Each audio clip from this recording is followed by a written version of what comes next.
Alright. Hello, everyone.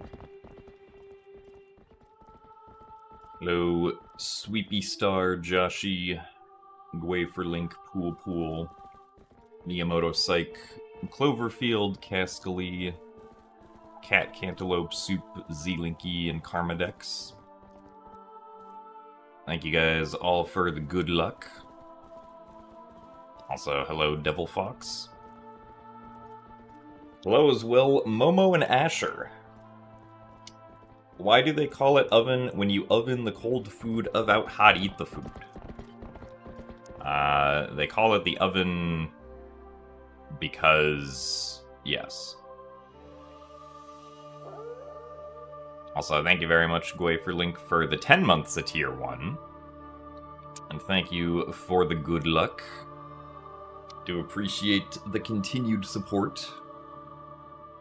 And thank you very much, Caryu, for the 23 months of Tier 1. And thank you for the best of luck as well. Only one more month until Shiny Rainbow Badge. So thank you very much.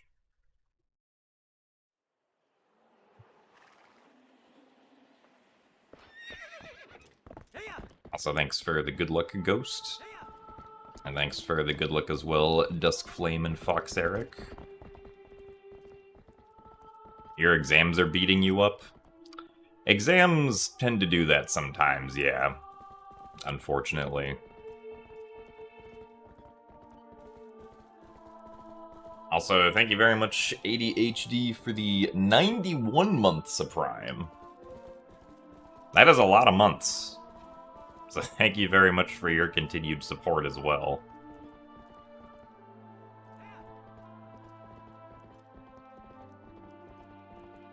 Oh, Kairu. Okay.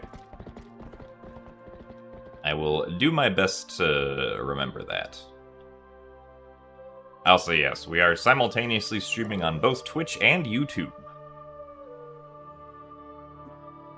Also, thank you very much, Nat, for the 85 months of Tier 1. Number go up, and you are indeed 1 month away from 86. Which is obviously the number to achieve.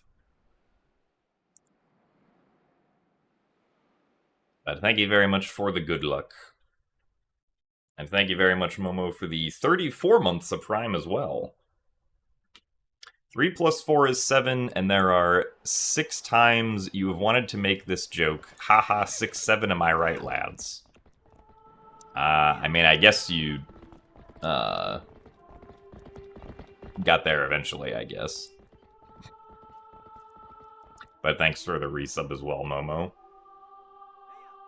Also, good morning, Complex Milk, and thanks for the good luck, D3.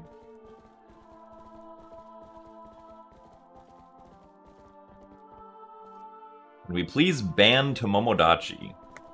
I'll consider it, because of the 6-7 joke. But not yet. And the princess is Twilight. Well, the goal is to get the princess to be Twilight, but we have to beat all the dungeons first, so we will start doing that soon.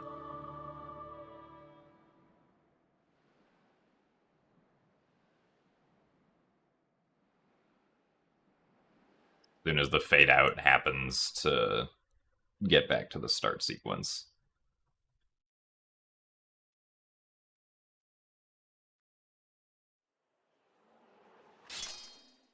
Also, thanks for the good luck, Ryan. But yeah, Thursday's attempts, kind of were not great, so hopefully today's attempts will be a bit better.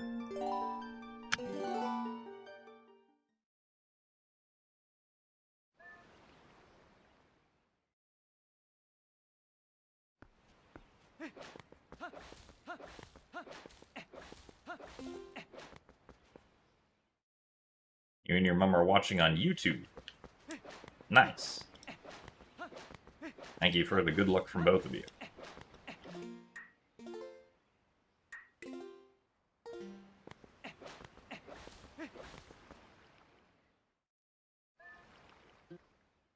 If you get banned, you are canceling Friday. Well, I think Friday will still continue to exist without you then.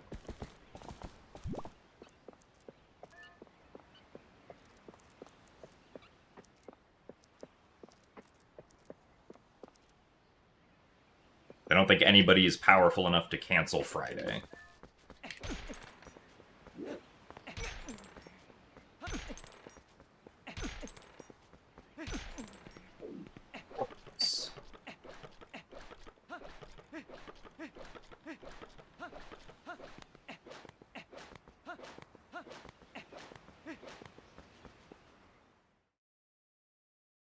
Take your energy? Sure.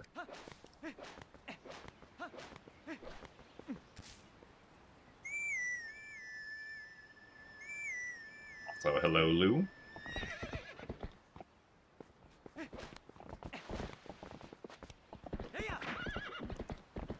The gate clip is indeed very neat. It does kind of have a random component to it, which isn't great, but... it usually takes a couple of bonk attempts before we actually get through.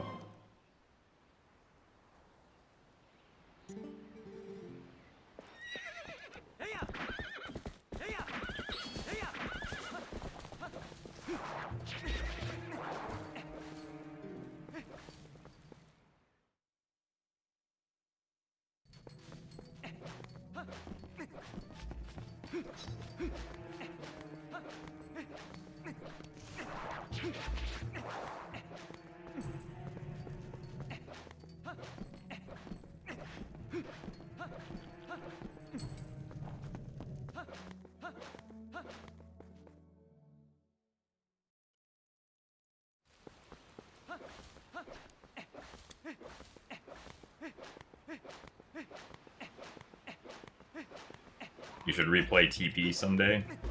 It is a good game. As are all of the 3D Zeldas.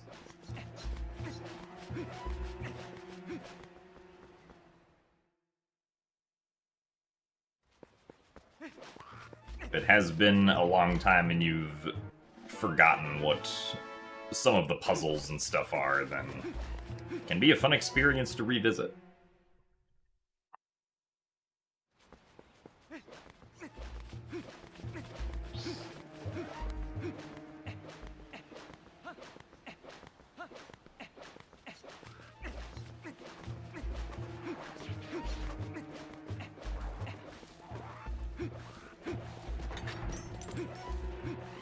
You haven't played TP, Breath of the Wild, or Tears of the Kingdom since last year. Oh man, that was such a long time ago.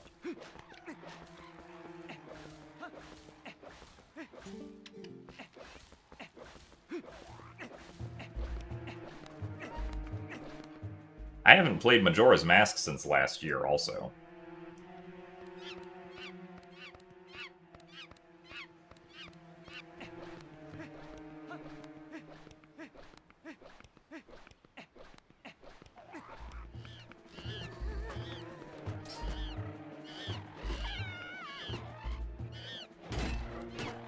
Ah, this kind of sucks.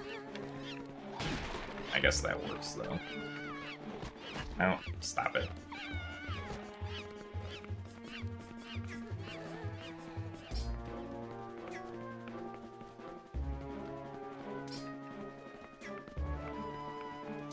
Oh, hello. Let's get back on the wall, please. You really don't want to stay on the wall today, do you?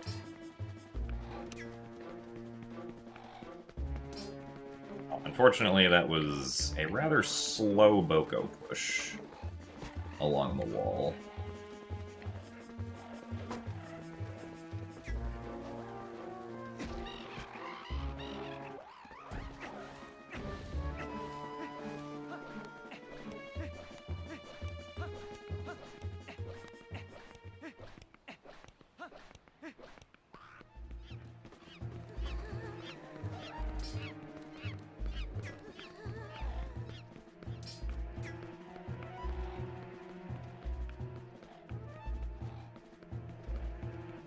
This one is much better.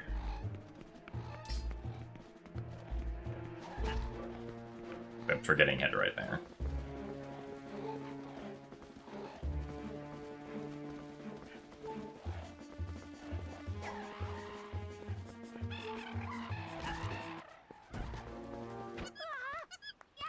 Yeah, we can probably continue with this.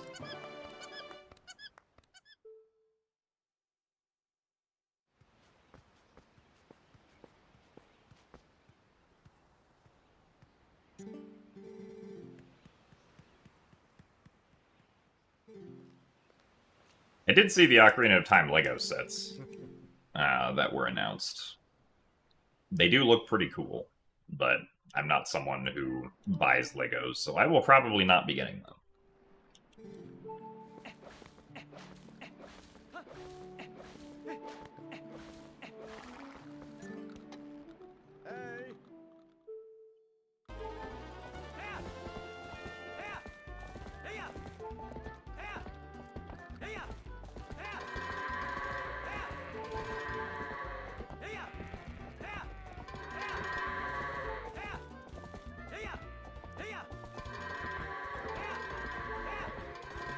Alright, very nice goats.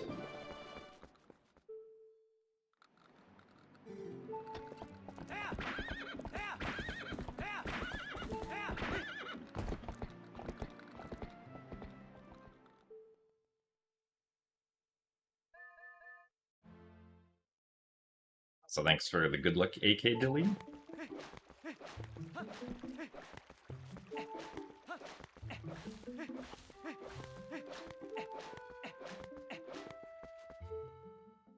Well, yeah, it'll definitely be a couple of years before we see anything about a new original 3D Zelda, but I wouldn't be surprised at all if, like, there was a remake of some sort that was announced and or released this year.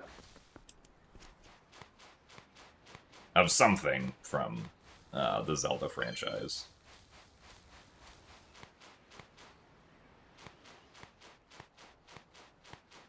Also, welcome to the stream, The Kitty.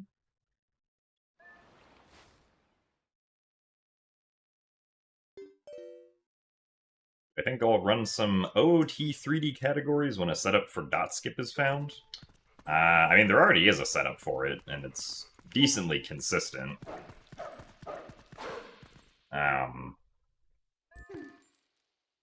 But that doesn't mean that I'm just going to immediately run OOT 3D categories. 100% still needs to be figured out.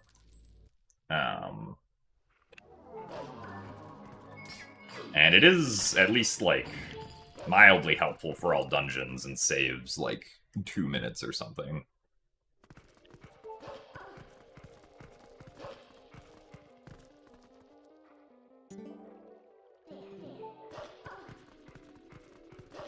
Ah, yes, this is the first attempt of the day.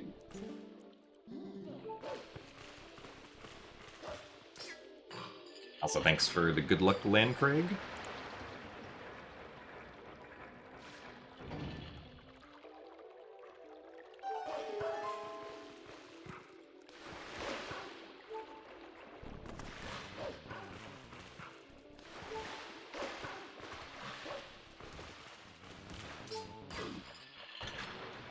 Thanks for the good luck as well, Magaga.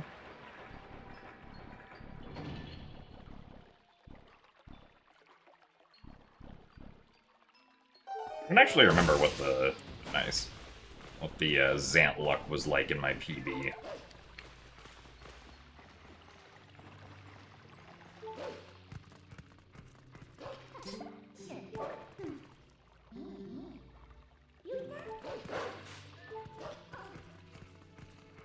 But hopefully we do get good Zant RNG.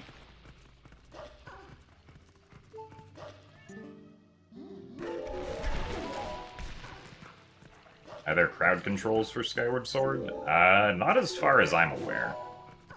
It's only up until Twilight Princess and also Breath of the Wild have crowd control integrations.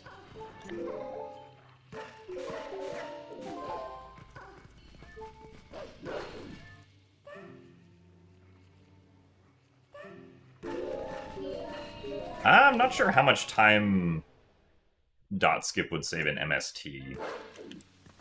Because, like, part of the advantage of doing dot skip with Death Hole wrong warping is that you can very quickly go get hover boots, effectively, like, while you're setting up dot skip. Which is not really the case with the seam climb setup.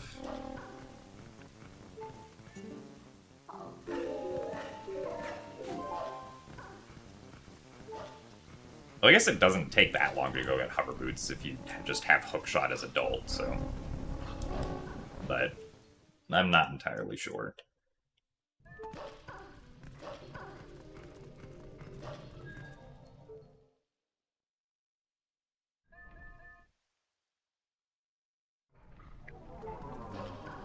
I have opinions on the GameCube controller, specifically the asymmetrical buttons on the right side.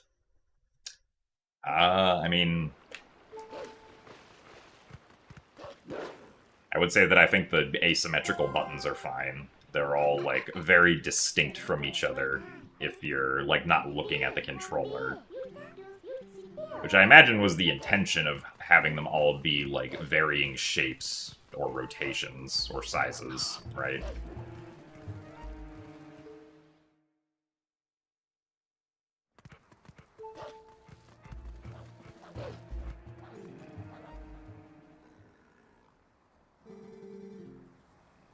But I like the GameCube controller.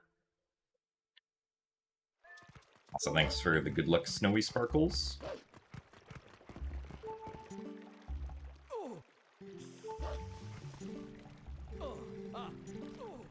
Does it work if you put enemies or bosses inside a cutscene on crowd control? I'm not sure how the exact implementation works. I imagine if it does work when you're in a cutscene, it just spawns the enemy or boss, like, just next to wherever Link is in the cutscene. But Link can't get damaged or hurt by them in the cutscene because he's in a cutscene state.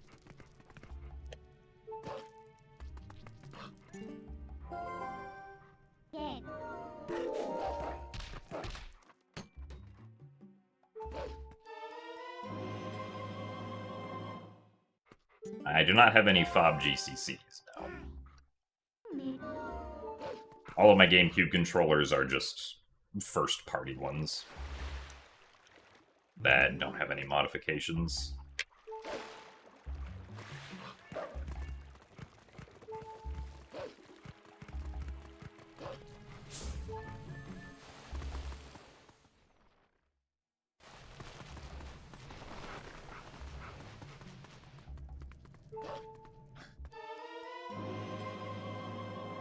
You wish me the opposite of bad luck. Well, thank you, Dark Interloper. I appreciate that. We can get some anti-bad luck going.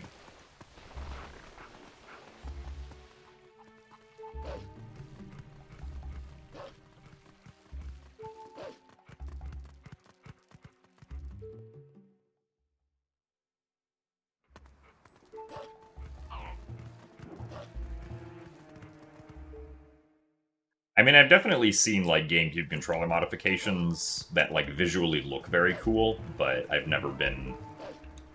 or I've never felt compelled to, like, purchase any myself.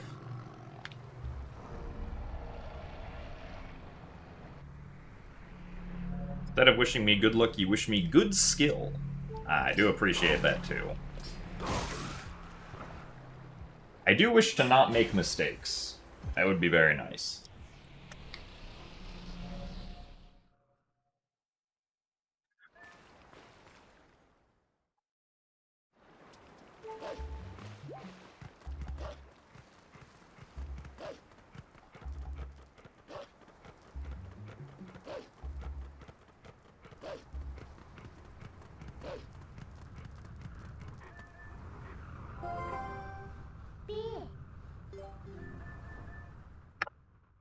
Alright, pretty good segment there.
So hello, Lysair. I did only recently start simulcasting to YouTube, so if you hadn't seen the stream on YouTube until now, that would make sense. It's only the third stream that's also being simulcasted to YouTube.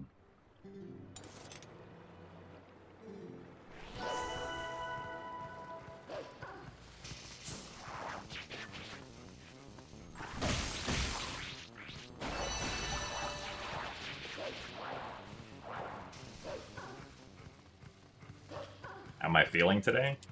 I'm feeling pretty alright. Feeling like I can probably play pretty well. So hopefully we do play pretty well.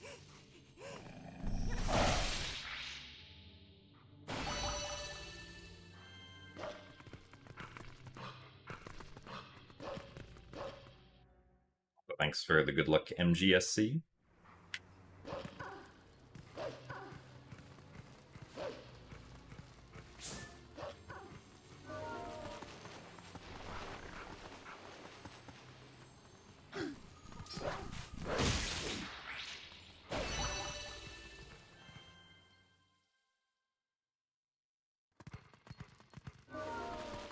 You rarely ever check Twitch anymore? I mean, that's fair.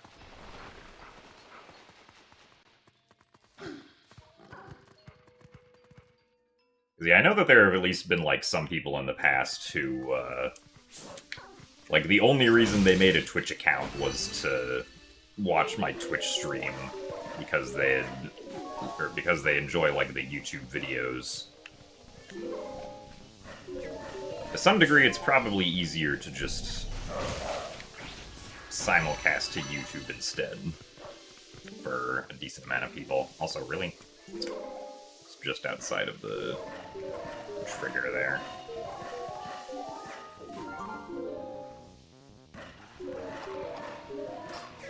I enjoy golf. I would say that I think golf is enjoyable, yeah. I haven't done any, like, actual golf in a while. Also, what?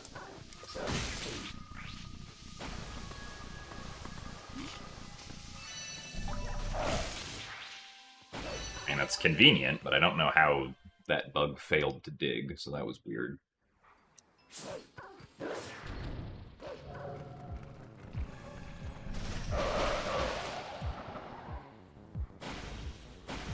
I do also like mini golf. I played some mini golf with people at AGDQ.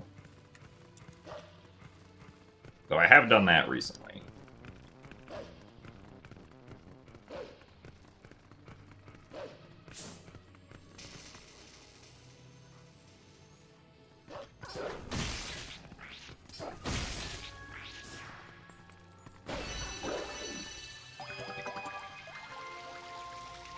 So thank you very much, Big Nuki, for the Prime subscription.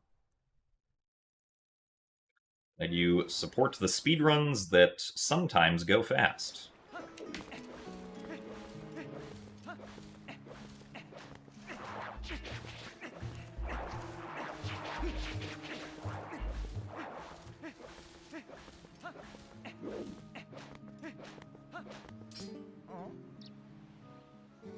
Do I like Topgolf? I don't think I've ever been to Topgolf, but if it's what I'm thinking of, I think I would probably like it. Have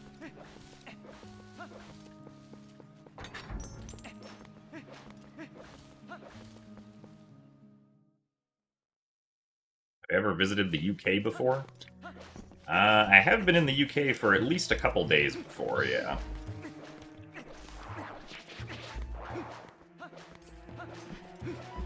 I was in London for a day back in, like, 2015? like January 2015. And then I stayed for a couple nights in Edinburgh on that same trip. Up in Scotland. Also, thanks for the good luck, Linkont.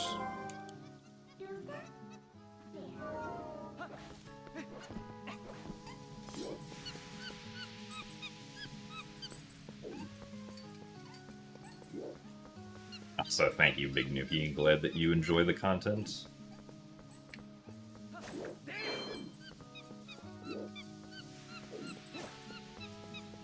Was the UK my cup of tea?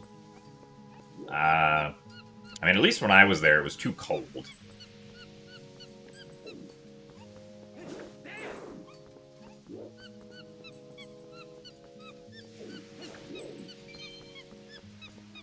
Oh, really, Monkey? Yes, Monkey, I am in this direction. Oh, okay, well. 2 blue rupees, I guess.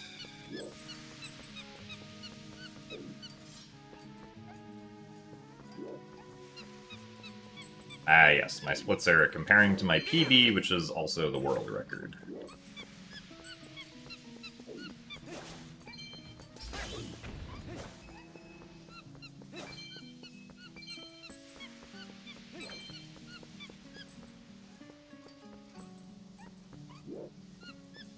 You can always assume that I'm comparing against my PB, and so if I have the current world record, then that will be world record. So this monkey pushing was slow, because I accidentally,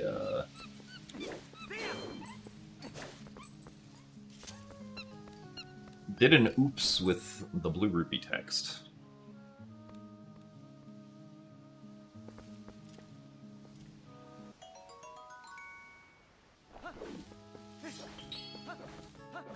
Might be visiting Italy this summer? That sounds neat. I have never been to... Actually, no, I technically was in Venice for a day. But I have not stayed overnight in Italy before.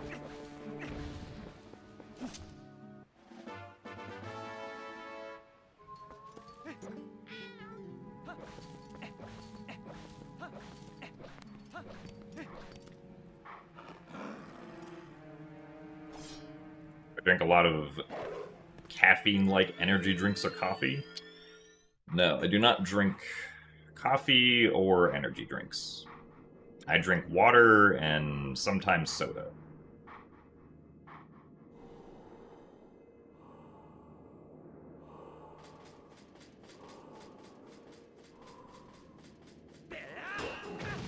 So thanks for the good luck, Boss Lady Trey.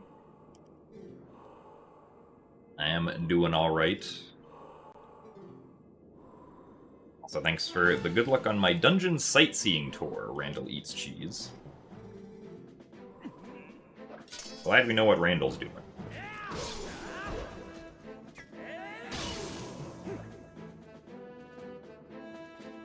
Ah yes, I can see how that might skew your view, Soup, if you experienced something painful while there.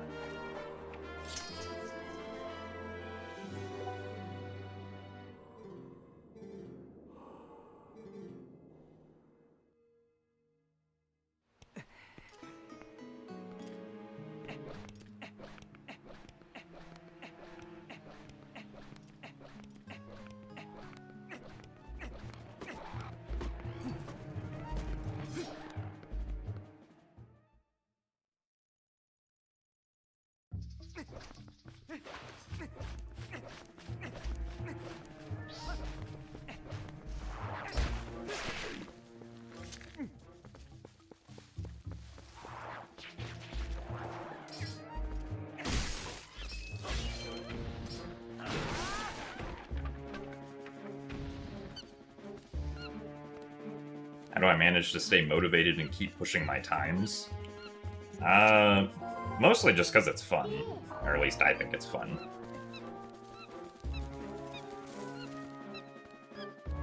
Fortunately, the spider... Really? What was that? Alright, well. Unfortunately, we are not saving time here. But that was kind of already the case from the bad monkey pushing, so...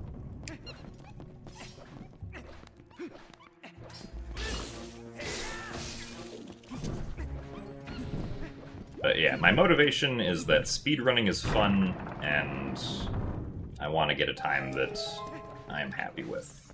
Granted, I already am, like, mostly happy with my current PB. Like, if the last 50 minutes of my PB were good, then I probably wouldn't be running this category right now, but my PB had 3 really good hours and then 50 minutes that were kind of bad, so... It's definitely something that can be improved.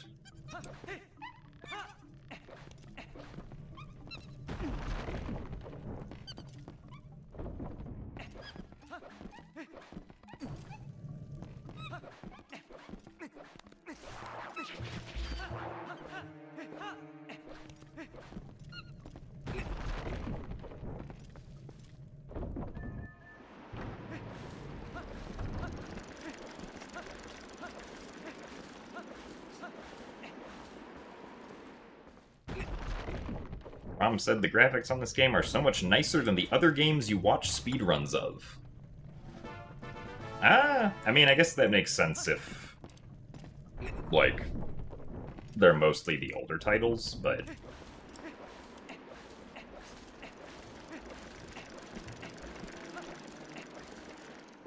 Especially since, I don't know if you've watched any, like, Switch 2 edition speedruns of Breath of the Wild or Tears of the Kingdom, but...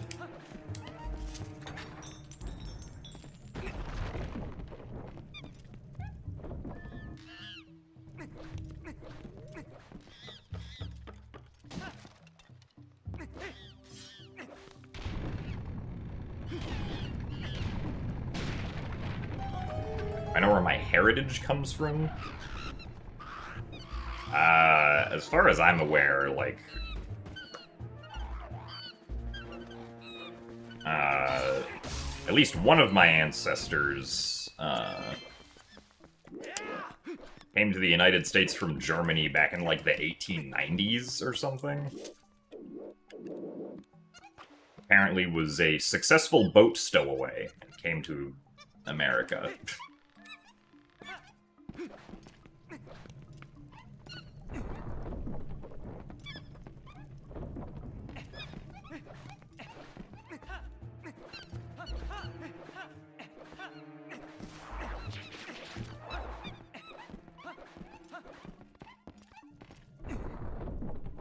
Thanks for the good luck, bloobs.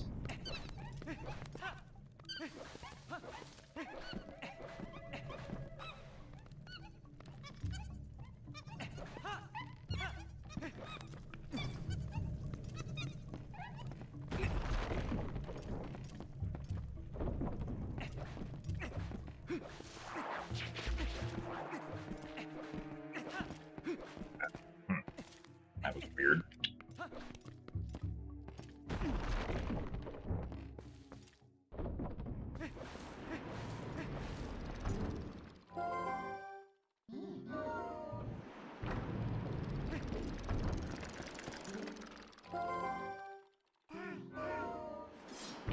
Okay, yeah, so you mostly watched the 3D Zeldas pre-Breath of the Wild. I mean, yeah, on like a technical level, this game runs at a higher resolution than all of those, so...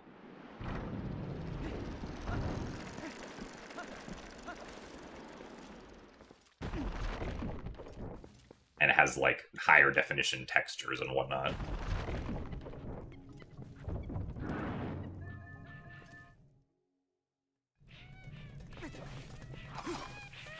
One, two, three. Okay, starting off with 3.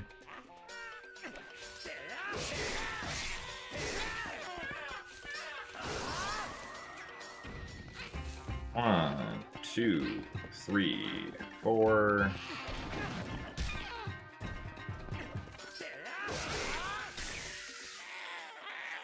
Seven hops is about average, so we'll take that.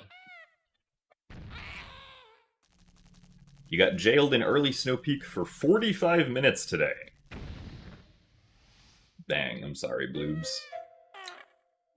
Early Snow Peak do be like that sometimes, though.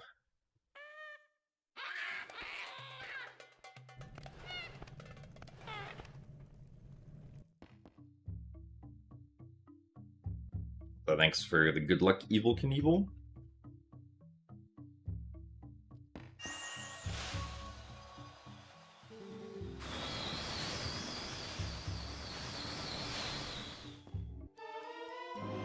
Yeah.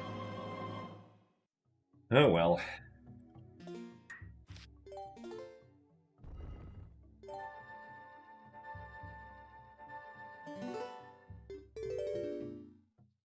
We would have saved time if we had better spider RNG and also had not messed up during monkey pushing.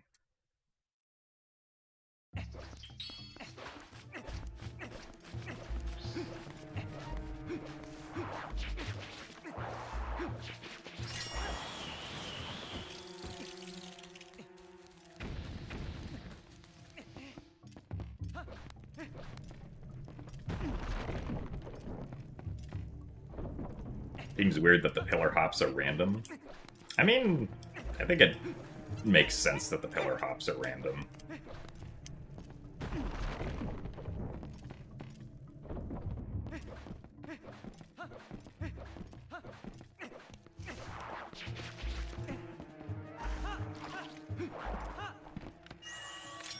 Oh, nice.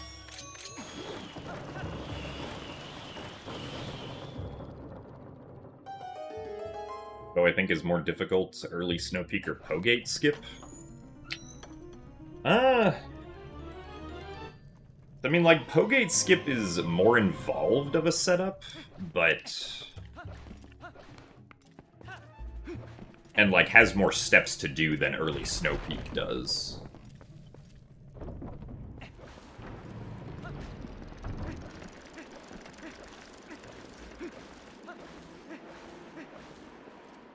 It's kind of hard for me to say which one is more difficult, because they're both difficult, but one of them is much shorter than the other.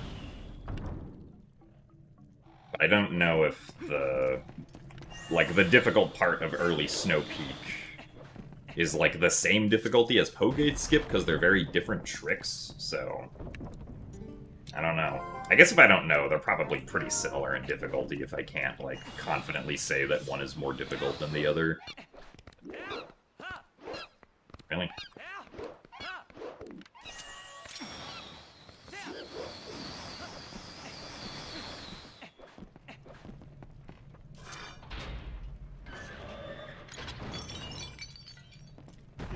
How is this kind of boomerang jump working, or what are the steps to make it happen? So, essentially, like, jump attacking in general has, like, some variability in this game, just naturally. Like, depending on what you're targeting, and if you try to jump attack it, the game will change Link's jump attack speed so that he actually jump attacks to whatever he's targeting, up to a certain limit. Because if you just had, like, the same jump attack speed for every single instance you want to jump attack, Link would probably miss most jump attacks, like, go too far past them if, like, the thing he's targeting is right in front of him. Or not go far enough if it's really far away, right? So with the boomerang, when Link throws it out, he's actually targeting it, even though there's, like, no target reticle on screen or anything. And so, because the boomerang is just something that Link is targeting, the game also adjusts his jump attack speed to try and match for making him go all the way towards whatever he's jump attacking. As long as we keep the target on the boomerang.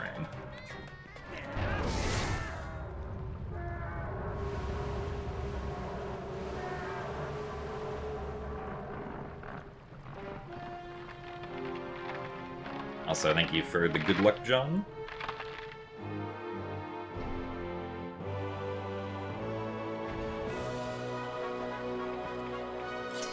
Oh, I see what you mean, Rocker. I mean, I guess with how the RNG works, and like the fact that the hops are so close together, the chance of it just continuing on for an obscenely long amount of time is very low. Like, in most speedruns, we get a pretty reasonable number of hops on Ook, so...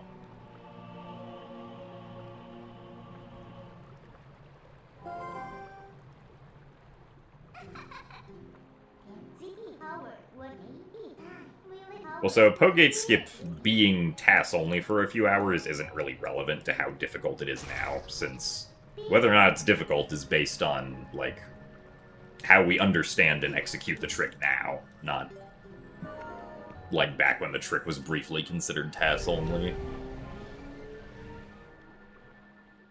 Also, hello, Dejuve.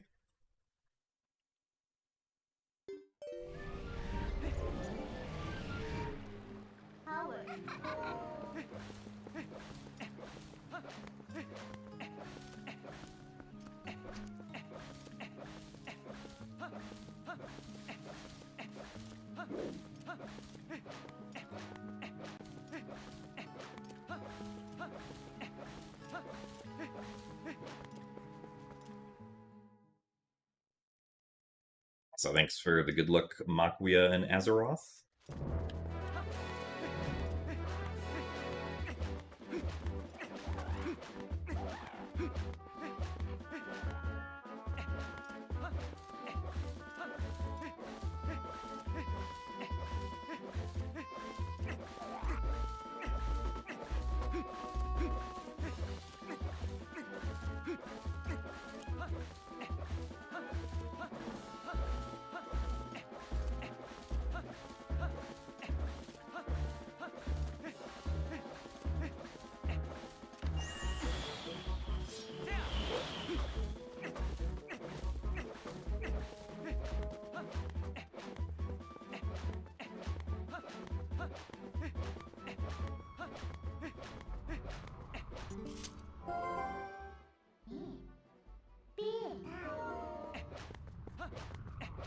Yeah, so technically for Gale Boomerang long jump attacks to work, the Gale Boomerang either has to be over a void, or it has to be over a surface that's higher than Link's feet. It also doesn't work in the Wii version, because in the Wii version, when you throw out the boomerang and then try to take out your sword, I believe Link always slashes, which breaks the target with the boomerang, so then you can't jump attack, right?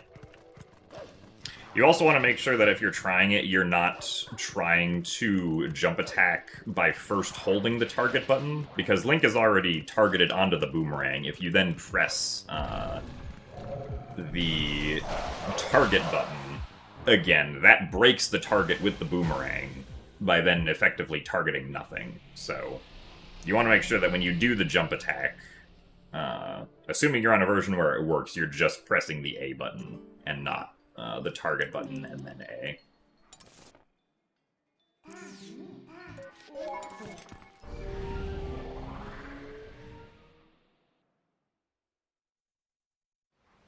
So thanks for the good luck, Moonlit Tiger. And thank you very much, Ted Boy, for the 67 months of Prime. That is a lot of months, and apparently a funny number to the youth. So thank you for the continued support. Do I have opinions on In-N-Out as a Californian? I mean, I think In-N-Out is pretty decent. I haven't had it in a while, but like if someone suggests going to In-N-Out to me, I'm like, yeah, sounds like a decent idea.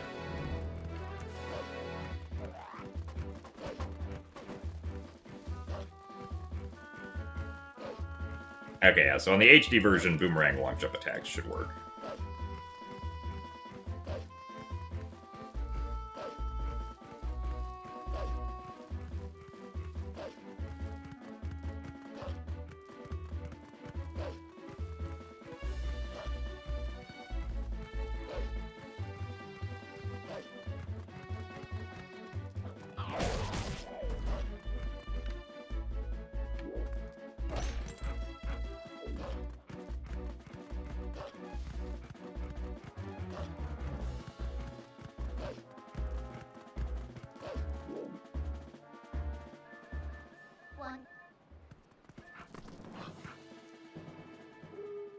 I think of Jack in the Box? I think Jack in the Box is okay. I would probably put In and Out higher than it, though.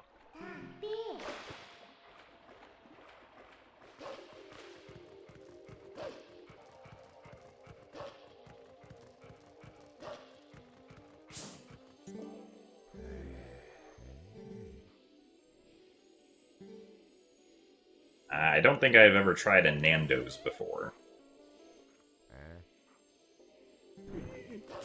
Which, if it's a UK-only thing, that would make sense.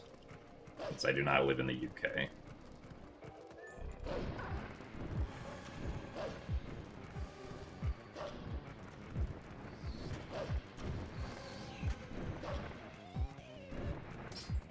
Come back around, please. It's kind of slow.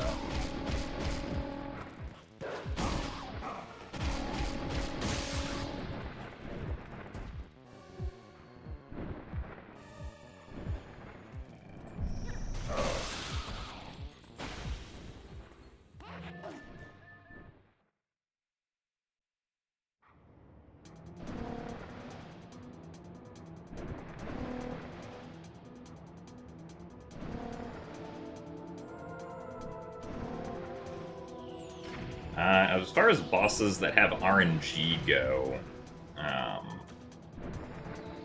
or at least like some sort of RNG that determines whether or not they're vulnerable.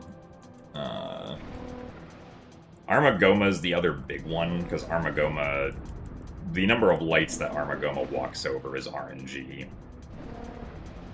There's obviously Zelda, but Zelda can't go on forever, I'm pretty sure.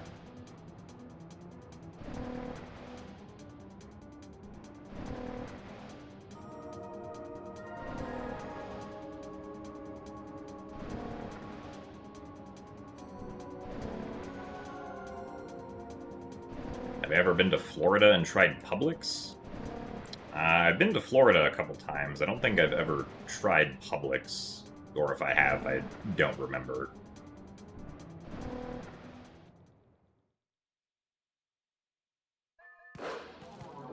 The European version of the game shouldn't be, or, like, I can confidently say is not different regarding long jump attacks, because,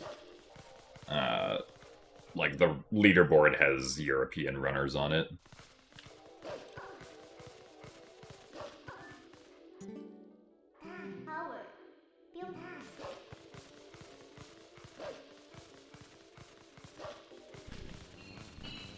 You're going to make World Domination Burger Chain, and you would like me to become a franchise owner. Unfortunately, I'm not sure I have the time to become a franchise owner for a burger chain, John, so you'll probably have to find someone else.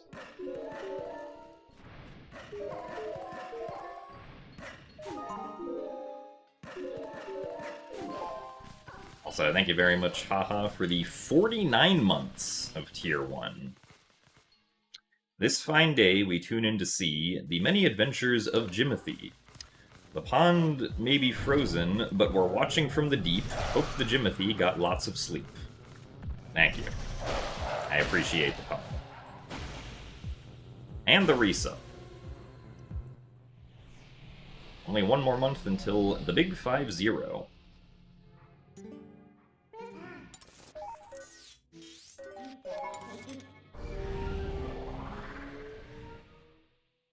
Do I use other languages in speedruns besides English and Japanese? I mean, it depends on the game. For a lot of older games, at least a lot of older Zelda games, Japanese tends to be the fastest just because of the speed at which it takes to go through the text. Recently, Wind Waker speedruns, at least for like the any percent category, went back to English because that's the version of the game where the arbitrary code execution setup works. Twilight Princess on GameCube is technically fastest in Italian, or excuse me, not Italian, in German. Or I guess more specifically, the Japanese version of GameCube Twilight Princess isn't used for most speedruns because the map glitch exploit is patched in it, which is useful for early Snow Peak.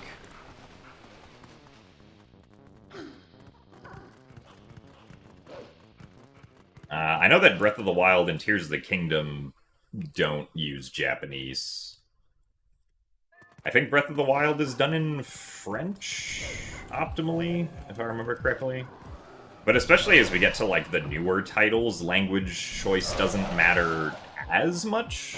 At least not for text. I know that in Tears of the Kingdom, English voice acting, for some reason, is, like, significantly faster than the other languages. At least in the All Dungeons speedrun, the one time that I looked at some stats about it.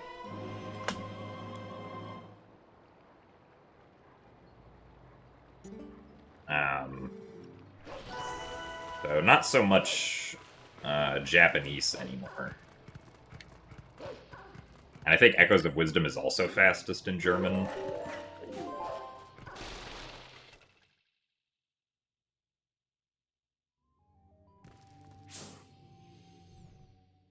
I'm not aware of Japanese TPHD having any noteworthy differences. I did a few runs on the Japanese version before, and everything seemed fine.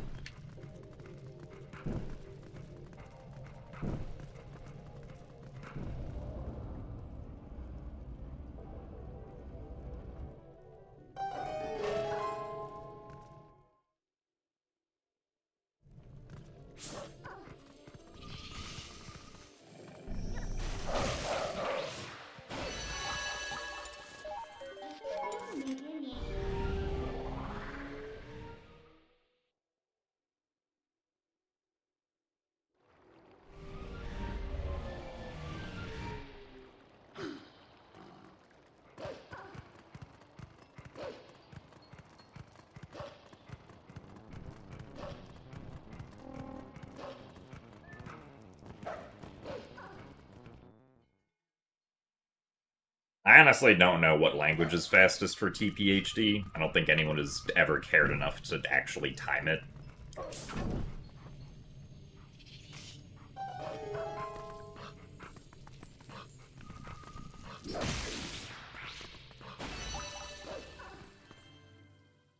Back when I did a few runs on Japanese, though, another runner at the time did a comparison between a run that I did on Japanese and another run that they did on English, and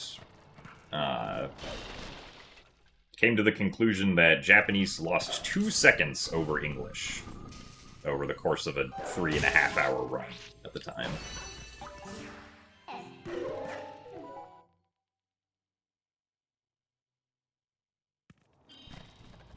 I was like, well, I mean, I don't know if this comparison's entirely accurate, but I guess I'll switch back to English then. It definitely isn't, like, a huge deal, whatever the fastest language is, because, like, the languages are all so close together. It's like why we don't know what the fastest language for Skyward Sword HD is either, because all of the text in the game is just instant, so... What? Seriously?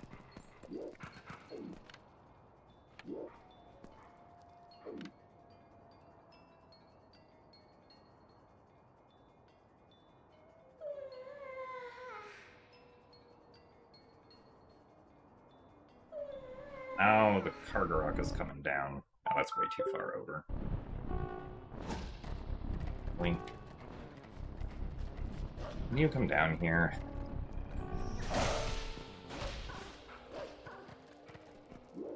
Well.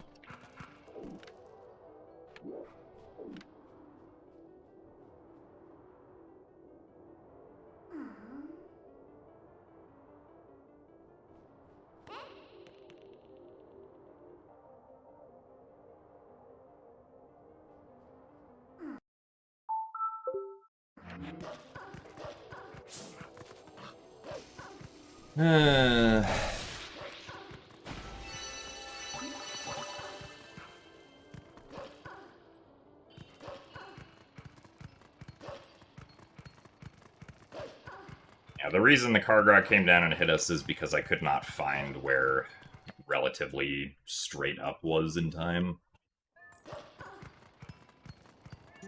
I love losing 40 seconds to that.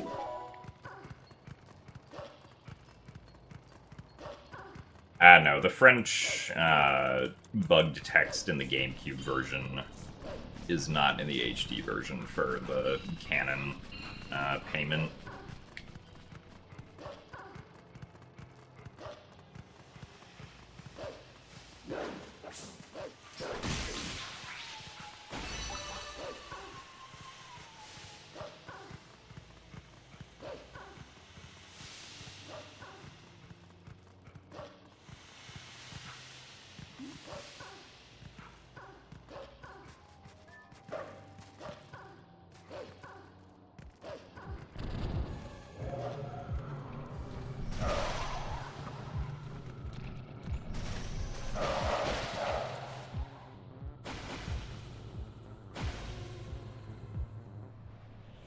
So, good afternoon, Kenshizumi. Thank you for the best of luck. We'll definitely need, now that we lost 40 seconds.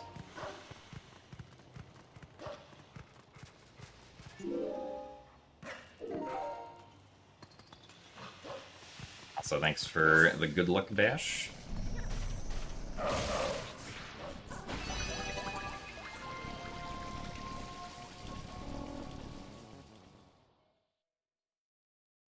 The worst card in the game. Usually he's not an issue, but for some reason that time it just took me... Like, I just could not find where perfectly straightforward was the issue.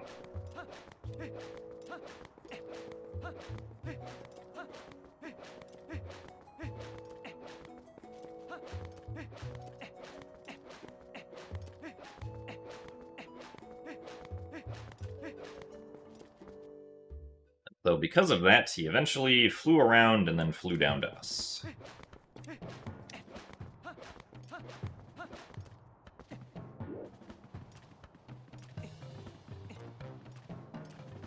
Also, thanks for the good luck, Philosopher.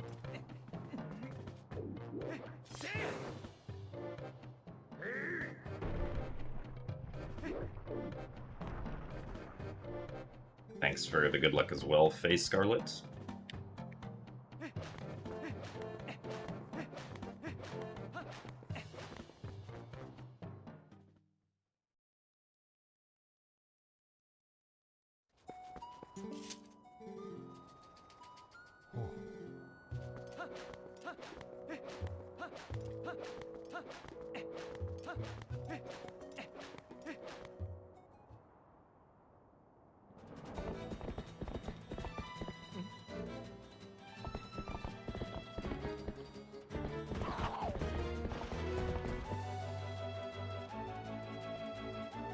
I'll say, yeah, the reason we went on that ledge at all to do that weird jump was to skip having to go inside the bomb house.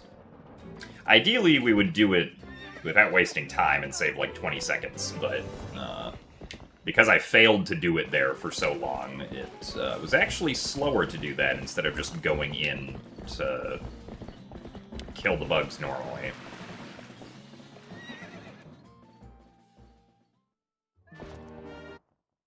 So thanks for the good luck, Wraith. And thank you very much for the 53 months of Prime as well. That is a lot of months of Prime.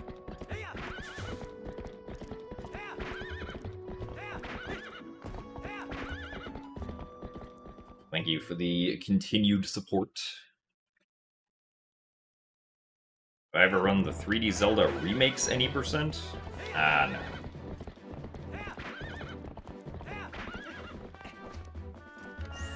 That would be much longer than the 3D Zelda challenge, since TP HD and Skyward Sword HD would alone make up like 7.5 hours, basically. I guess more like 7 hours, or closer to 7 hours, but still over 7 hours alone.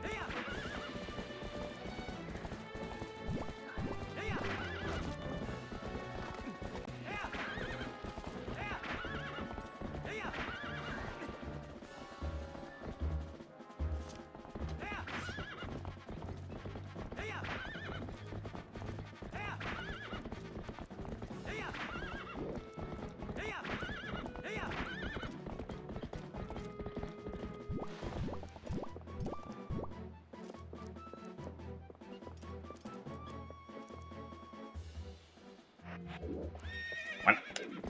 Excuse me? Thought holding back would just make us start walking backwards, but apparently I was wrong. Ah, yeah, that was too late. Alright, well, this run is, kind of just a rip now.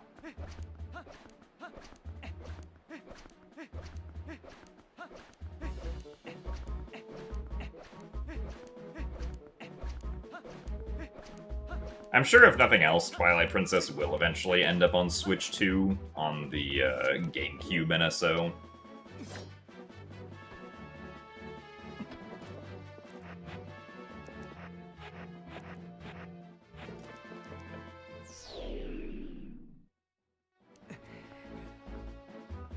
Would be nice to get a full remake or remaster, but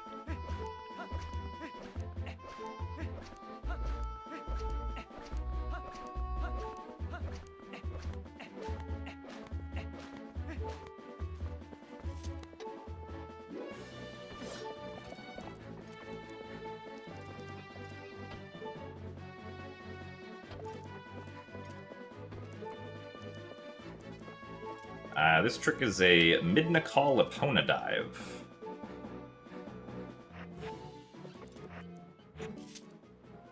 Where we try to walk off this ledge and call Midna at the same time.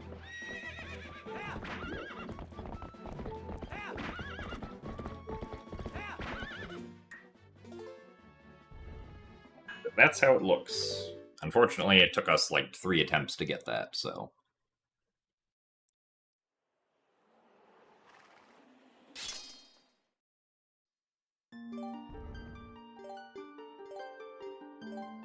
And failing that trick, at least failing it by calling Midna too late, is very punishing.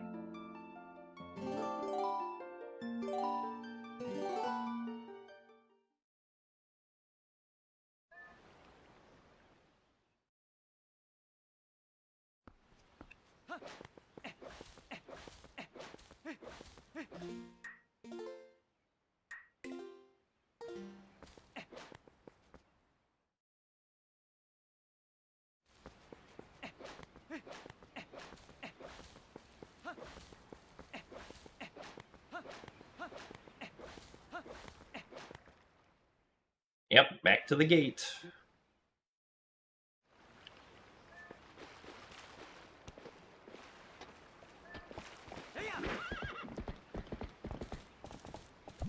I imagine if Twilight Princess does go on GameCube NSO, the amount of input lag will probably be equal to Wind Waker's, if I had to guess. So, whatever input lag, or at least visual rendering delay, more accurately, Wind Waker has now will probably be the same for a theoretical Twilight Princess.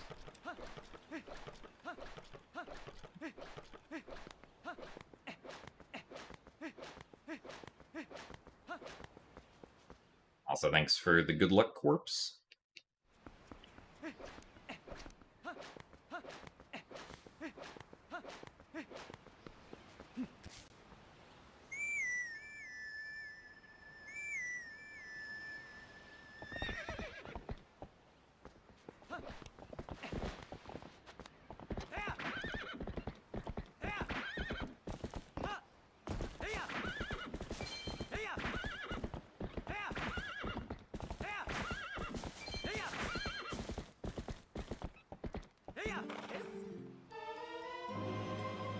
Now, the reason I say visual rendering delay is because it doesn't seem like there is actually any input delay for the Switch 2 GameCube NSO. Because at least, like, in Wind Waker, back when the delay felt really bad, what you could actually notice was that if you, like, did movement to bonk into a wall, the controller would vibrate with, you know, the rumble effect when you bonked into the wall before Link actually, like, visually bonked into the wall in-game, right? So, like, the controller was receiving the data that it should bonk, like, at the correct time with no delay, right? which means that the game is registering the inputs with no delay, but something in the process of displaying the game is causing the delay to happen.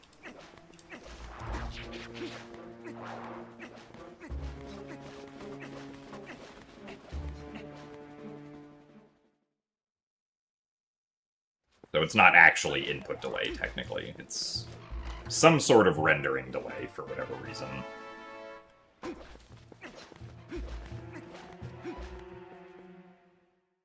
So good afternoon, Lenene, and thank you for the good luck. Is this the run? I don't know. This run has only been going for about 3.5 minutes.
Turn around.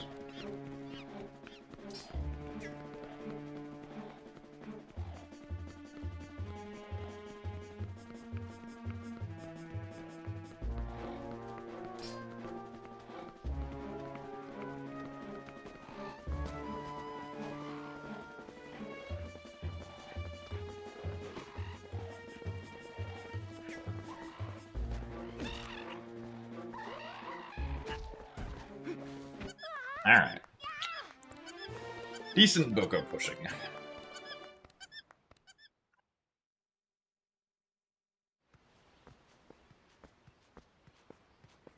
Well, yeah, I mean, most people just usually refer to, like, the game appearing to be delayed as just delay without any sort of additional specification, but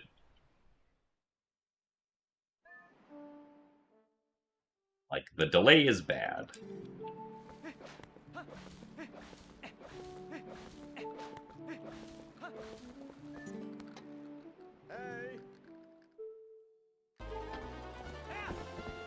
Ah, okay. One of those goats was very sensitive.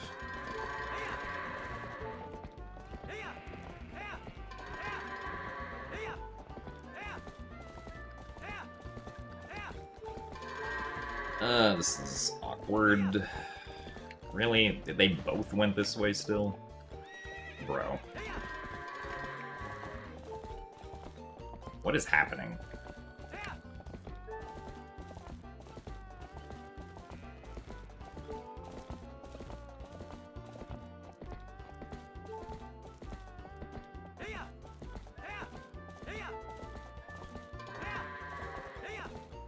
Well, that was certainly a goat.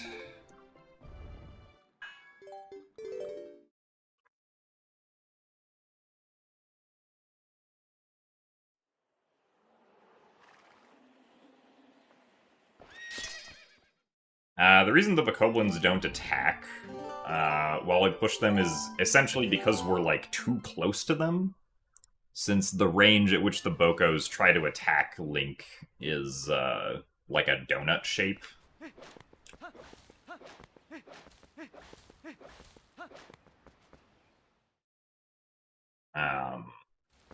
And by pushing on the Bokoblins, we're too far, or we're too close to them, so we're like inside that donut range. So the Bokoblin cannot choose to attack us.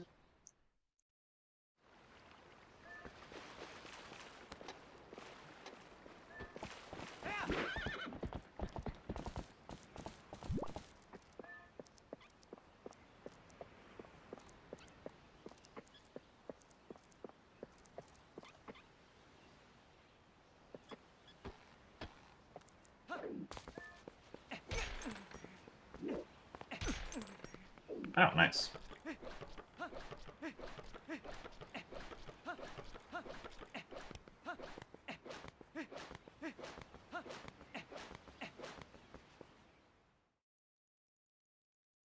I have a favorite part of this game. Yes. My favorite part of the game is Snow Peak Ruins.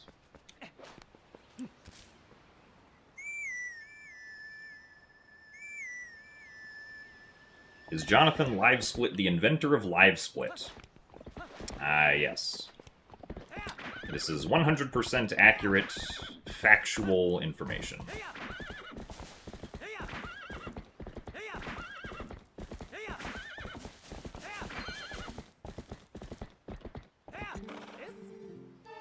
Just like how Joe OBS is the inventor of OBS.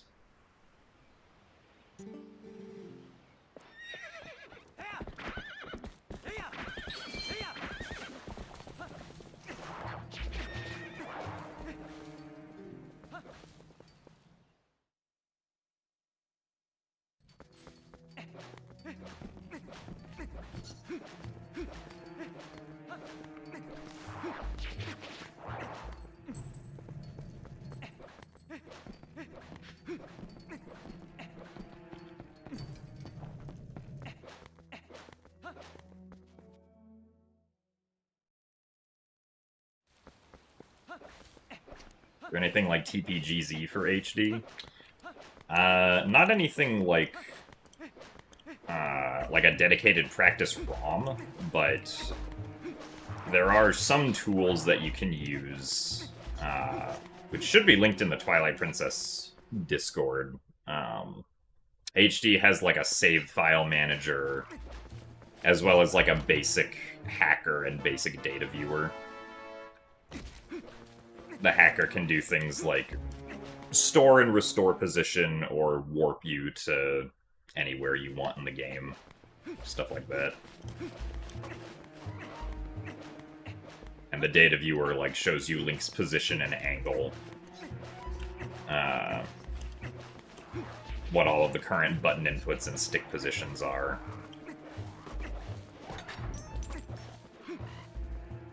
Stuff like that.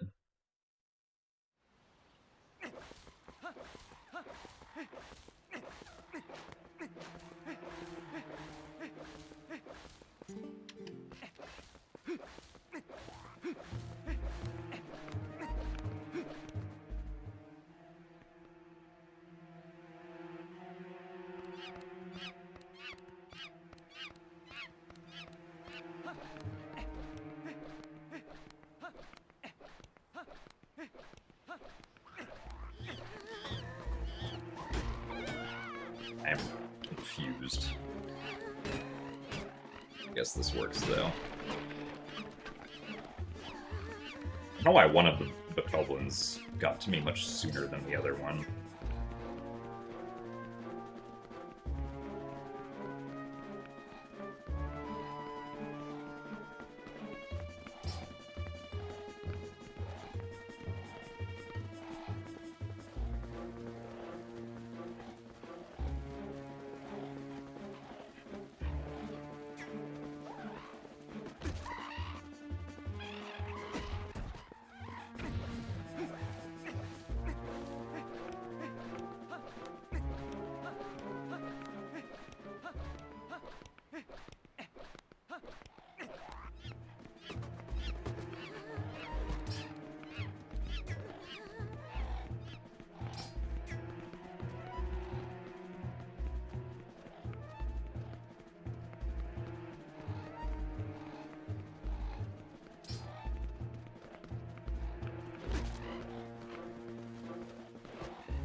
Alright, nice. Very good first segment.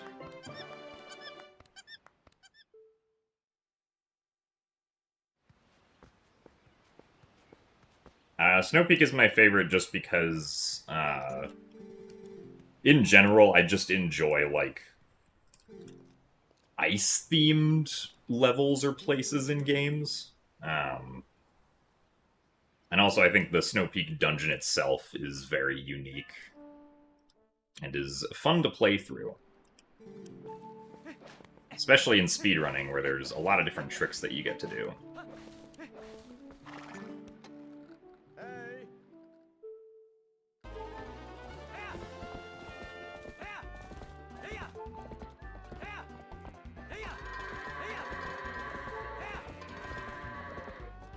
Oh,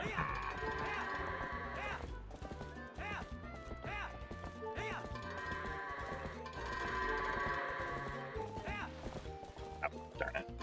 Oh, keep going, opponent.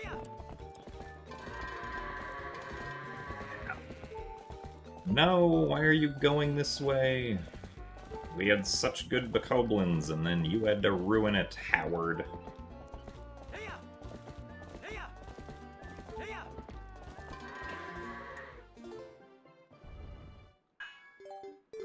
I just realized my gamepad is not plugged in.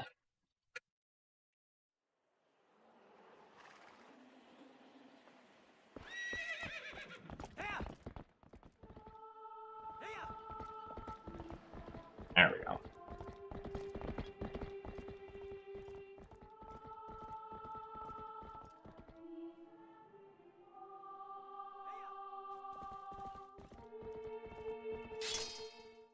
So, hello, Vermilia. Glad you were able to make it.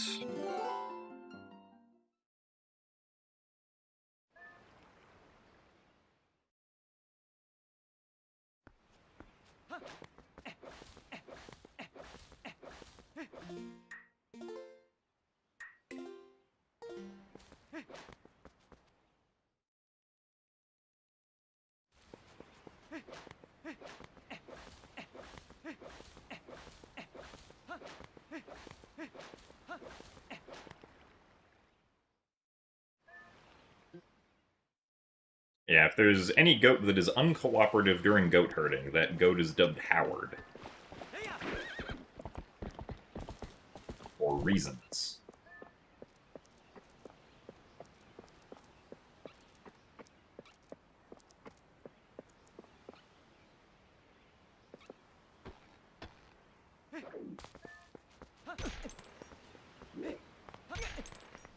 Oh, nice.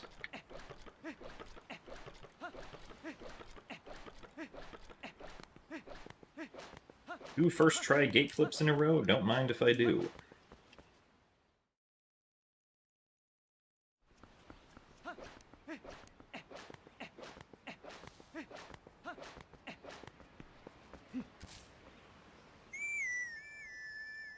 Also, thanks for the good luck, Lucas.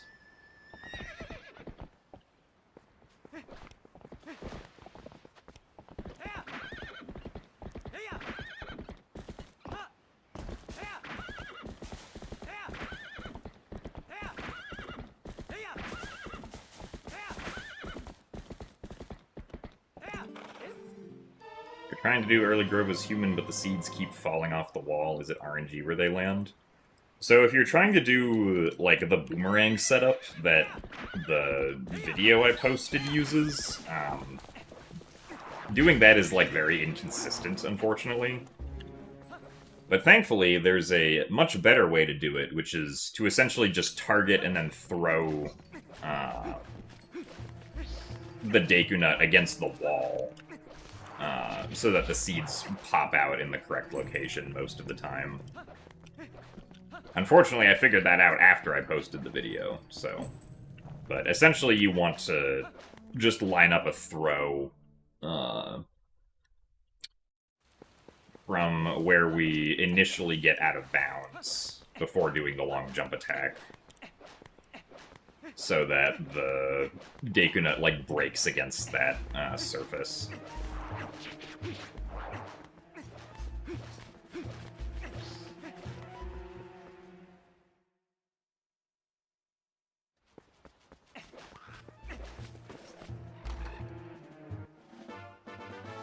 You've got good vibes about this run.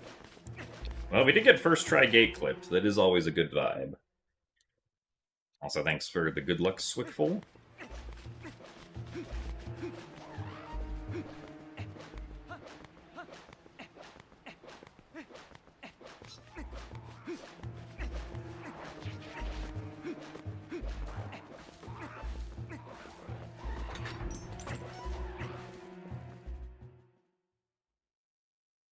Well, Howard is also what Midna says.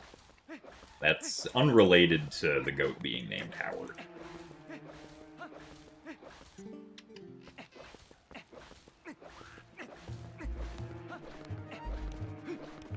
That's just because it sounds like Midna says Howard.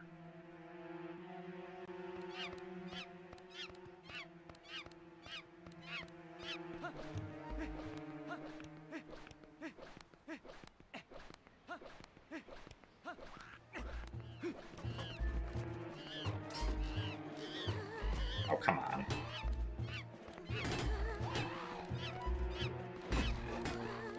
Oh, one more. There you go. Now, why are you over here? Ah, well, that was unfortunate with where this guy ended up.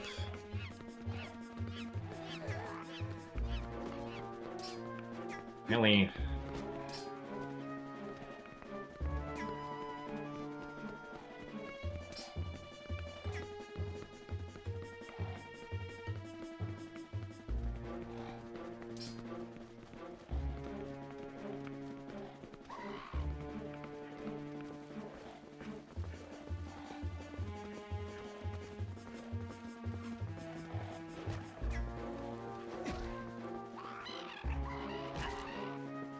One more.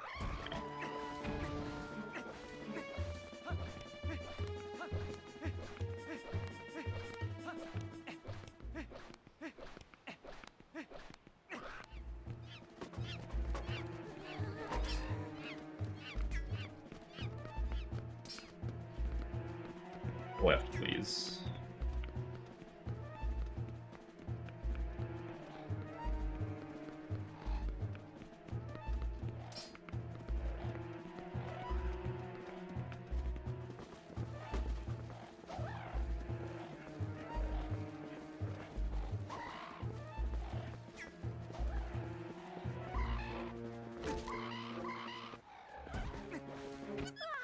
Well, not as good as the last Boko push attempts, but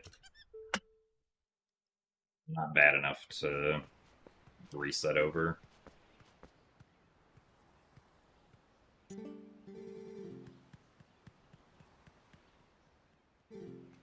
It prevents us from moving both Bokoblins at the same time. Because it's pretty much impossible. It basically is impossible to push both of them at the same time, since you would somehow have to get them lined up such that, like, you are pushing one, and then that one is then pushing the other. And this would have to move perfectly throughout the entire sequence of pushing them.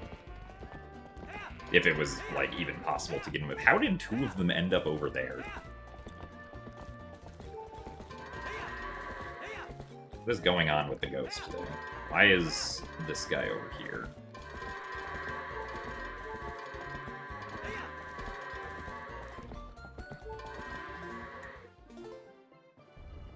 I am resetting.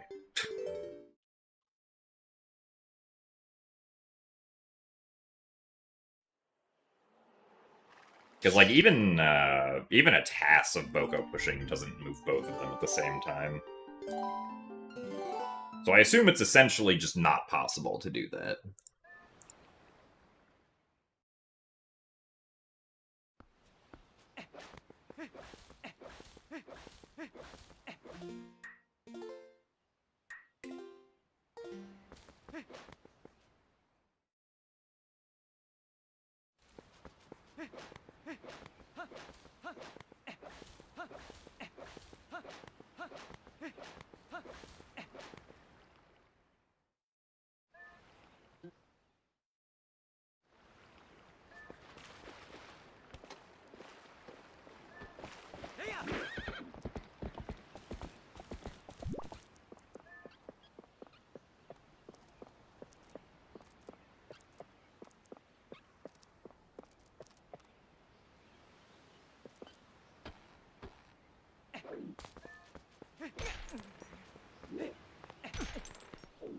Okay.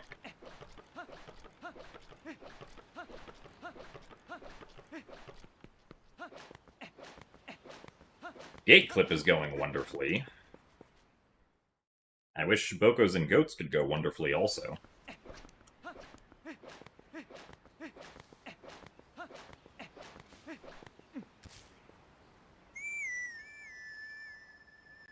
That is the third first try gate clip in a row.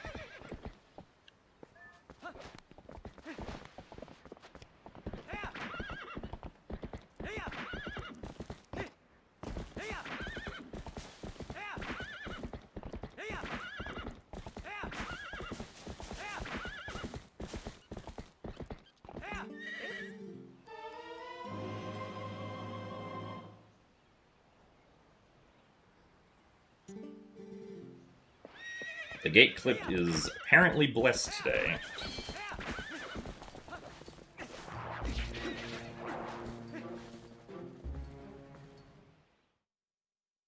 How long ago did I get world record?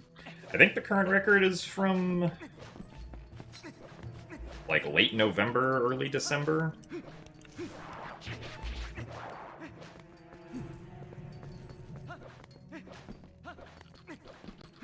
I don't entirely remember. It'll say on speedrun.com.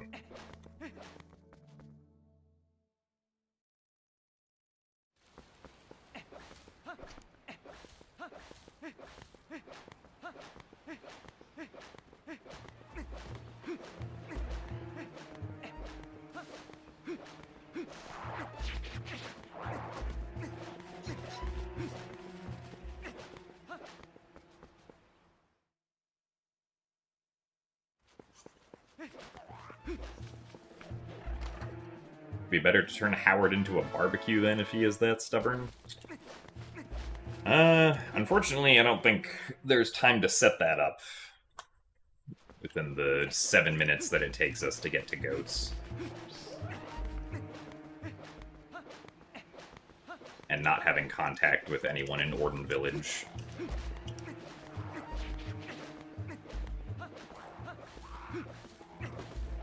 Actually, I guess we technically talked to Elia at the beginning, but...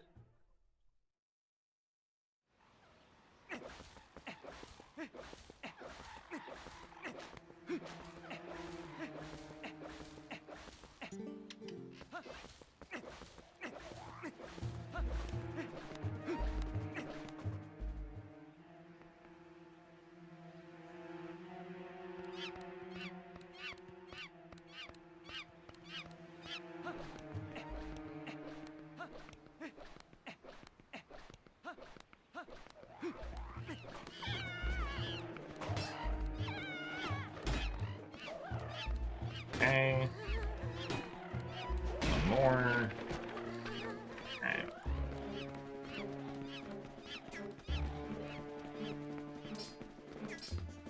Back to the wall, please.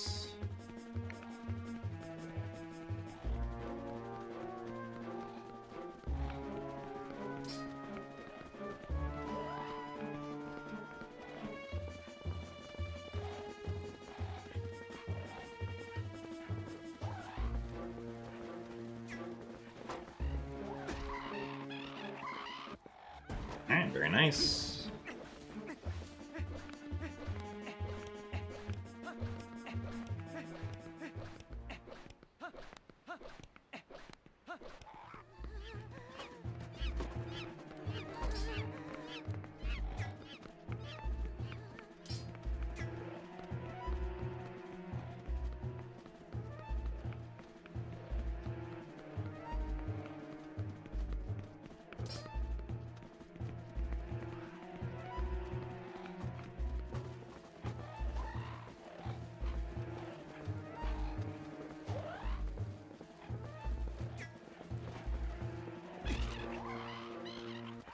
Very nice. Alright.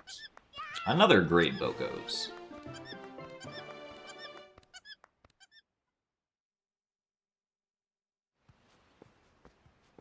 What's the ratio of glitches that have been accidentally found versus hunted in Zelda games?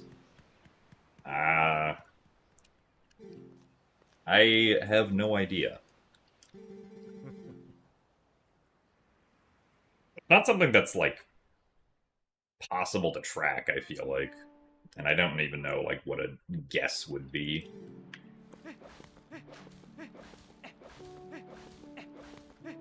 So, hello, Doggo Mastermind.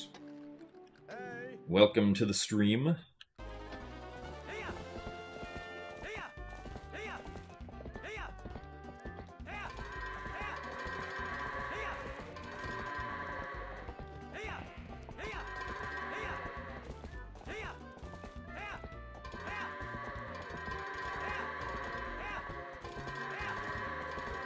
Oh my god, it happened. We had good Bokos and good goats. I can't believe this is real.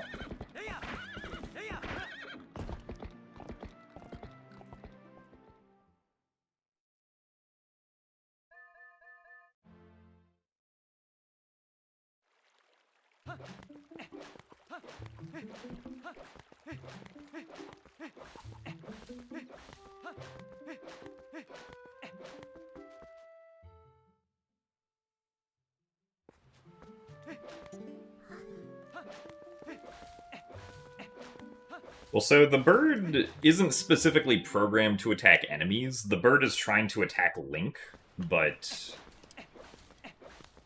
like, because the bird is producing an active hurt box that's trying to hurt Link, that active hurt box is also able to hurt other things that can take damage, right?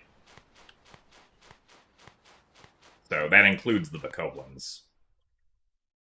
We just kind of get into the same spot as the Bokoblins, and so then Trill ends up also hitting the Bokoblins as well as Link.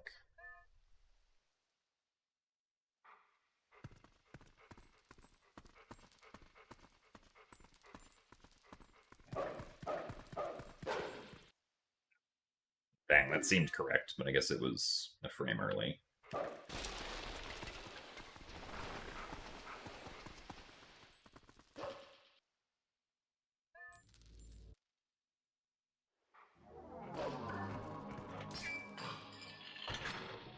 I guess I feel like, as far as, like, glitches being accidentally found versus hunted, like,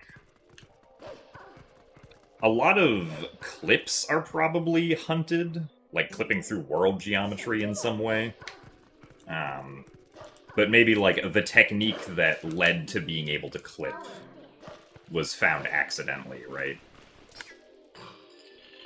Like, look-through clipping in this game was found accidentally, but the specific look-through clips that were found for the speedrun were very intentionally hunted, right? So thank you very much, VG, for the $5 tip. Thanks for the continued support without using Twitch as a middleman.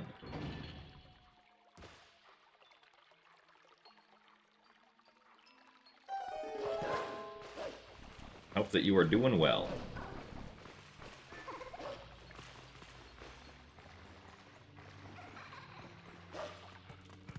Oh, hello. Howard.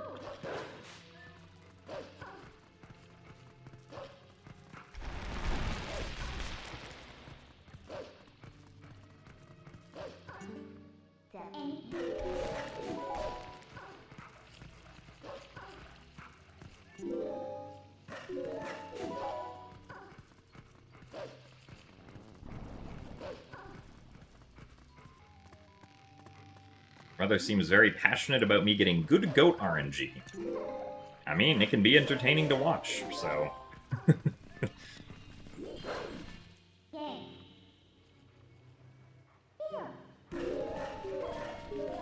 Alright, Leynene, we'll see you later.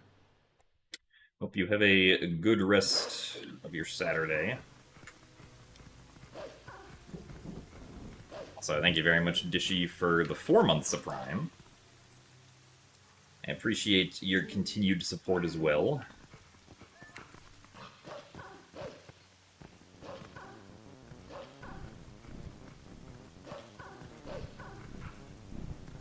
So thanks for the good luck, VG. Happy to hear you're doing quite well, and that you were able to start the new job.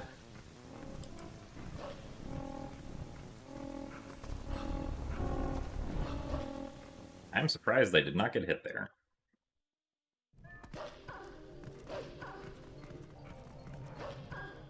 Howard heard about your barbecue idea and got scared. Ah, yes. That's how Howard behaves. We have to scare him with a barbecue.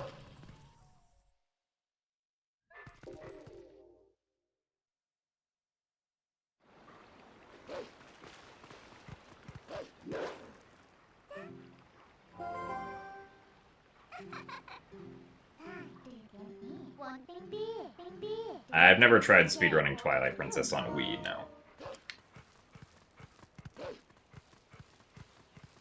Only ever done GameCube and HD.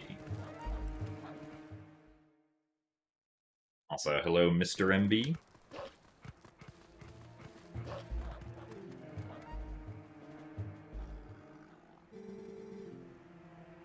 I'll also be linking my donate to my YouTube bio. I'm not sure YouTube has, like, the same kind of thing like Twitch has with that. But, I mean, I guess I could. But YouTube kind of already has, like, integrated donating with, like super chats and whatnot.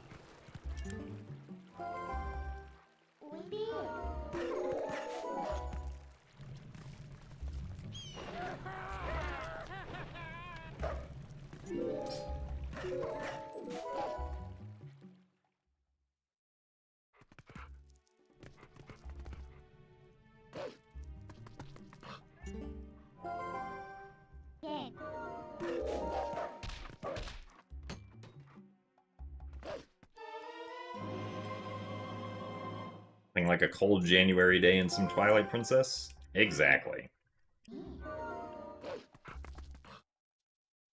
Just gotta go get the hot chocolate.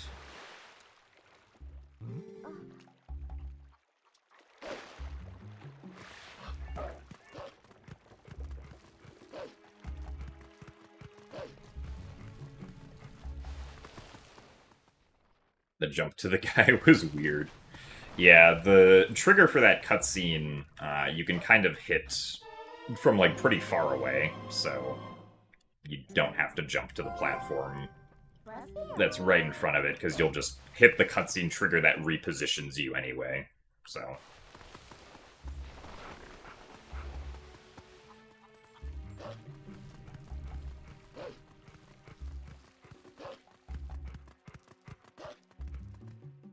Have I ever eaten pie before, and if so, what is my favorite kind of pie? I would say that... I guess it depends on what exactly you consider pie.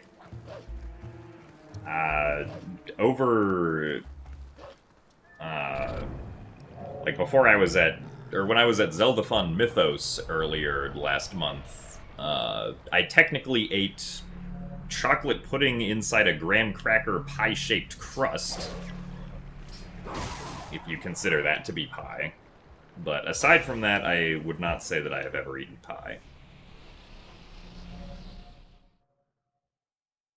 Why does shield have to be gotten before sword? The game just forces the linear sequence of getting the shield first before the sword.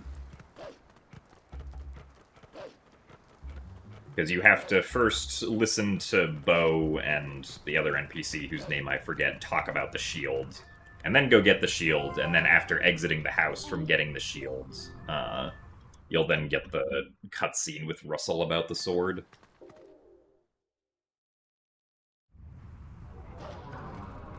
And then you can go get the sword.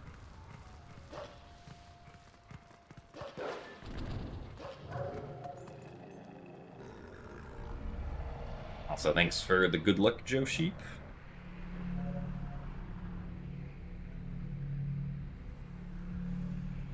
Yeah, the NPC names for Zelda games tend to, aside from, like, Link, Zelda, and Ganondorf, aren't guaranteed to, like, be similar between languages at all. Like, I know in most languages, Beetle, or like, the character beetle in the English version is called Terry in other versions of the game.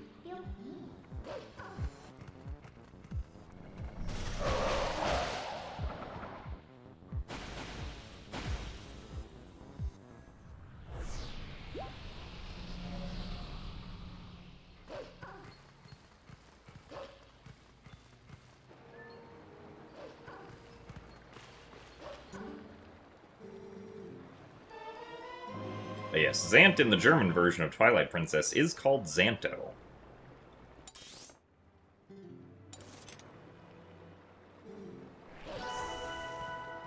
You think they should be called Steve?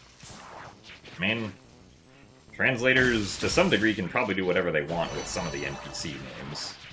The localizers would be the term. The job position.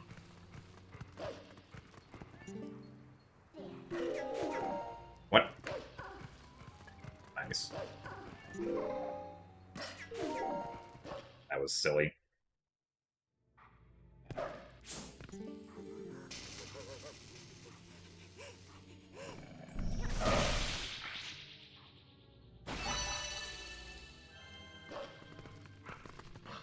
Like, I imagine a bunch of it probably has to do with, like, the...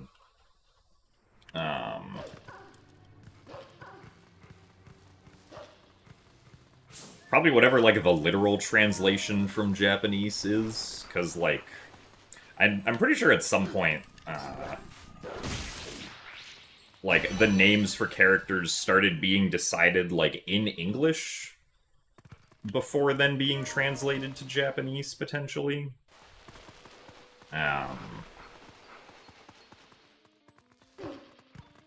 Because, like, Zant is the English name, but then, like, if you take the Romanized Japanese name of Zanto, right, you get the Xanto, which the other languages, or the other translations, may have then just taken literally, right?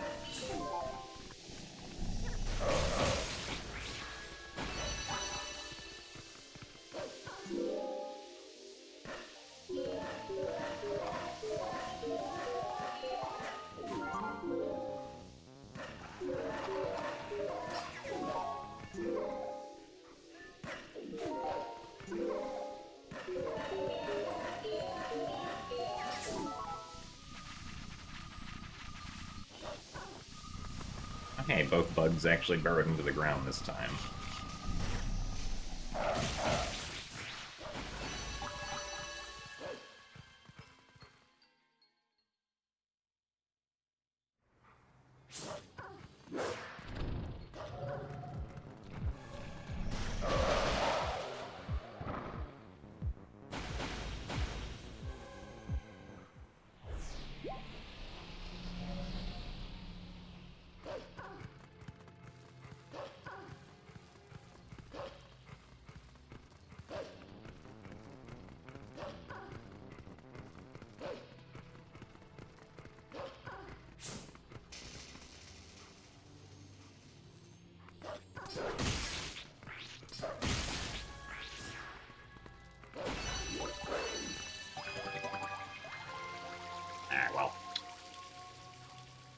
Fortunate time loss because of the mistake there, but whatever. It was only a couple of seconds. Also, hello, Roan.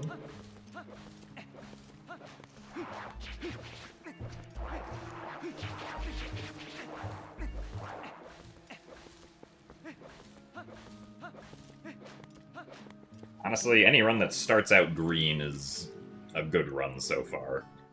Because the beginning of my PB is very good.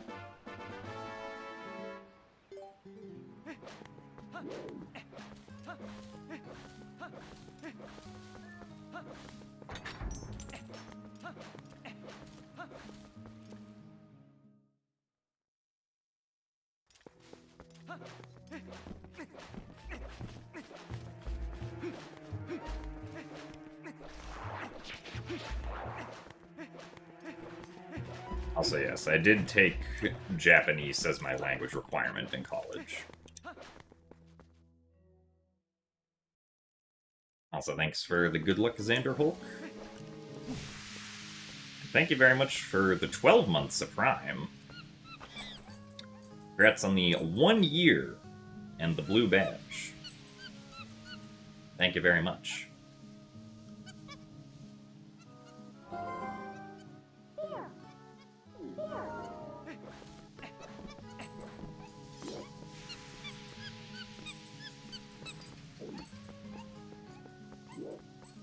Oh, that's interesting. I didn't know that about the carpenter names in OOT.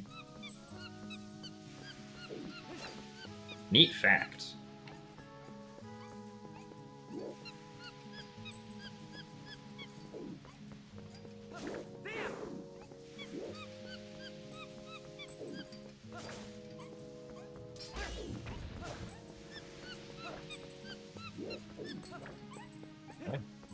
Man, that grass really did not want to be cut.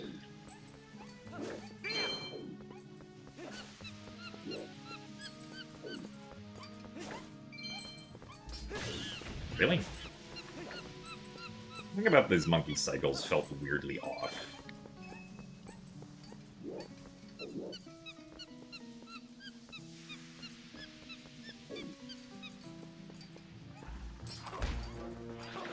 Really? Just trying to make the monkey not get scared. But it happened anyway, unfortunately.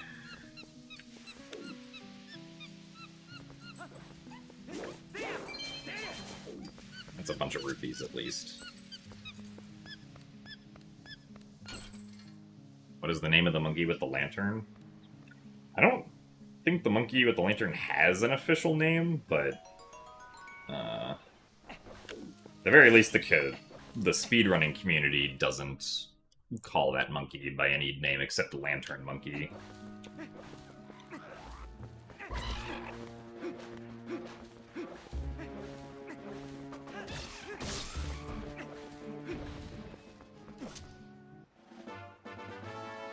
John Lantern. Ah, yes. The monkey that invented lanterns.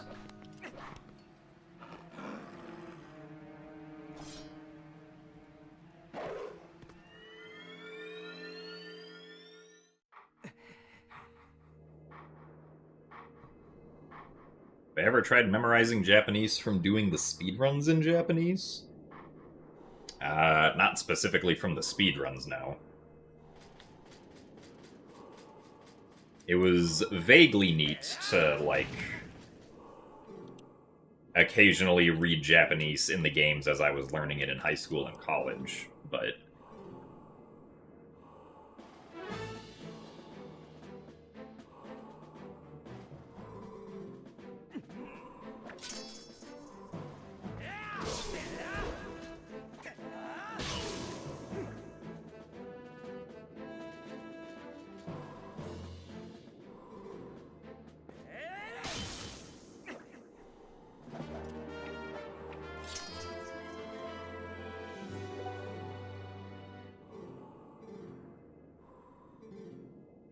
OOT and MM have surprisingly difficult kanji for a kid's game. Interesting. I know that they also didn't have the furigana for OOT and MM. I think they started having it in Wind Waker.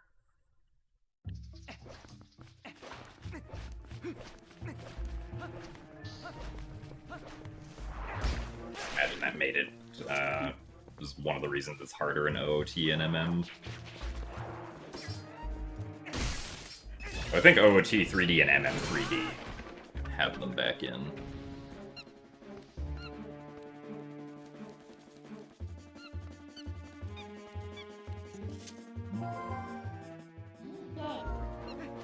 Yeah, I probably can't get past that, unfortunately. But of course, now the spider turns the other way. Oh.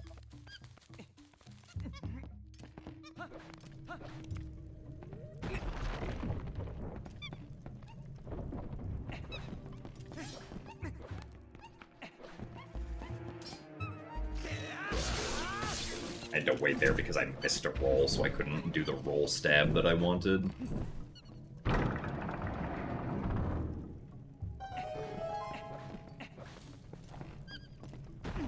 The Oracle games have kanji, and kanji on the Game Boy Color is just as terrible as it sounds.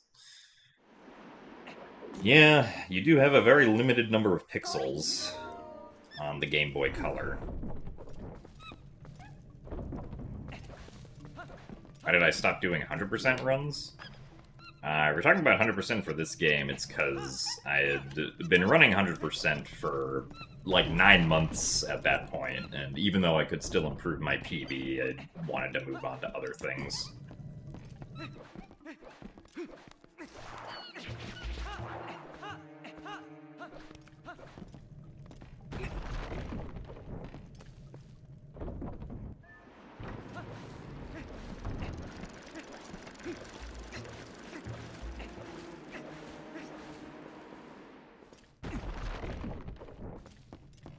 How come I stopped doing low percent runs? I stopped doing low percent runs because I never started doing low percent runs. That would be the reason why.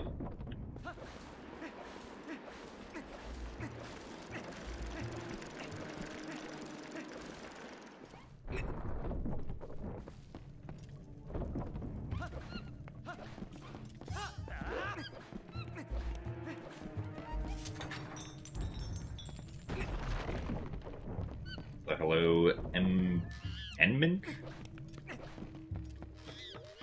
I don't know if that's how to pronounce that username. So welcome to the stream, even though you're sleepy. You may find yourself becoming sleepier at the sound of my soothing voice. You could even use the stream to fall asleep to, as many people do.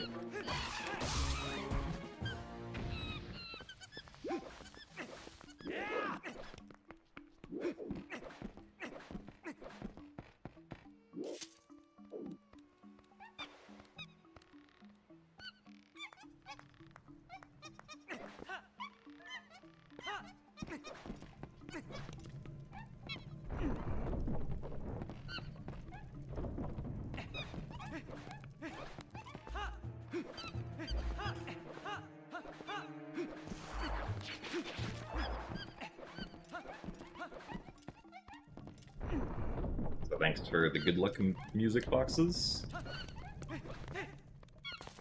Oh, come on. Didn't get a roll there.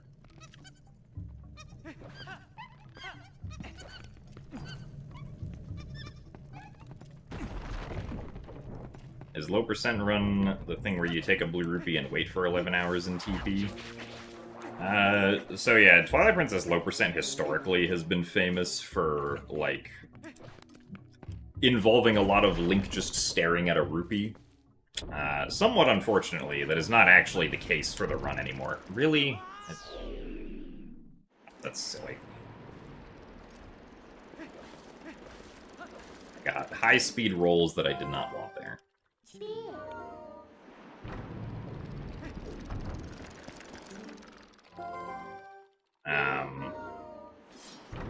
But now low percent only involves, like, an hour and a half of rupee sliding, and only takes, like, 4.5 to 5 hours as a category, so...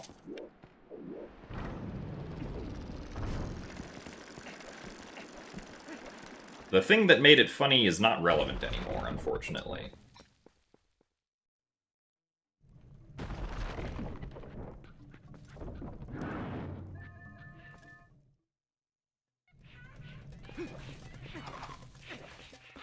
One, two, three. Really bad timing.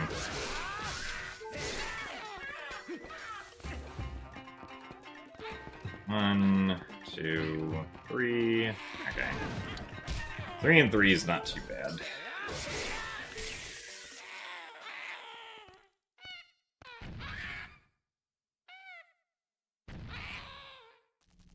It's numbing? Oh, okay, that makes sense.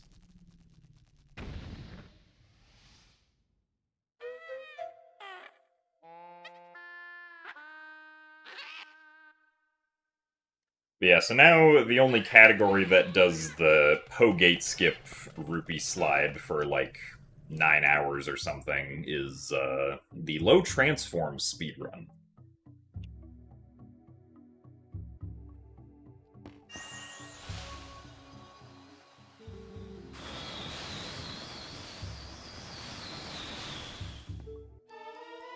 I'm sad about that void out because it means that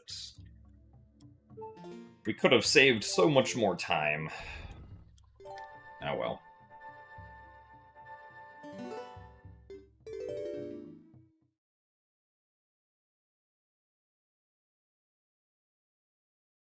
My favorite mini boss in this game? I don't know.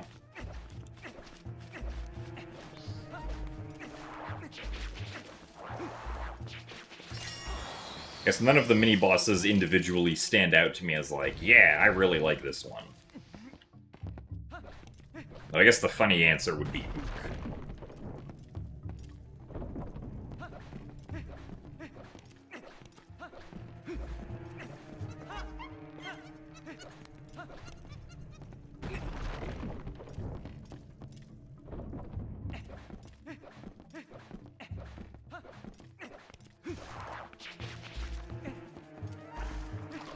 Really?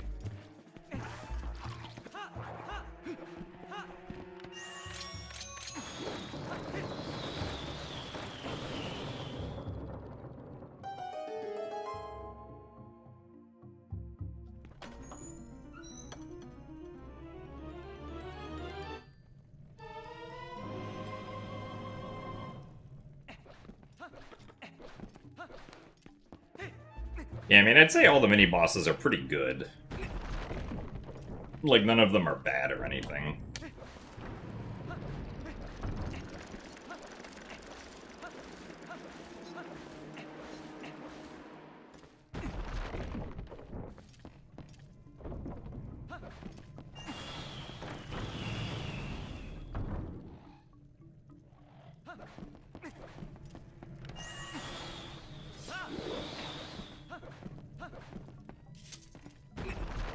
Like the Goron who guards the bow because he's just some guy. He's not being controlled by Zant. It's true, he is just some guy.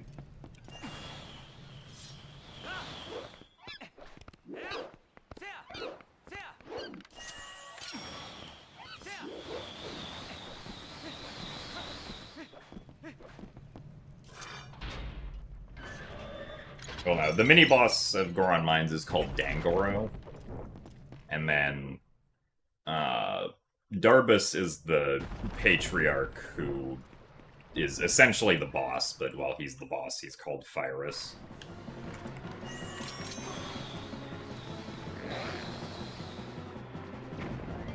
So hey, Chris, thanks for the good luck. I am indeed doing well.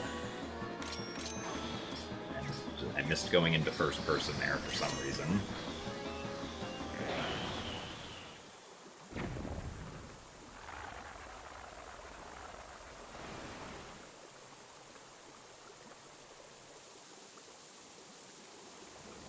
Arbiter's Grounds is the best dungeon in your opinion because it fits perfectly in the general dark theme from Twilight Princess. Yeah, I mean, Arbiter's Grounds is pretty good. It's also definitely, like, the scariest dungeon in the game. I missed going into first person again.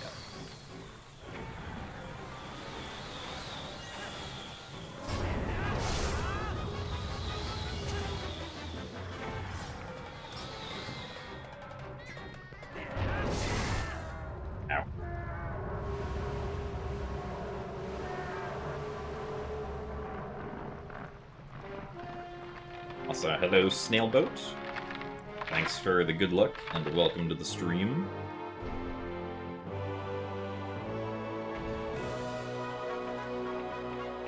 Palace is pretty scary, too. Yeah, I guess that's also true. I mean, Palace... I feel like Palace is only scary because of the hands, casually. I feel like Arbiter's Grounds, for me, was definitely overall more scary when I played casually.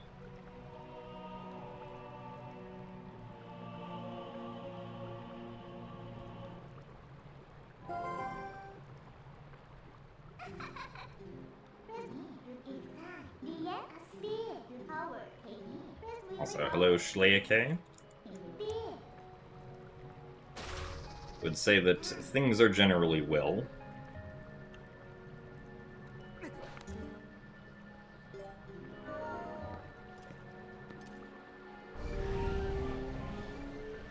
Last we got you wanting to play TP, actually. You don't know why?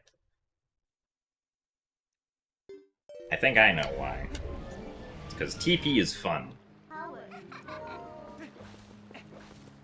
And actually being around people who speedrun and discussing speedruns makes one want to speedrun.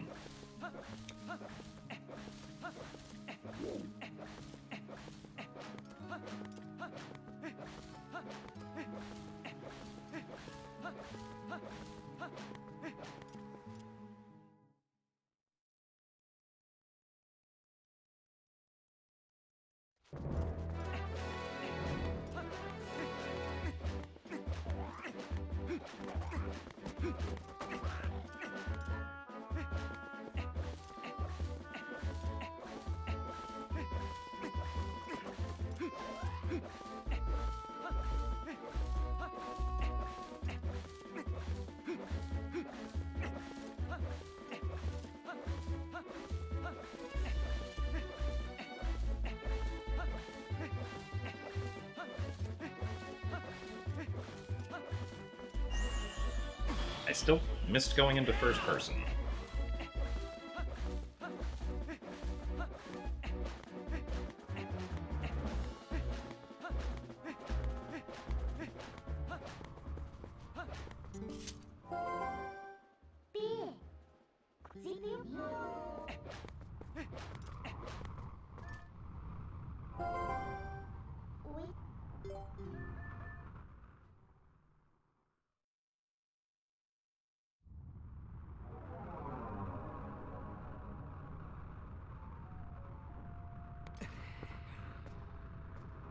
I'm not really sure what my favorite dungeon in Skyward Sword is, because it has a lot of good ones. Like Ancient Cistern, Skykeep, Linear Mining Facility, and Sandship are all, like, very strong contenders.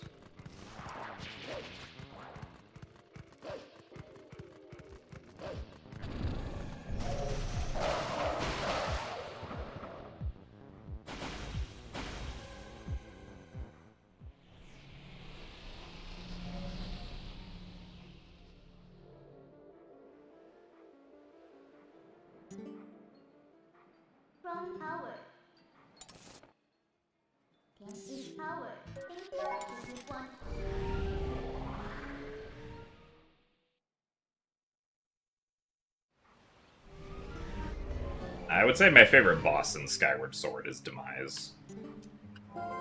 Really, any of the, like, pure combat-focused bosses in Skyward Sword are the ones that I enjoy the most. So, like, the Girahim and the Demise fights.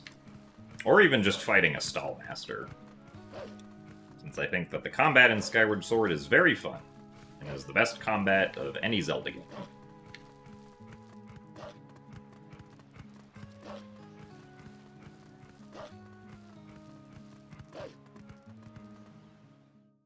Hello, Douglas.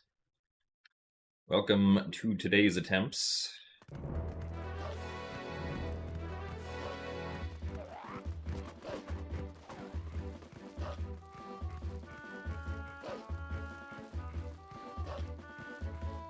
Is it just you, or does Wii Remote Skyward Sword control better than Joy-Con Skyward Sword? I mean, I would say both of, like, the motion control specifics have their strengths and weaknesses.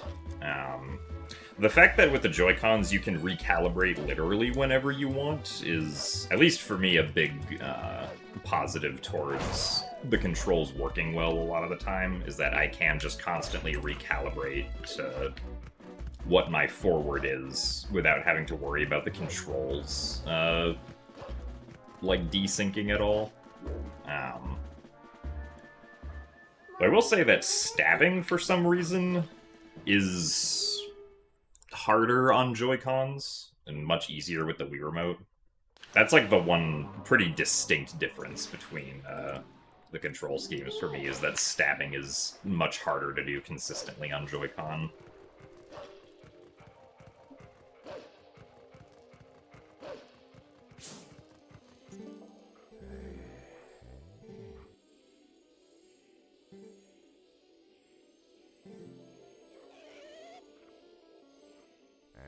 Also, that is very fair, Ryan.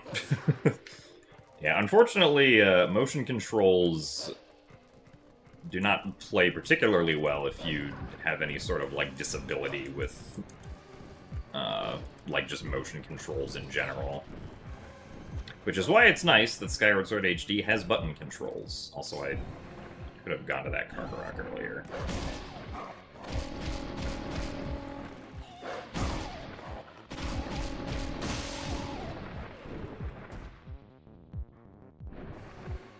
I've never played Hyrule Warriors before, so I do not have a favorite Hyrule Warriors character.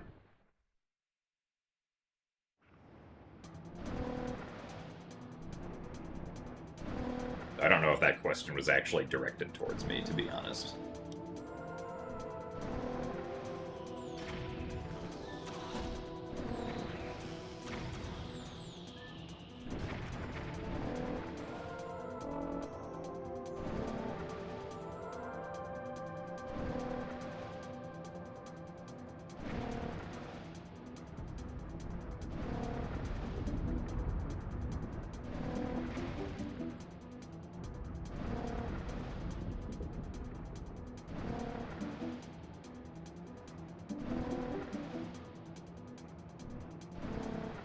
I think people's opinion on Skyward Sword is better today than it was when it came out. I guess that kind of depends on what you mean by better. Like, do I think people's opinions are more accurate today? I guess that doesn't really make sense because they're opinions, but... I don't know if I would say Skyward Sword is, like, better received today than when it first came out. At least as, like... If I had to gauge the general vibe, I would say it's probably received about the same. Maybe slightly better with the inclusion of button controls in HD compared to when it first came out, but...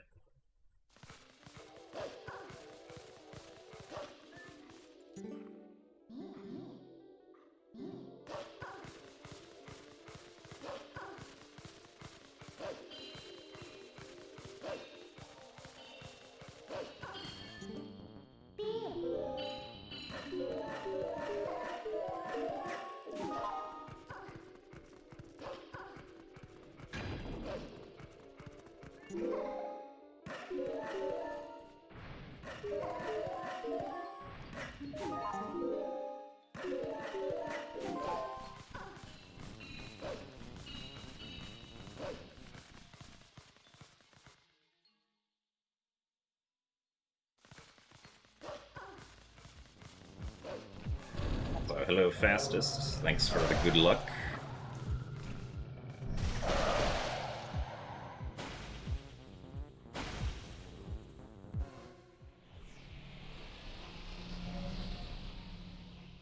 Yeah, I mean, like, as much as I really like Skyward Sword, I think there are very valid reasons to be, like, annoyed by it.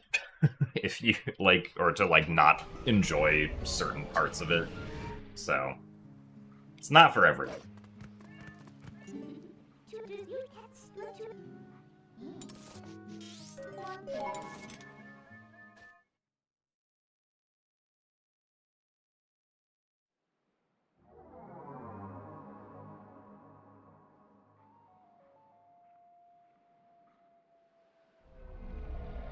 My gamepad is not blue, no. It's, I guess, just the lighting. My shirt is very blue, though. But my Wii U console is the black 32GB one. Because when the Wii U was first released, they had two models. The white model, which had 8GB of storage, and the black model, which had 32GB of storage.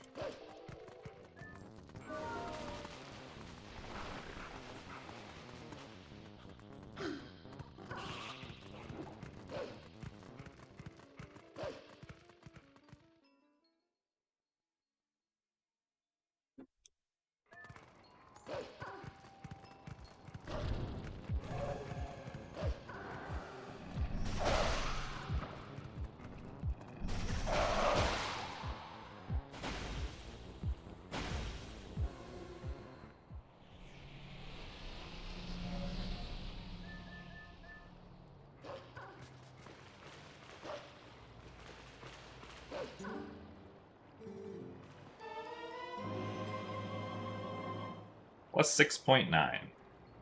Nice.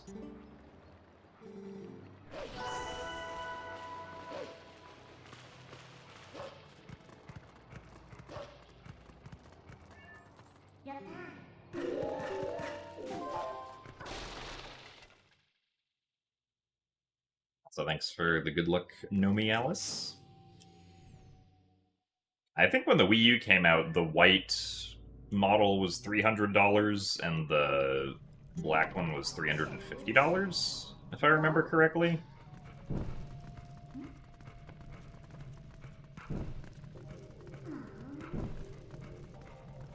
There's something along that price range.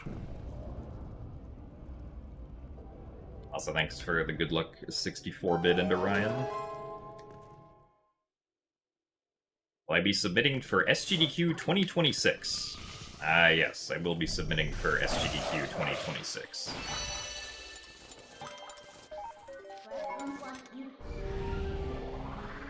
Also, thank you very much, 64-bit, for the 76 months of Tier 1.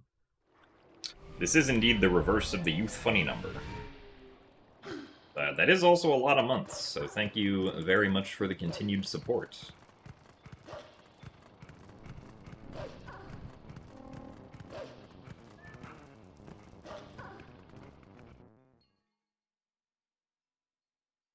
So thanks for the good luck, Harry Monk.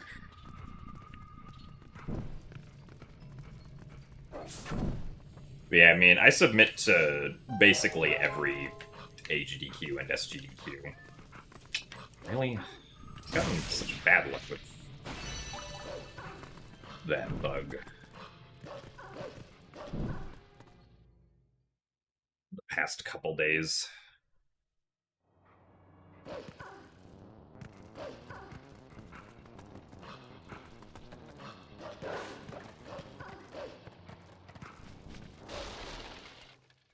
Did Wii U's come with Nintendo Land? I thought Nintendo Land was a game you actually had to buy.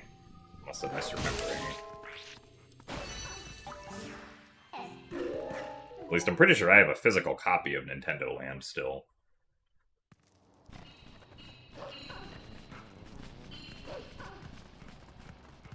I will not submit TPHD to SGDQ now.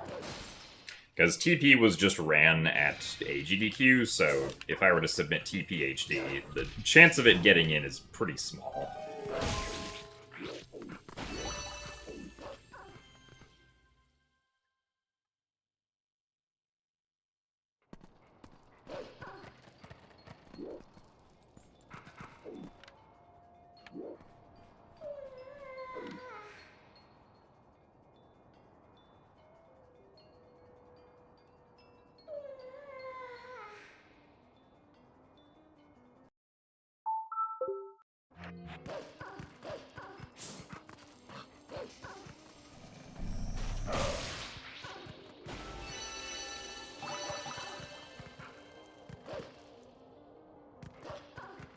Well, we didn't lose 40 seconds to Bomb House skip that time, so nice.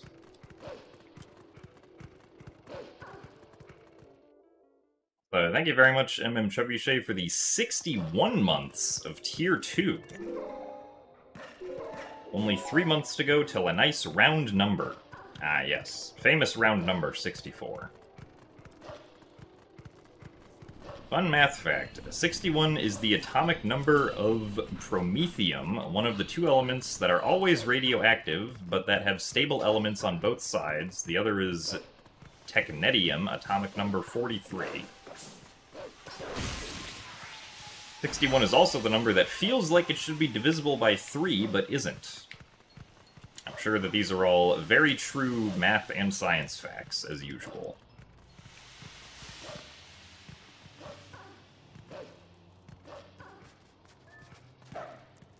Ow, darn it.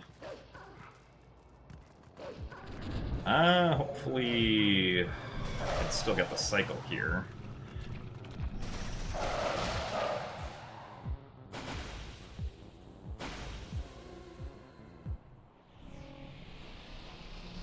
Oh, so yeah, it was a bit unfortunate that I didn't get to do TPHD all dungeons at AGDQ, but sometimes life just happens, and you get sick, and then you're not unsick by the time they have to call in a replacement.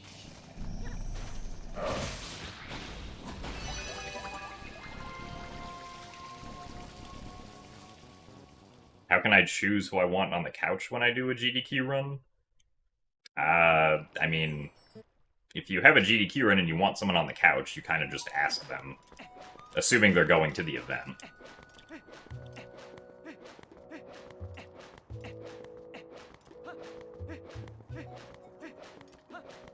And then you have to tell GDQ, like, hey, this person who's coming to the event is going to be my commentator. And GDQ says, cool.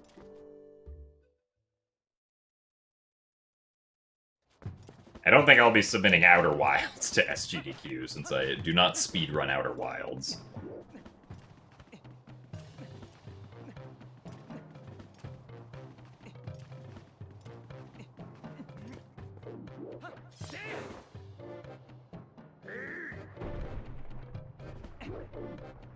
You also choose who reads donations.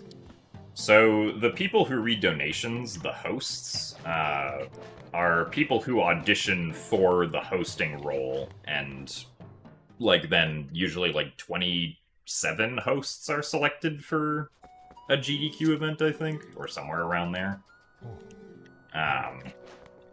And if you want a specific host, you can talk with the host, and if the host wants to host for you, you two can mutually request each other.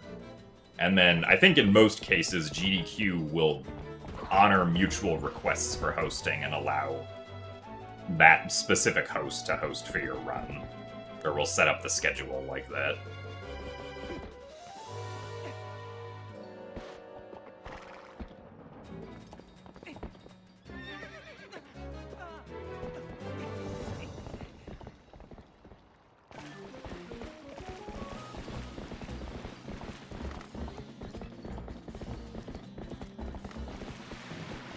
But yeah, the reason that I didn't do the run is because a couple days before the event started, I began testing positive for COVID. And then GDQ essentially said that I had to be negative of COVID 48 hours before my time slot on the schedule. And 48 hours before that, I was not testing negative, so they had to make arrangements for a backup. But then 24 hours before my original time slot, I did begin testing negative, and then proceeded to jump on a plane and fly to the event when I began testing negative. So I was actually there for the time slot, but the run had already been given to Glubbers as backup, so we could not change the schedule back.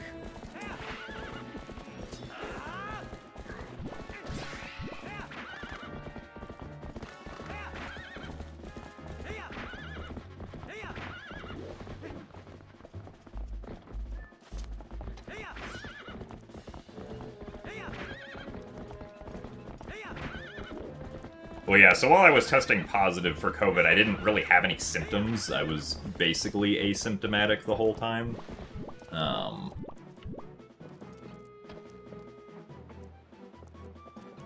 So, I always felt fine, but even if you are asymptomatic, you are still contagious if you are testing positive.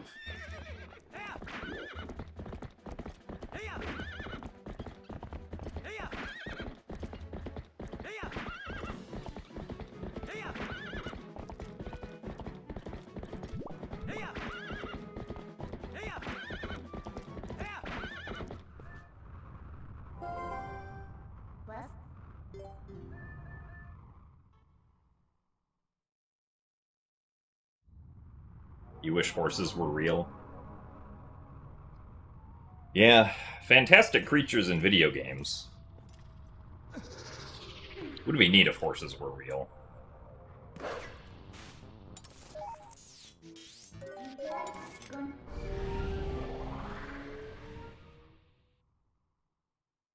Also, thanks for the good luck key roll.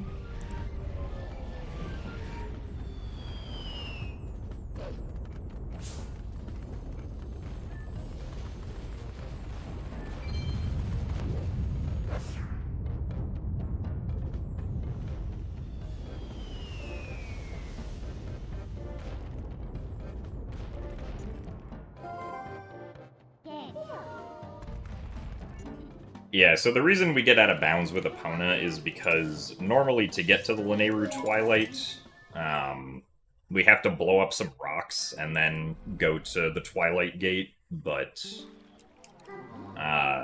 because we don't have a way to blow up the rocks, we can instead go out of bounds with Epona and take advantage of the fact that the trigger for the cutscene that puts you inside the Twilight doesn't have a, like, Y-coordinate requirement to trigger the area for it. Like, as long as you're within a specific XZ boundary, the cutscene will trigger regardless of what your Y-coordinate is. So it doesn't matter that we're significantly below the map, the cutscene still triggers.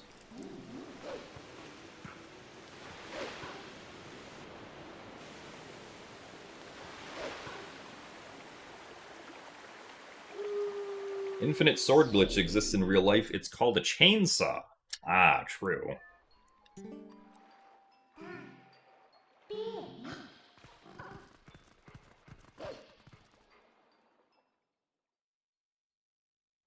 You have returned from an unplanned nap. Nice. I love the unplanned naps.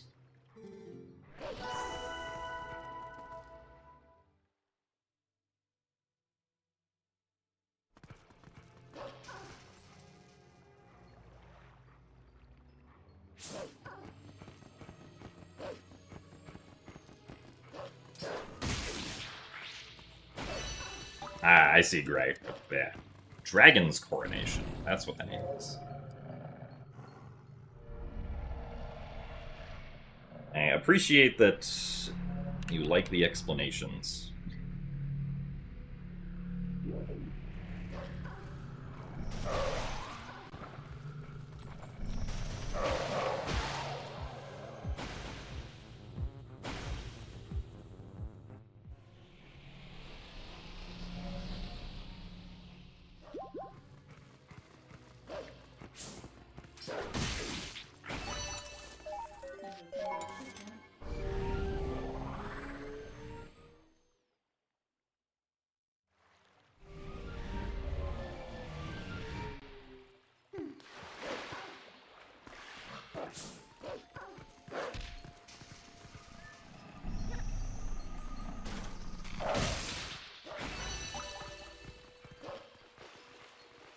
The unplanned nap named by the same people who call catastrophic IT disasters unscheduled maintenance. Maybe. Depends on how bad the nap is. Or how bad the fact that the nap happened is. So thanks for the good luck, Lyoko. I am indeed feeling alright. I never really felt bad to begin with because I was asymptomatic, but yeah.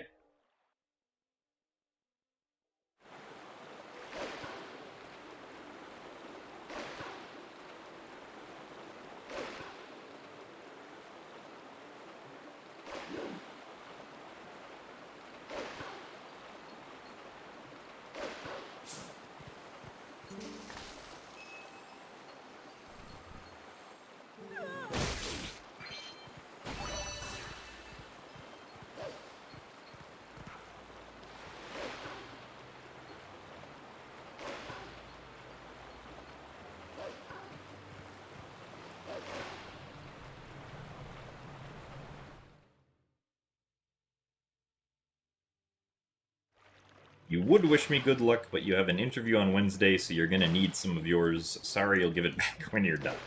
No, that's okay. I think the good luck is probably more important for your interview than it is for my all dungeons speedrun.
But was certainly not with your SSR practice seed where you last locationed your go mode.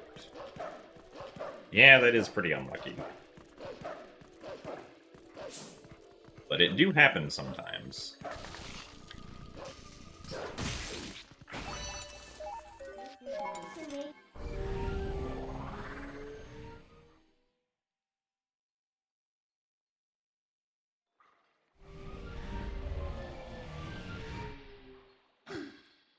Ah, nice, Boss Lady Trey.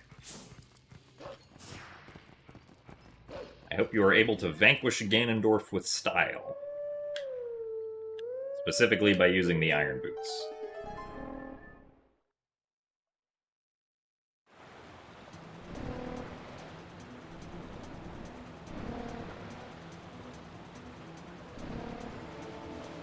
What about Lantern?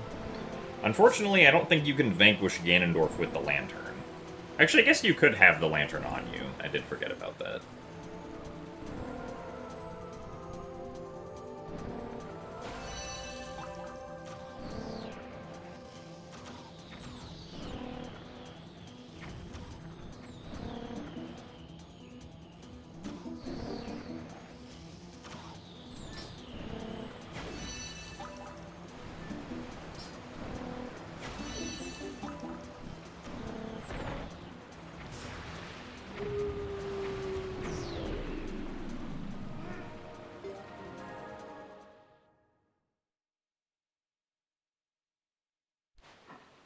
Decky pumps.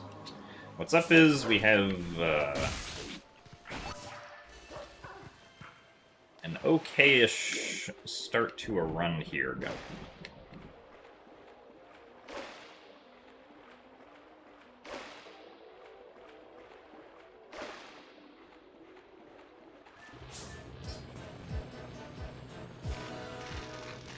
Actually, I guess that's probably a good start.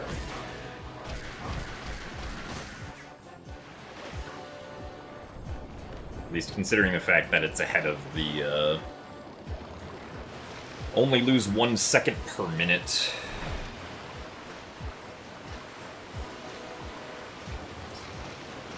Sort of standard.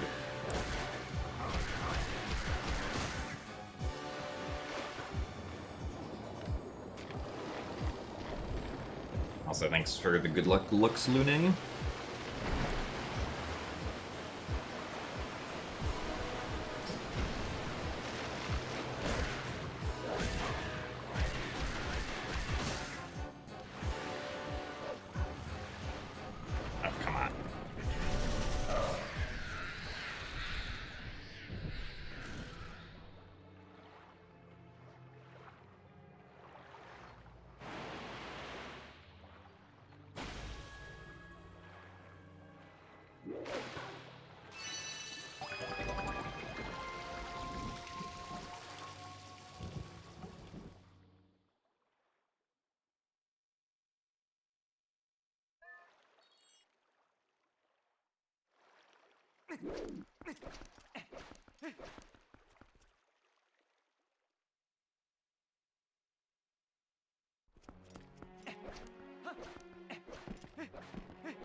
Ah, I see. We can use the lantern to burn the ground underneath the Ganondorf and put him in a hole.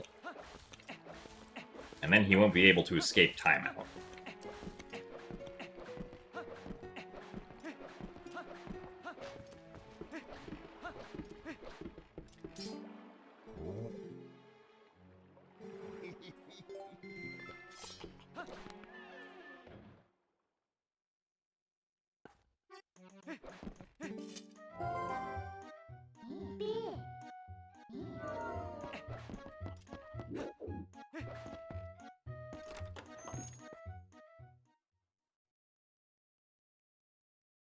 So thanks for the good luck, Hazman.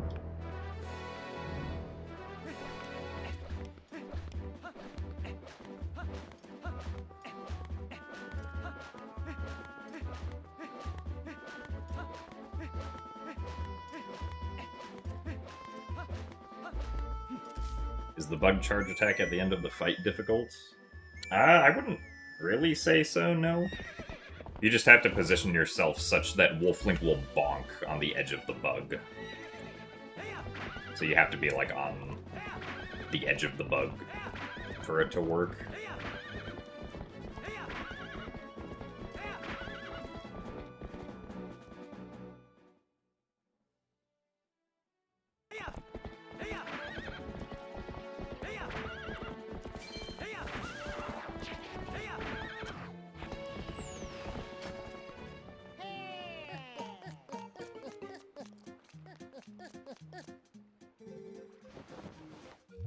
Yeah, it is interesting that there's no way to, like, manipulate time of day anywhere in Twilight Princess. Like, there's no equivalent to the Song of Passing or the Sun Song from previous games.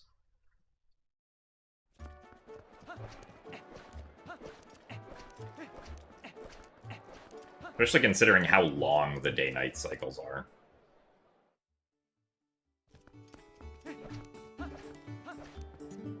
I should have realized I was going to talk to that NPC.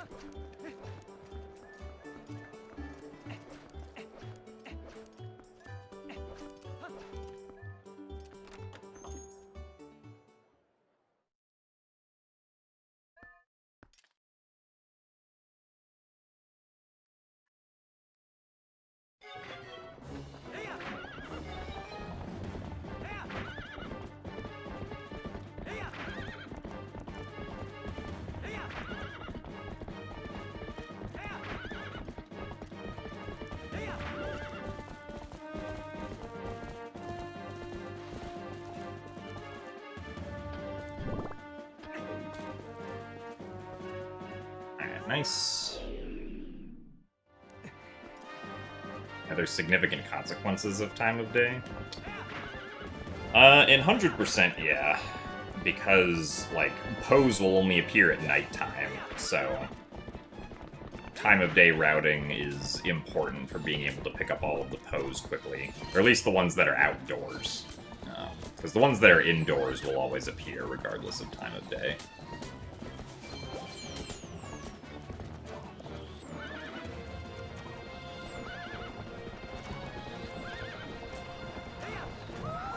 The bugs are not time-dependent now.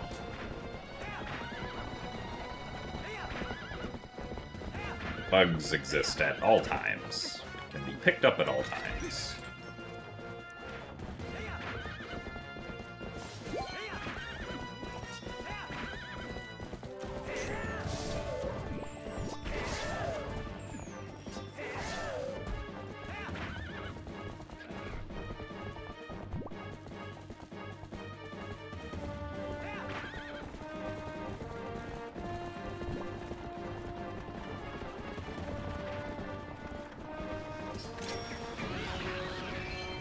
Oh, a yellow ruby.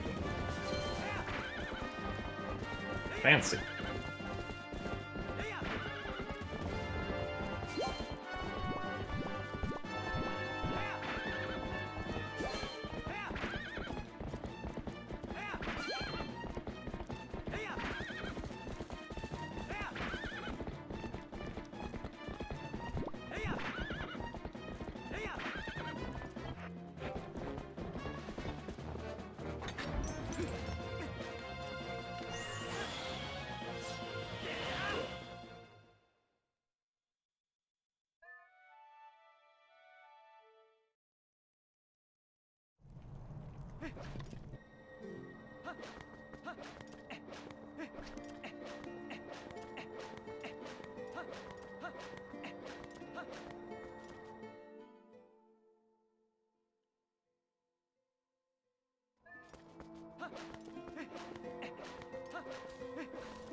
Technically, we lost 0.1 seconds.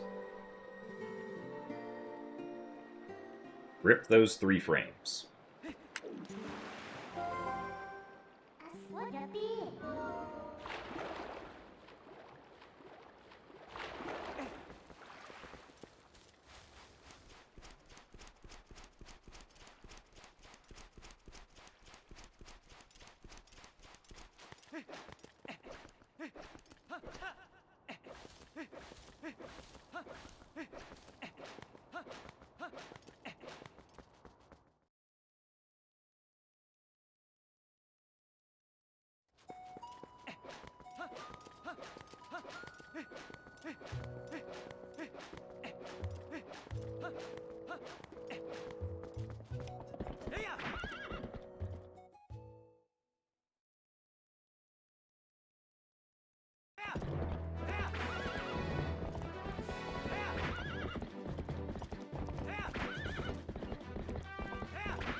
How much faster would the run be if early Master Sword existed? If we're assuming just like the exact same early Master Sword from GameCube and Wii, probably for all dungeons at least like 12 or 15 minutes, I think. For any percent it would be more, because any percent wouldn't have to beat Forest Temple then.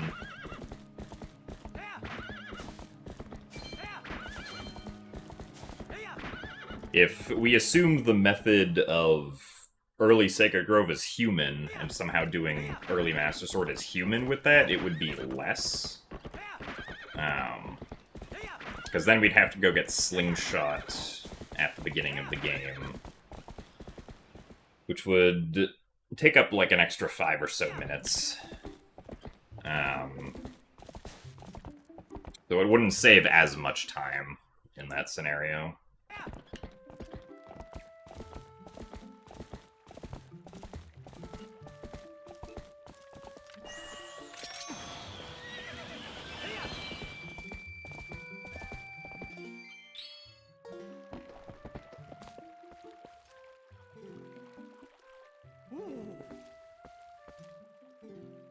Part of the reason that all dungeons is much slower in this game compared to, like, GameCube is also because of, like, not having the Door of Time skip in Temple of Time, which saves, like, 4 minutes.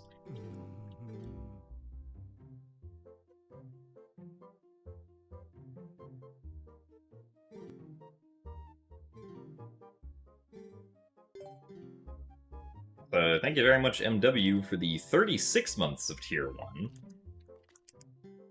Thank you very much for the 3 years, and for the good luck. I do appreciate the continued support. And appreciate Bo for doing nothing and letting me win.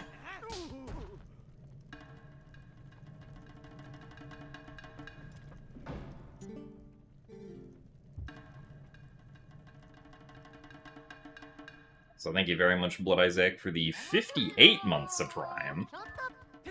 That is a lot of months of Prime, so thank you for the continued support. And thank you for the good luck as well.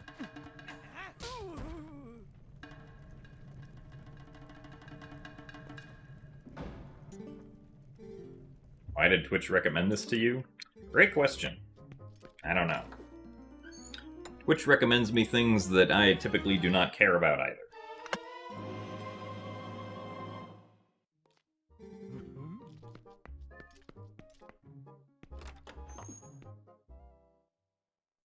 Maybe Twitch saw that you watched Twilight Princess recently and is now showing you a random Twilight Princess stream.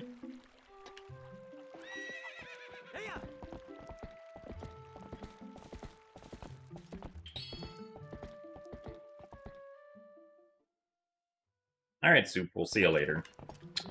Thanks for the good luck, and I hope you get good sleep.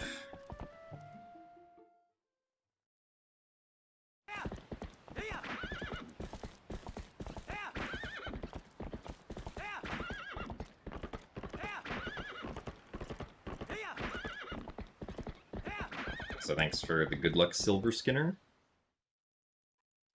This one's not too bad. It is behind by like 20 seconds, but... Once again, beginning of my PB is very good, so I don't usually expect to keep up with it.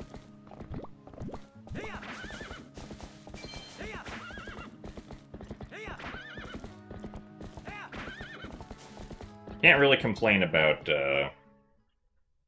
Iron Boots being a 117 time, though.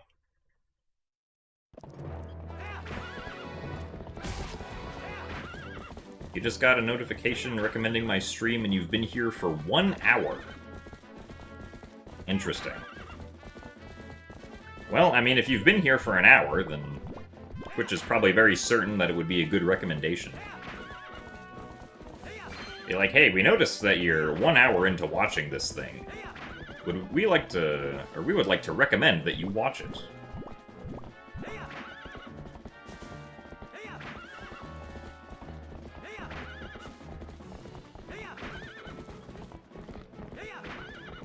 It's the ultimate algorithm. You let the viewer tell you what they want to watch. And then you just replay it back to them.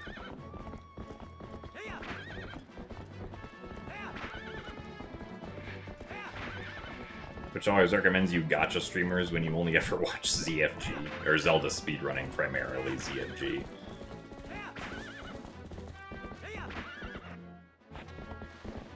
Which is a mystery sometimes. And by that I mean all the time.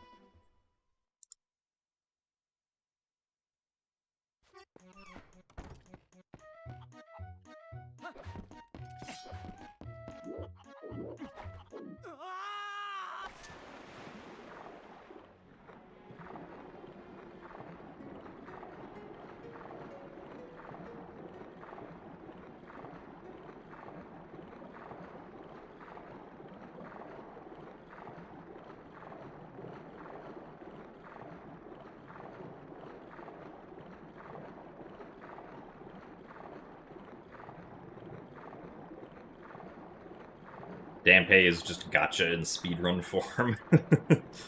I mean, to some degree, I suppose so, but... So, we are not going to fail Pillar Clip today. I am going to be far enough left, and we are going to clip out of bounds. Hooray.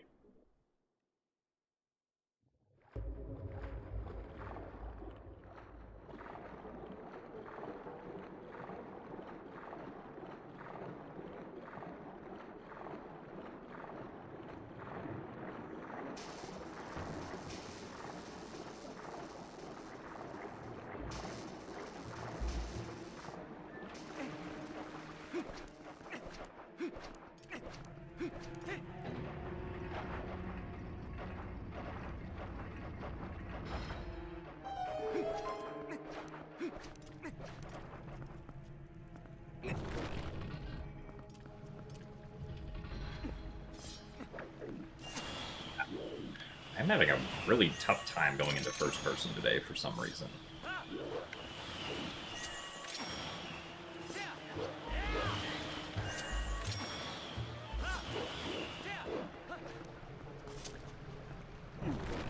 What makes Zelda speedruns more fun to me than speedrunning other games?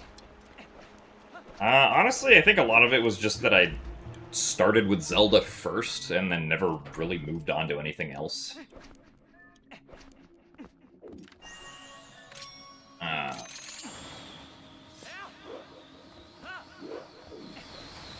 But I also did like Zelda games a lot before I started speedrunning them, so...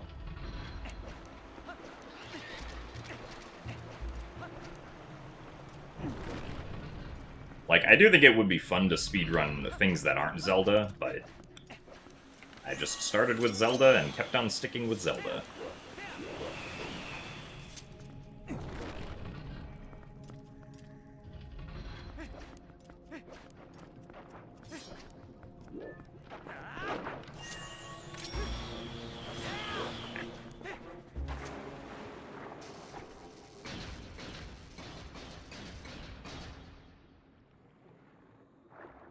What? I'm so confused as to why this doesn't work sometimes. There we go. That, like, never really happens to me in practice. Sometimes. Apparently something different is happening when I do it in runs that's causing me to not get all the way through.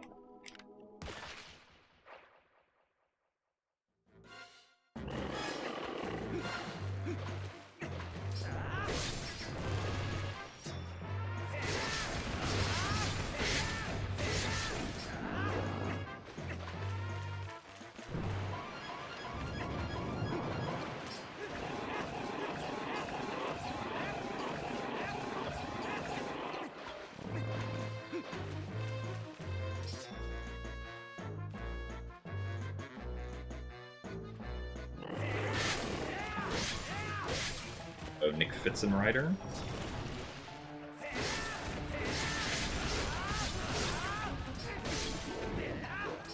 Come on.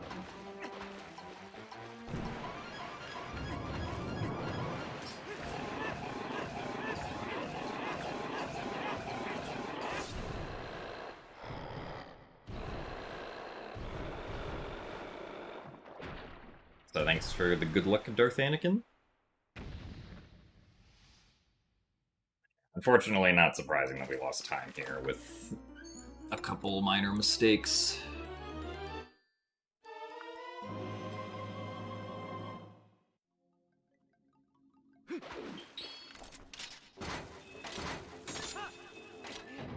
Aren't we supposed to have the Master Sword by now?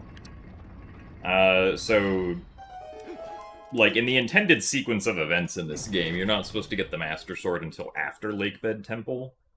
Speedruns of the GameCube and Wii versions of Twilight Princess have a sequence break they can do called Early Master Sword, which gets the Master Sword very early in the game.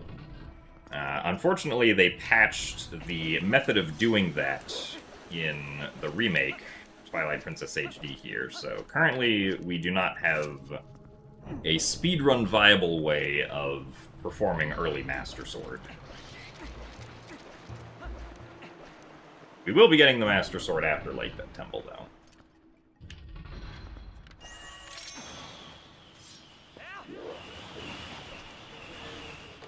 We'll also be picking up a stamp.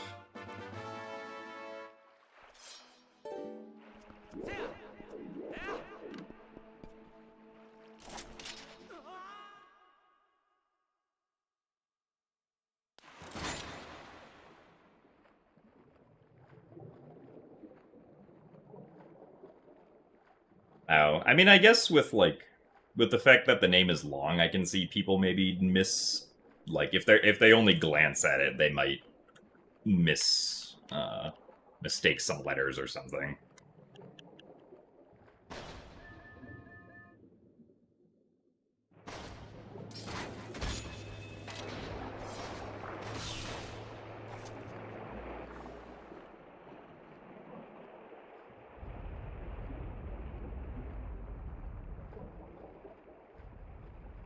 But I'm glad that I was able to get it first try.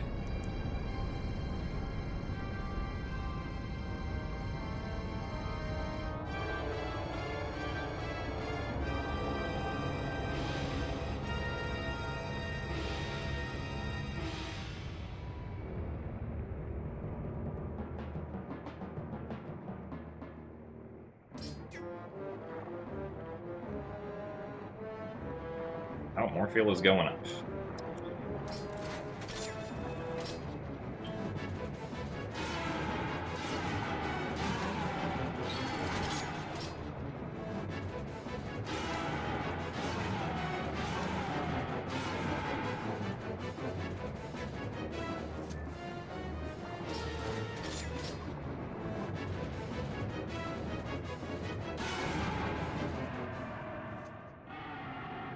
So thanks for the good luck, the Archduchess of Cats.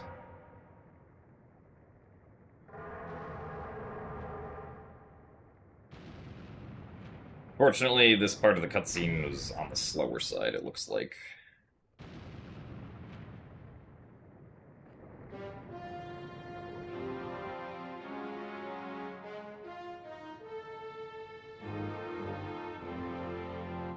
thanks for the good luck as well, Nick. You love this game and you struggle with this boss for a while when you played it. Yeah, casually I remember Morpheal being kind of annoying. Especially in the first phase when, like, trying to target the eyeball and the other, like, bomb fish coming out. Kind of annoying.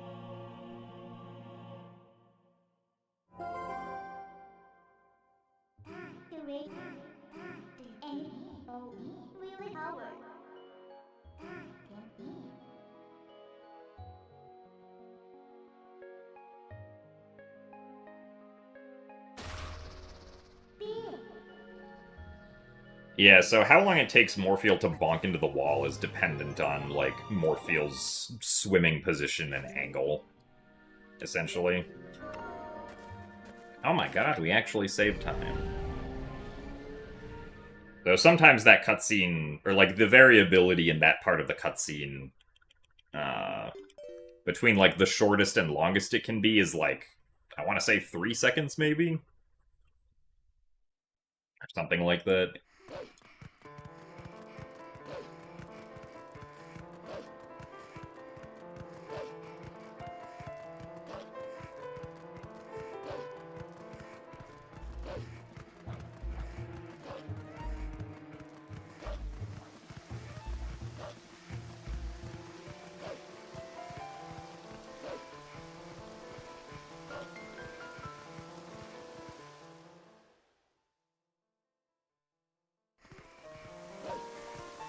Yeah, the second phase of Morpheal doesn't really do anything.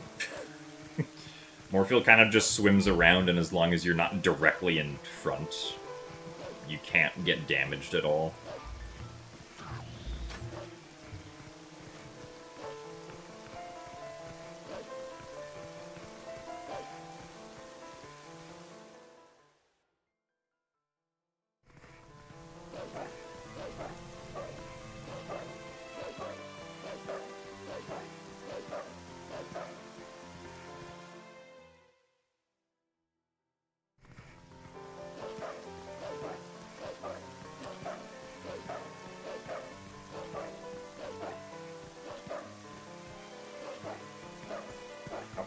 Come on.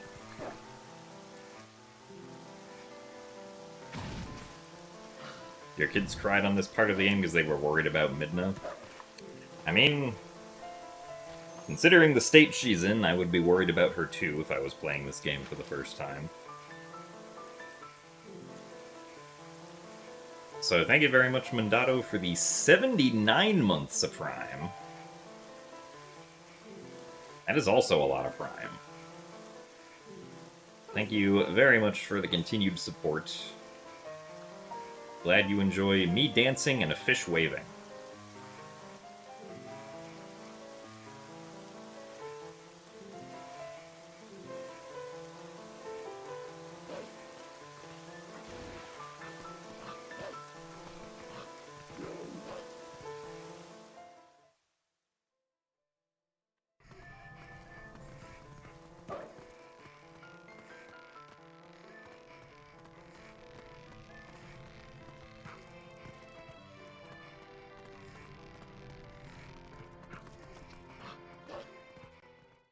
Yeah, a time machine you could only use once. You would use it to go back to when they were making this and convince them to turn off the enemy aggro music. This is a very valid use of a one-time time machine.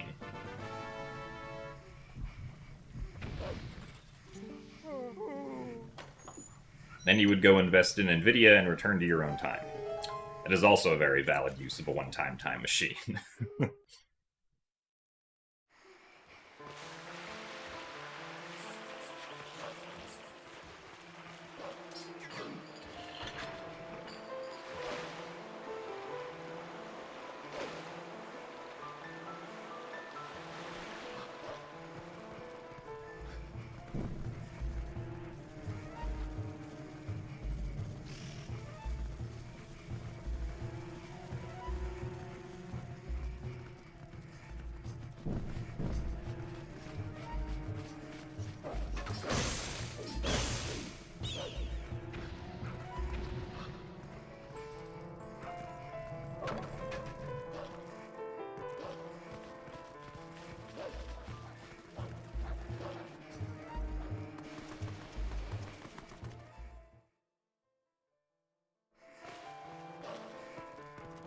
Hello, Jaden Huang.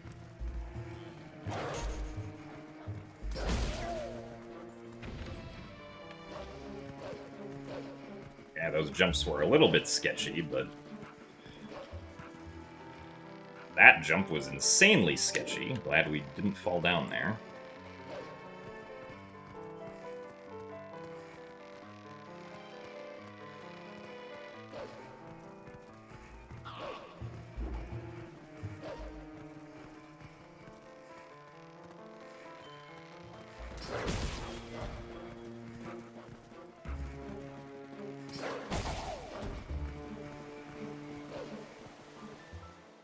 How doesn't Midna fall off here?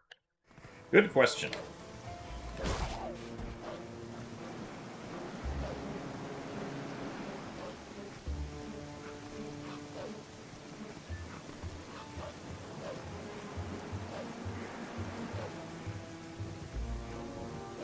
I do not have the answer for this.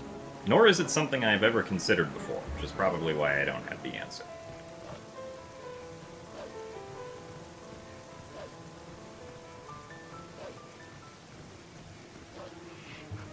If supposedly she's so weak that she wouldn't be able to hang on.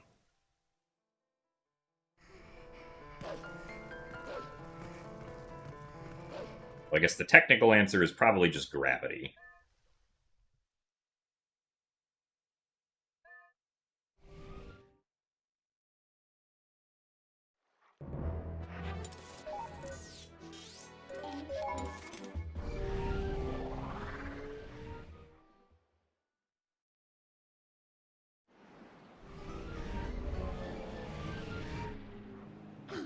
You could go back in time, you would just go back to see the competition between Gymnast and Linkus for world record in Wind Waker again. Ah, that's fair. I know a lot of people did enjoy that.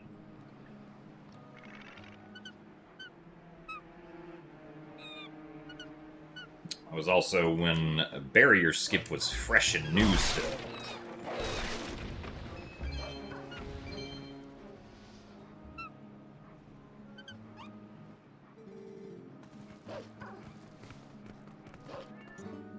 If I could go back in time, I would play Outer Wilds again. Well, I guess that going back in time is different from wiping my memory, but if I could wipe my memory to play Outer Wilds again, I would do that.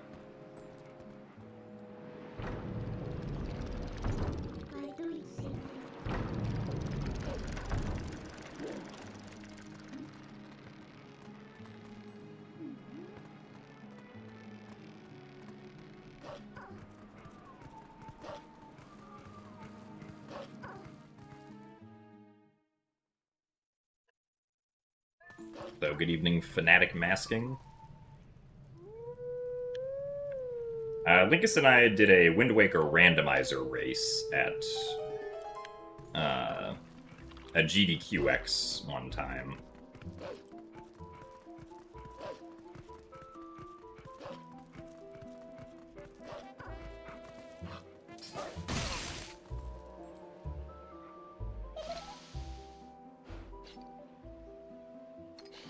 You could go back in time, you'd do a doctor's education and make sure you're at the birth of Gymnast 86. I'm not sure this would be very remarkable at all.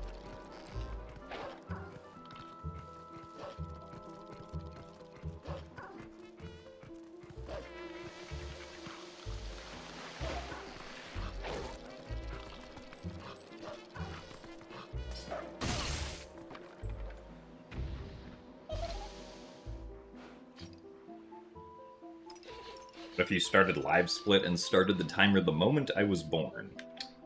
Well, this would be very impressive, since Live Split did not exist in 1998, though I'm sure other timer programs probably did.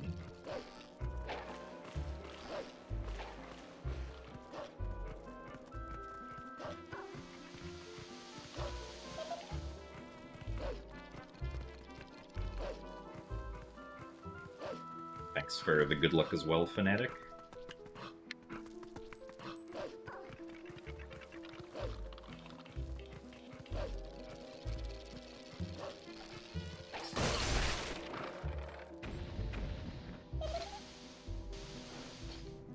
take it back to the past on a USB stick.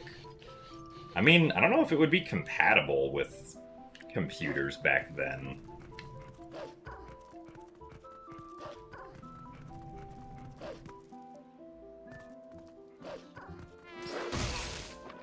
I guess as long as the underlying architecture is compatible with it, it would be fine.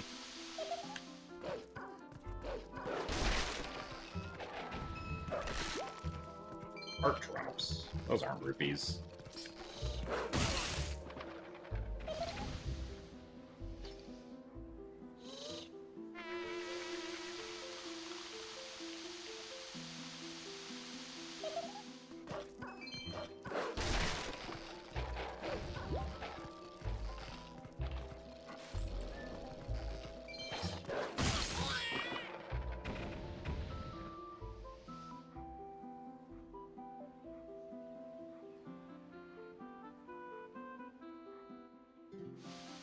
Ah, that's it. Just take back the whole computer.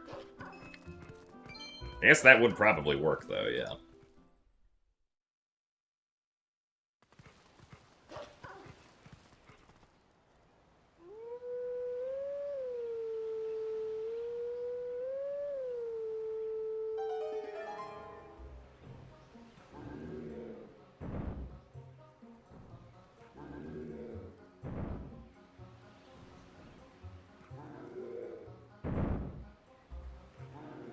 I've had a few people say that I look like Small Ant before, which... I mean, I guess we're both generic white dudes with brown hair, so... I guess there's at least some similarity.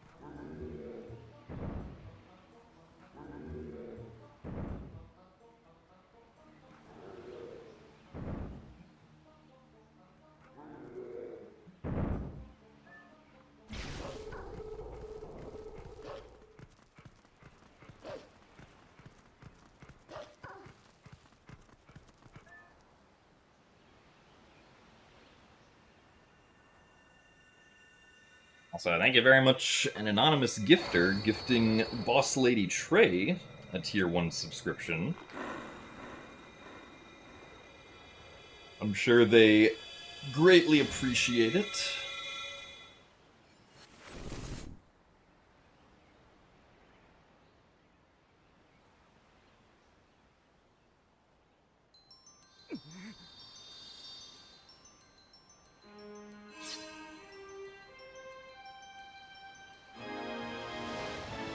You always thought that the statue puzzle was the hardest puzzle in the entire Zelda series. It is definitely a bit to wrap your head around when you first play, yeah.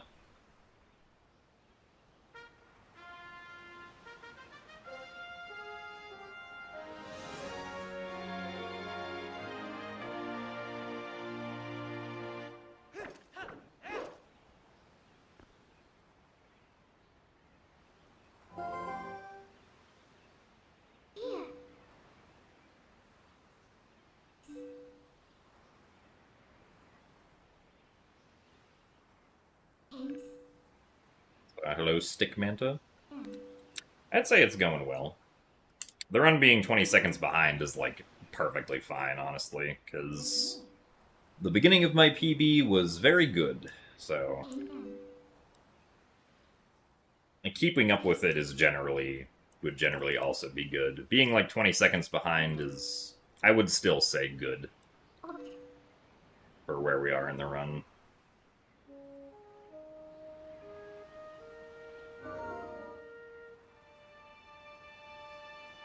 When you borrowed the game from a friend, he had written the solution in the notes section of the manual. Ah. What a good friend.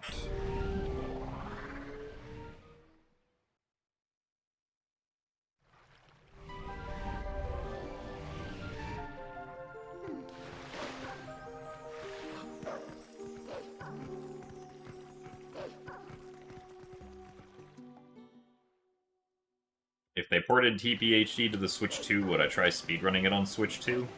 Almost certainly, yeah. Oh, I forgot about the other thing I was supposed to do.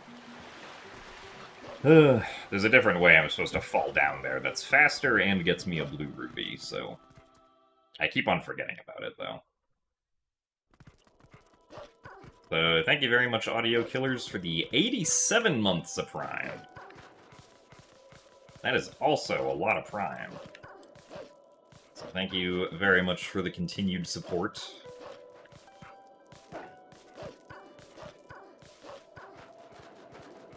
Of almost 7.5 years.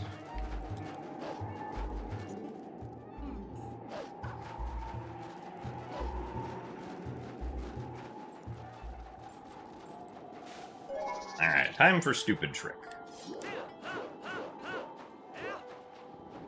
Hopefully, Stupid Trick will work out.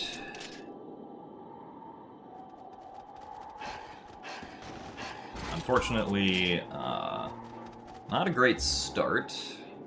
Got unlucky with how close the wolf decided to run.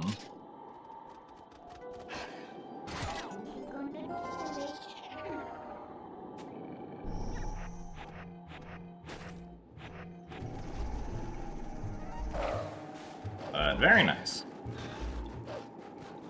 Alright, so we lost about 12 seconds to the getting unlucky on the first attempt, but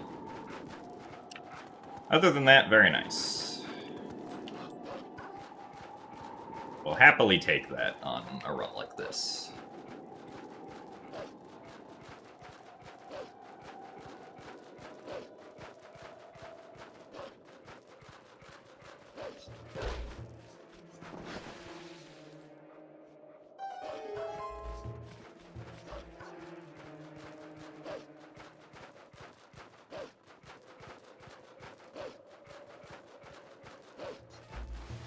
Oh, come on.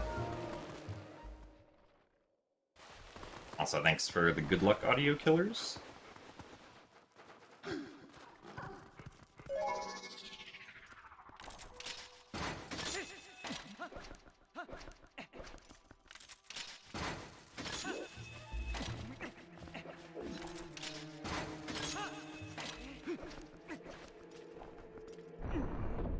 many tries does the wolf thing usually take? It kind of just depends. Like, if I get unlucky with, the wolf jumping to the side like I did there, that usually wastes about 10 to 15 seconds. Because there's a bunch of RNG factors involved with, like, how long the wolf waits before actually running at you, and also, like, where exactly the wolf jumps, what the distance is, which is the thing that makes the trick hard to be consistent at, is that you can't get the wolf to jump at you in the same position every single time. Because if the wolf is too close, then when he runs away, he'll run off the cliff, but if he's not close enough, then you won't be able to target him, or he'll run too far up the cliff, and then you won't be able to jump past the loading zone, and you'll get caught by it instead. Also, thanks for the good luck, Fullhorn. I feel like lately I've generally been pretty good with the trick, though. There are still some days where, like, we waste a couple minutes to it.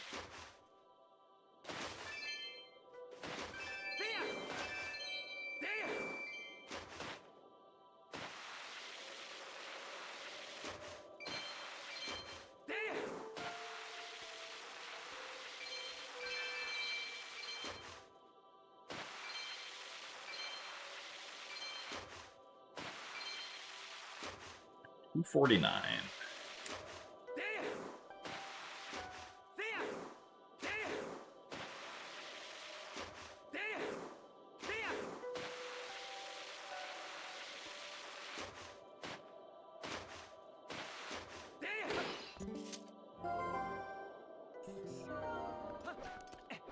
We have not gone to Goron Mines in the run yet, now.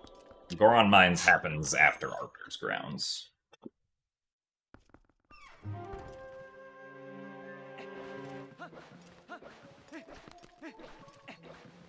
Because it's much more convenient routing-wise for us to skip Goron Mines early on, and then come back to it later when we have more items that'll make it faster to complete.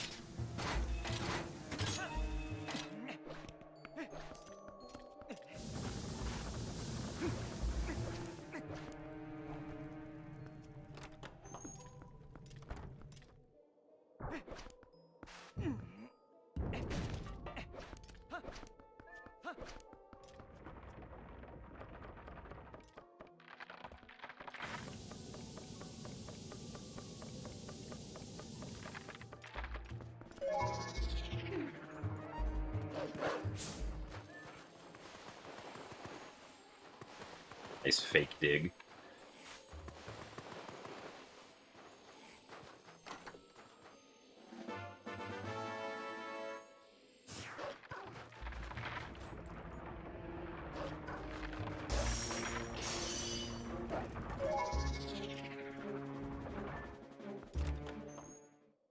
Any hopes for the Zelda 40th anniversary?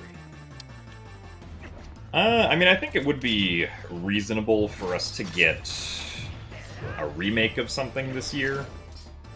I don't know what exactly it would be, but my hope would be, like, something between Ocarina of Time, Majora's Mask, Wind Waker, or Twilight Princess.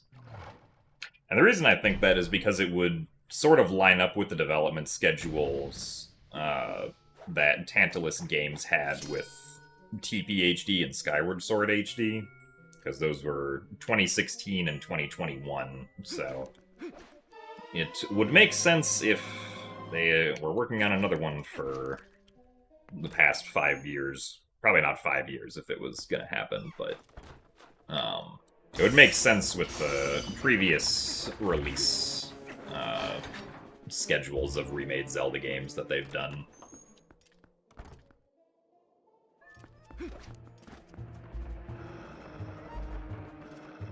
Oops. The first attempt was way too early. Though I don't think we'll get anything from Grezzo, because Grezzo released Echoes of Wisdom in 2024, and only 2 years afterwards I don't think would be enough time to develop another remake.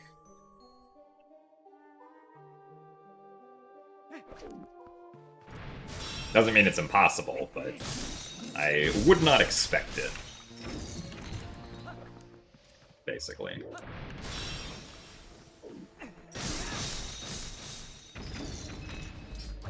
Blue rupee.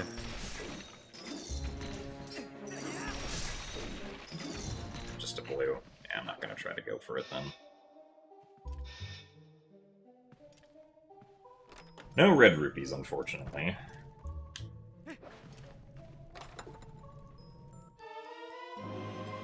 If nothing else, I imagine we'll get GameCube Twilight Princess on Switch 2 NSO.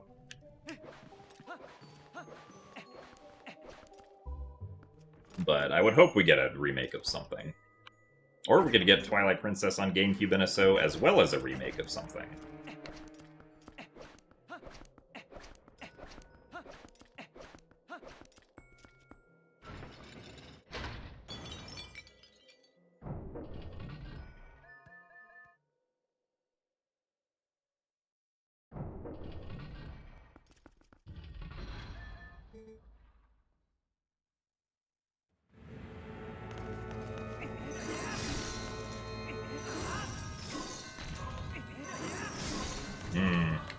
Kind of awkward.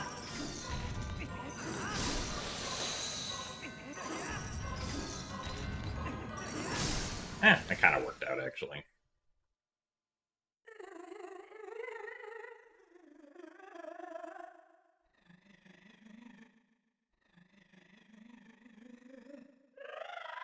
At least for Wind Waker, the lag on GameCube NSO has been greatly reduced. It is still there, but it's, like, significantly better now. At the very least. When they pushed the update that added WarioWare, the delay got greatly reduced. So they are at least trying to fix it. We'll see if any future updates make it even better.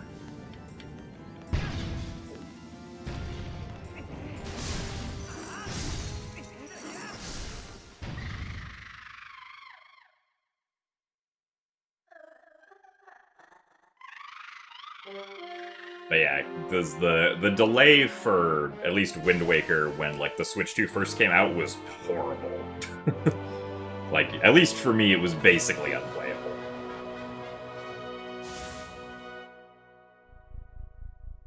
Have I ever run Breath of the Wild or Tears of the Kingdom? Yes, I have. I haven't run very much Breath of the Wild. I ran it for like a month when it was initially released, and then I ran it again for whenever I did the 3D Zelda challenge. Here's the Kingdom I ran for a solid like 9 months after it came out.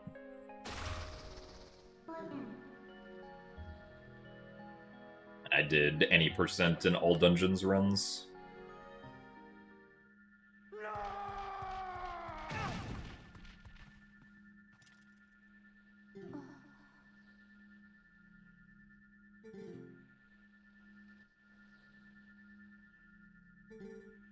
Look into eyes of Yeto. Their true beauty.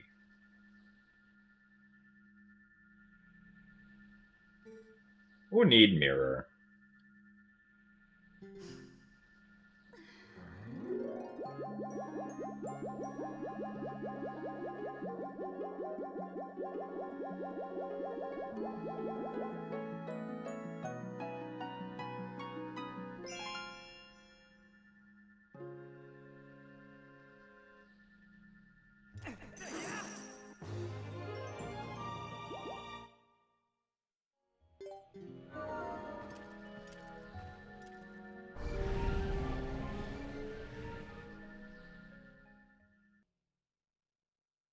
Yeah, I mean, emulators are very much not simple pieces of software, so...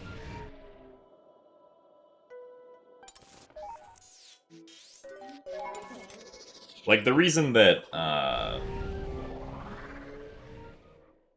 like, open source emulators that people often use are, like, at the very least decent now is because they've had, you know, like, years of work put into them. Whereas, like, an emulator made in-house at Nintendo has a deadline that does not allow for a couple years of development, right? And has to be put out by a specific date.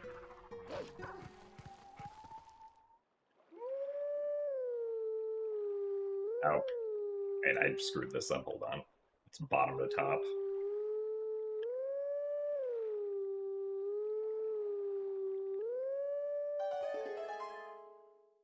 Wrong song.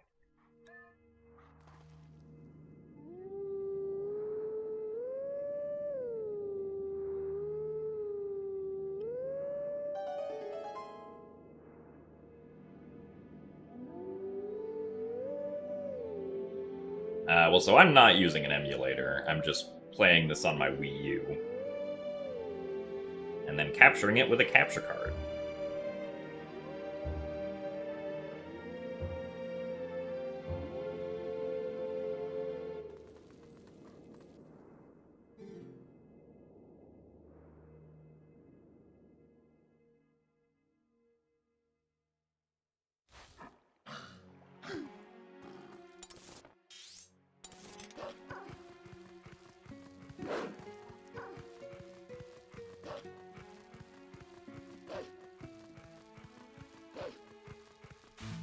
Whoa, hello.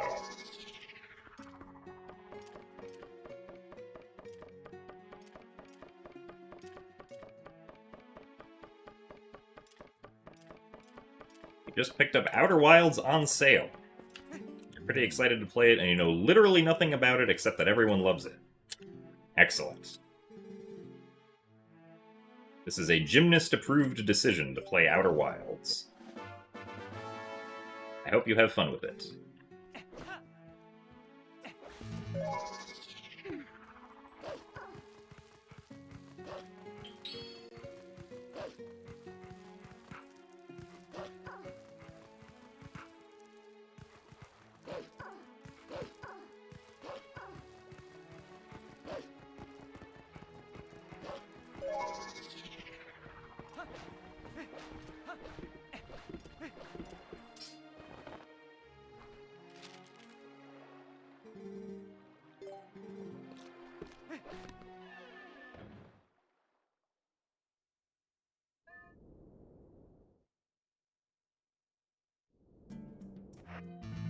Come on.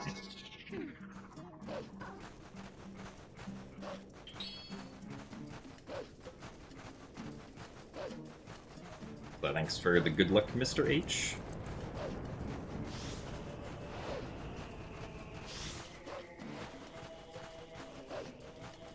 Making a gymnast-approved decision was your 2026 resolution. Oh yeah, did knock it out of the park early then.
Hello, Citrol.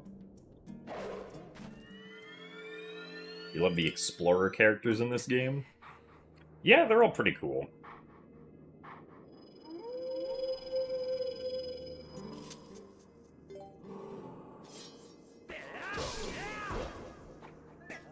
We do skip talking to most of them in the speedrun, though. Except for Oru.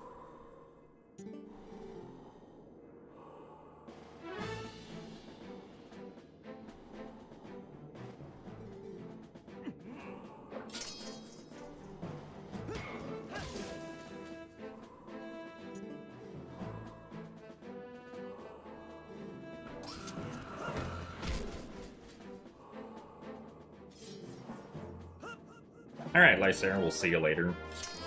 Hope you get good sleep. Thank you for the good luck. Wish you peaceful dreams.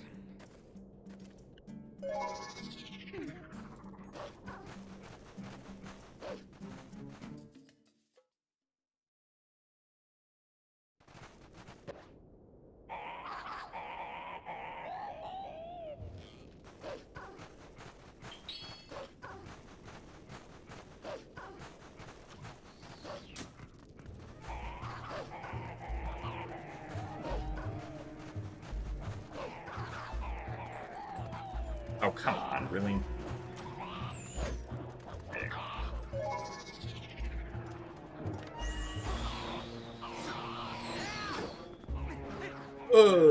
That's unfortunate.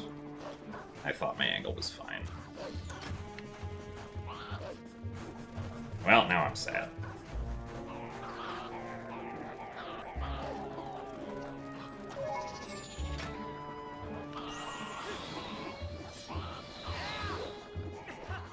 Really? Apparently I should not be rolling there today.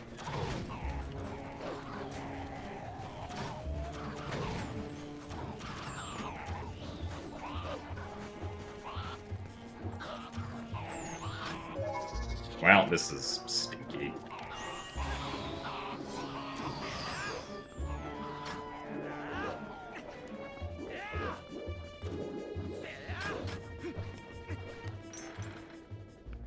Man.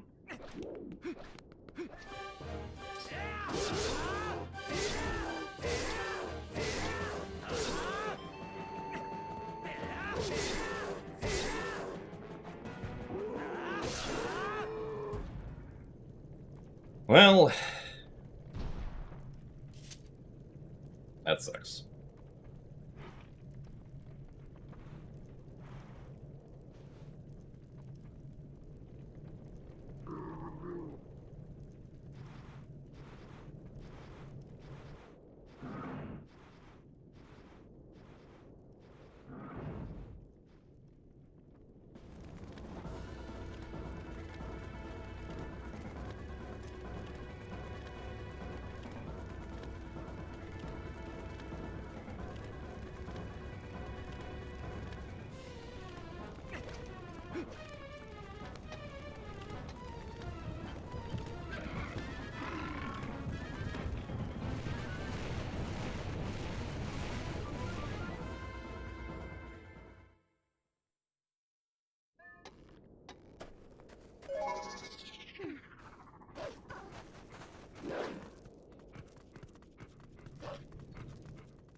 You talk to the boar in wolf mode?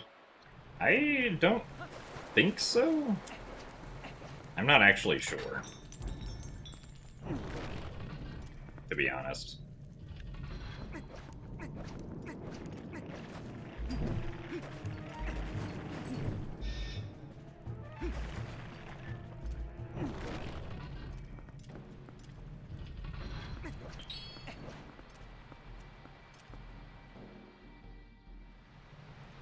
Alright, Archduchess of Cats. Enjoy the game. Hopefully.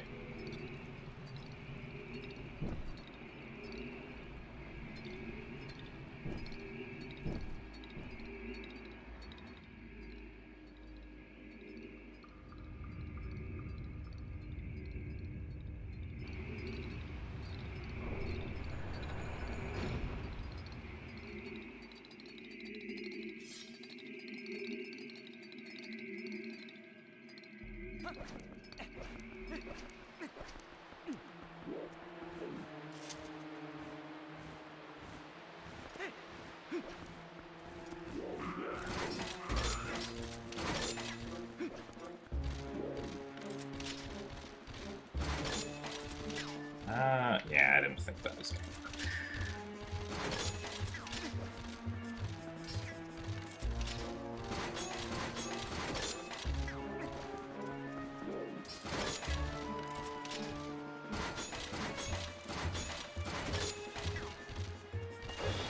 No, I was trying to move out of the way, but I got blocked.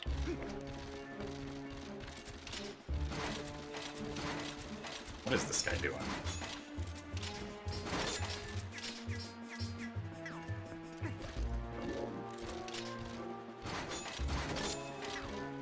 Trying to go over here and then do that.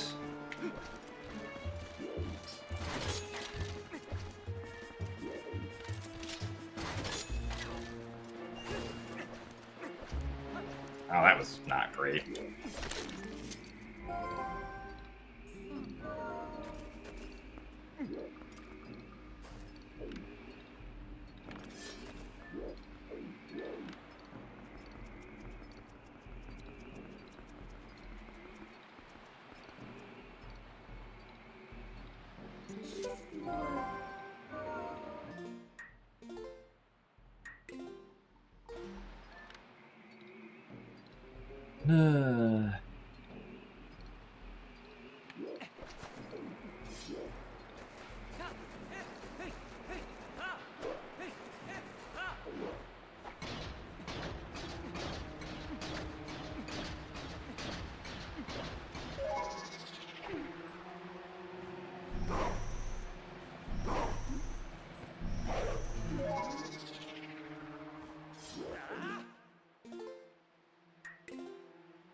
Oh, come on.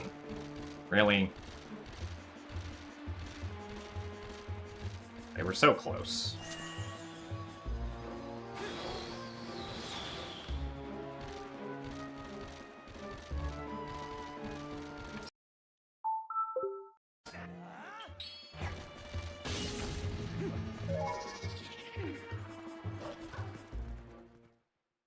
Alright, well.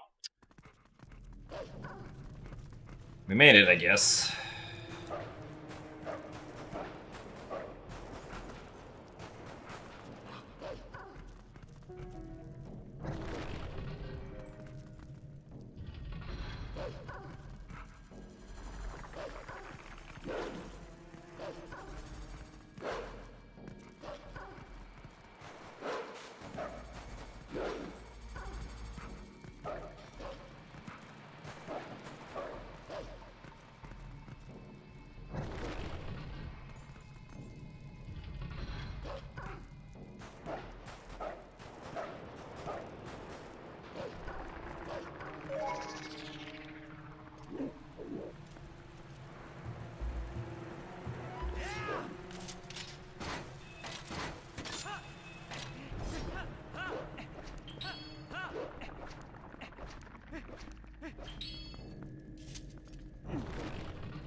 Oh, wait, no, I did that wrong.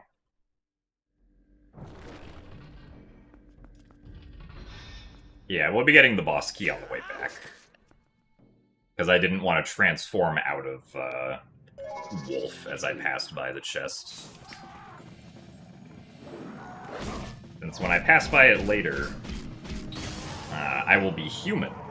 And then I won't have to do an extra transform to open up the chest.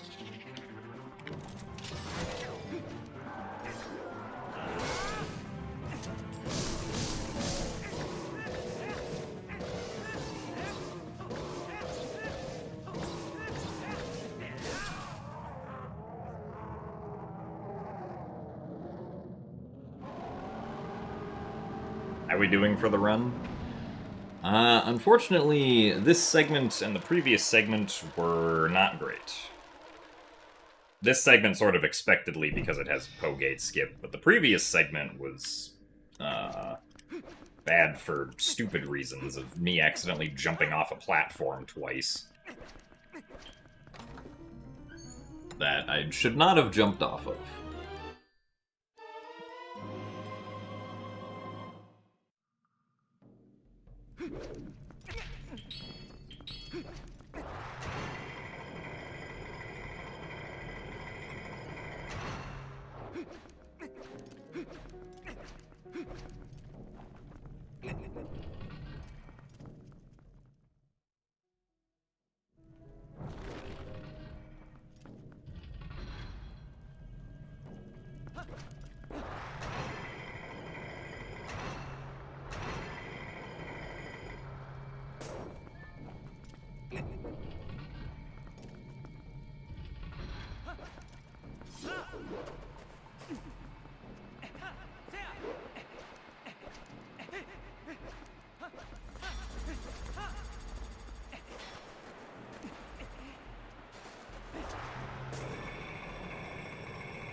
So Death Sword skip, it does mostly save time because of how long the cutscene takes, but it also saves more time if you are able to save warp afterwards, because then if you skip Death Sword but you can't save warp like we are, like is in our situation now, then you have to either go back and still defeat Death Sword anyway to unlock the door, or you have to die to Death Sword, or die in the room somehow to respawn outside of it.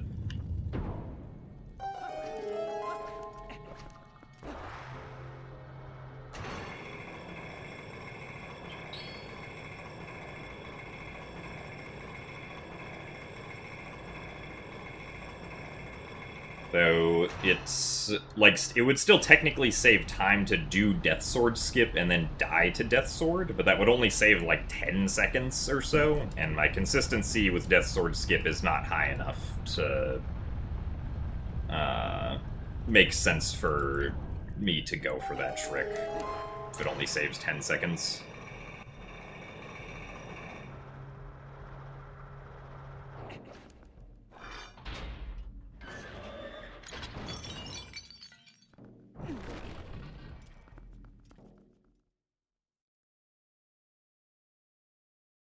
Are there any main items that we skip for the speedrun?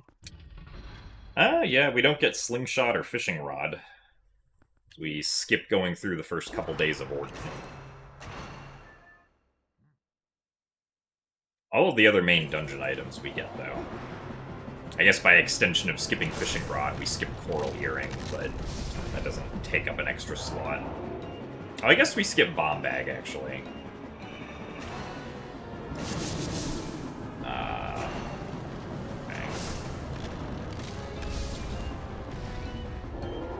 That's a pretty major item that we don't get.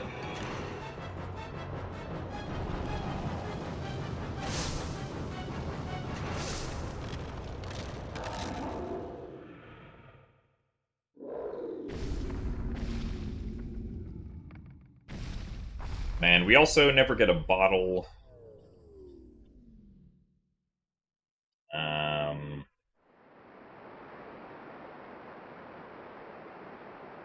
Yeah.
We do skip Hylian Shield, yes. Because, I mean, the Hylian Shield is an optional item in the base game. In a casual playthrough, the Hylian Shield is optional as well. Also, only the 100% speedrun gets it.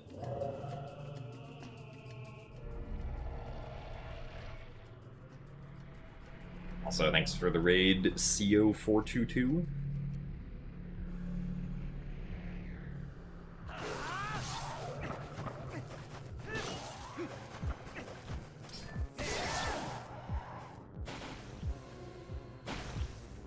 Hope that the stream went well.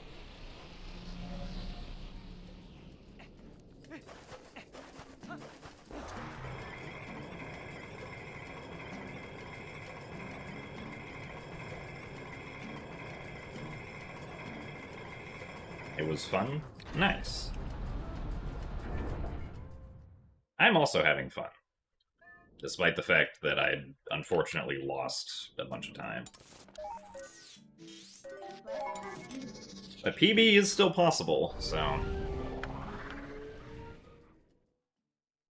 we continue trekking onwards.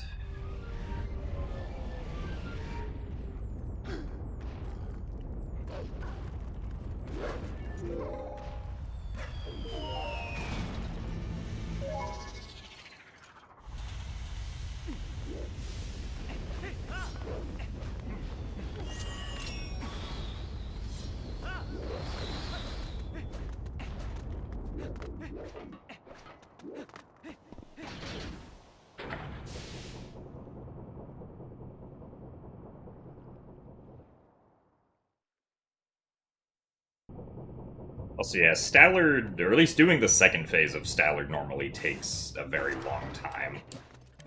It is nice that we can do it very quickly in the speedrun. Enough.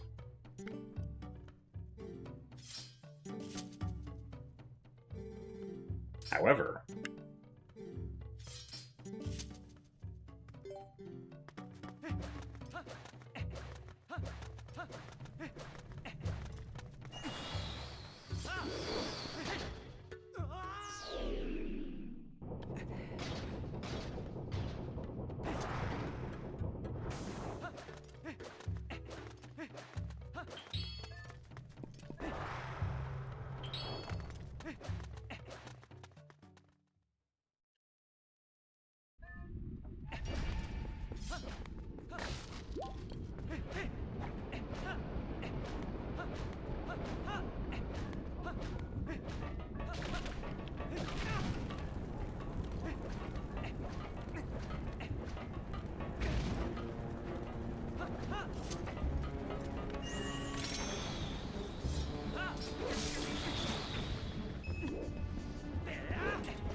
I do currently have the record, yes.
I was kind of worried that those targets might not have been high enough, but thankfully they were.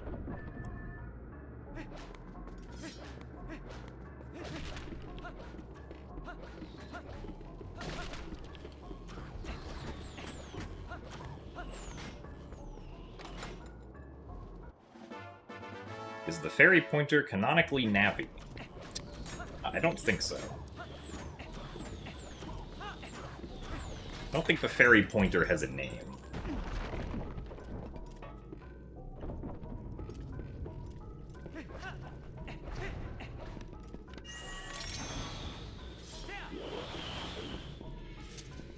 Huge plot hole? If you say so, Pim.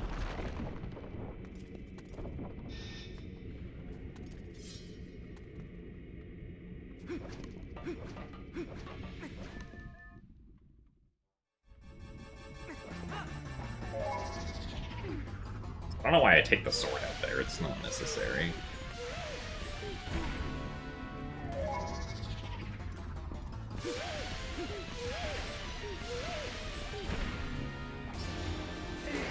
Ow, really? It's a little too early on that quick spin.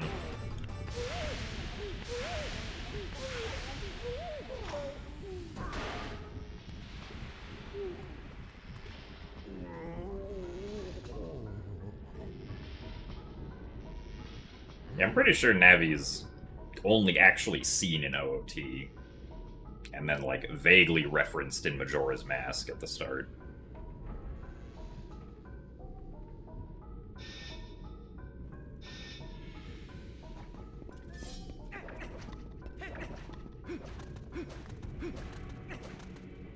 No, the fairies in MM are Tattle and Tael.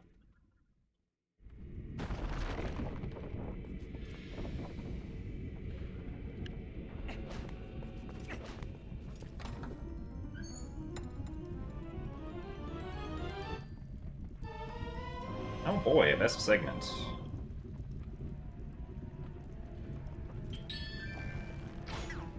Really?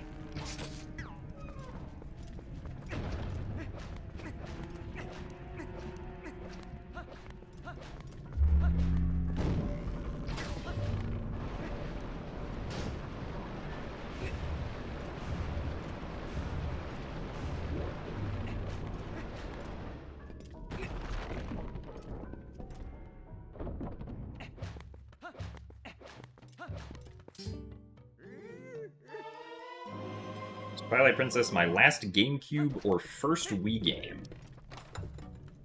I guess neither? I didn't play Twilight Princess when it came out. I didn't play Twilight Princess until 2009. It was my first Zelda game, and I played the Wii version.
Really?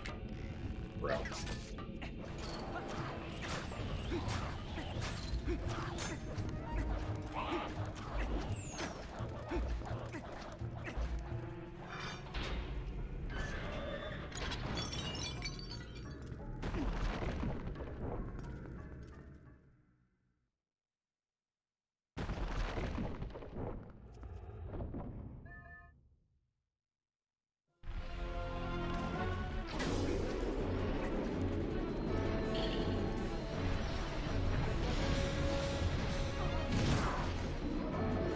So thank you very much, Thick Garfield, for the 32 months of Prime.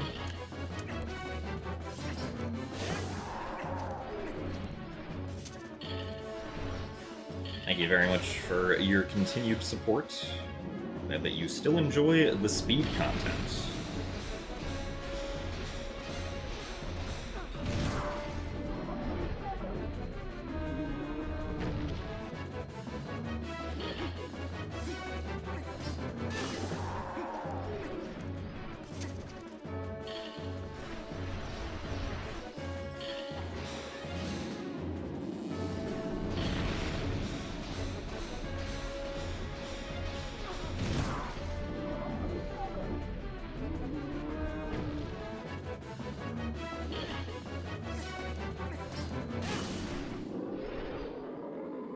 Yeah, that's true. The polygon count in this game is still the exact same as the original.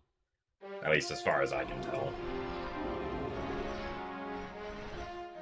It also still has the same frame rate, and... yeah, like the textures, even though they're higher res, are still extremely similar to the original game, of course.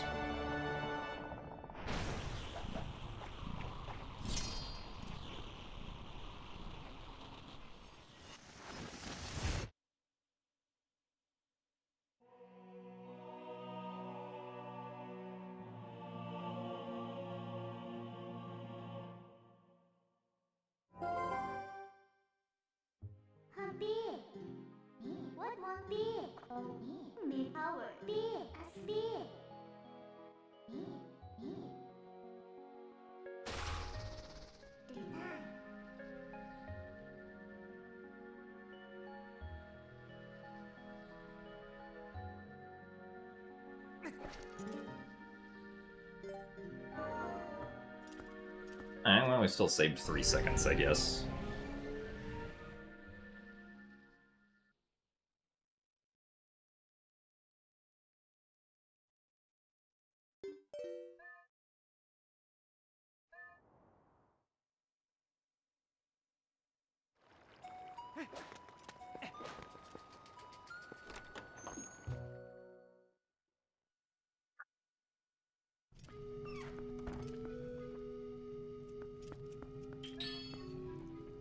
You wish they made more remakes like Link's Awakening?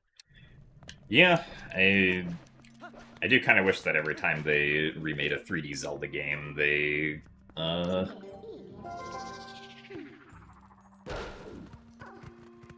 like, you know, gave it a full touch-up, but...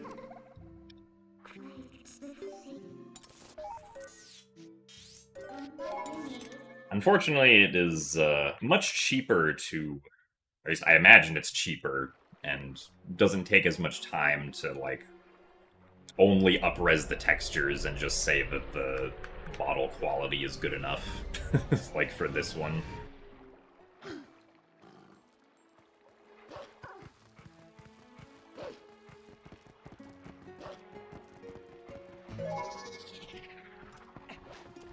Oh, I'm short by 1 rupee.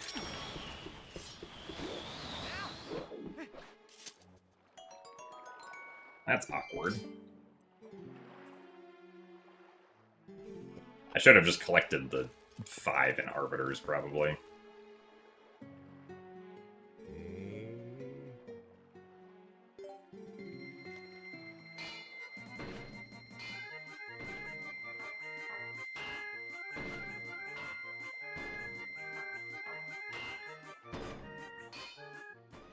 Are there ever sequence breaks that revert a scene to an earlier state?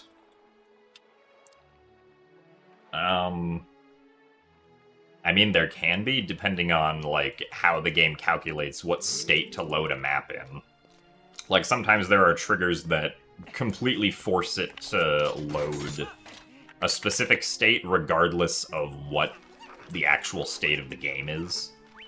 Like, I think we can technically go and load, like, the King Bulblin 1 cutscene in Kakariko still, because we never started that cutscene to begin with.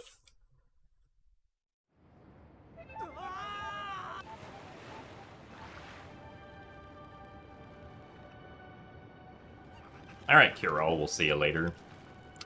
Thanks for the good luck, and hope that you get some good sleep also.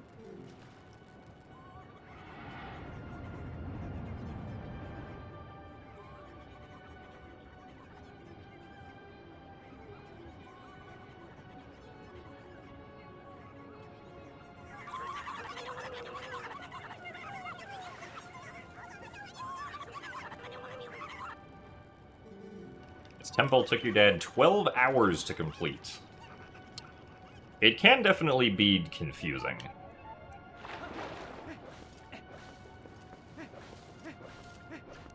Some of the rooms in City in the Sky definitely qualify as, like, 3D maze, basically.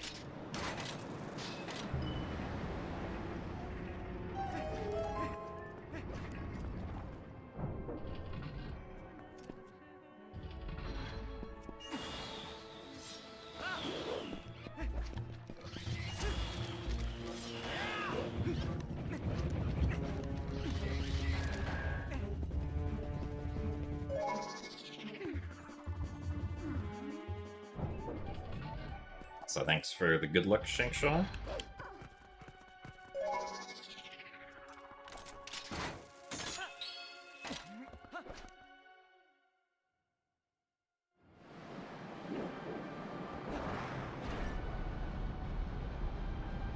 There was some cloth on target he couldn't find. Ah! It's interesting. I wonder which one that would be. Oh, it's probably something in the small key room, most likely.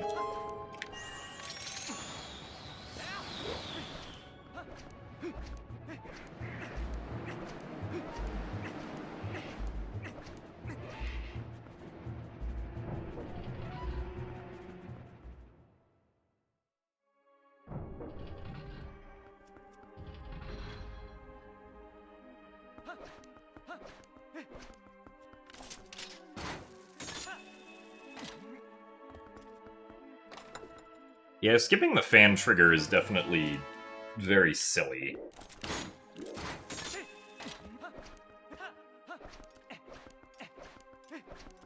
But it's very convenient. Saves us, like, a minute and a half of having to go around various rooms to get to the boss key.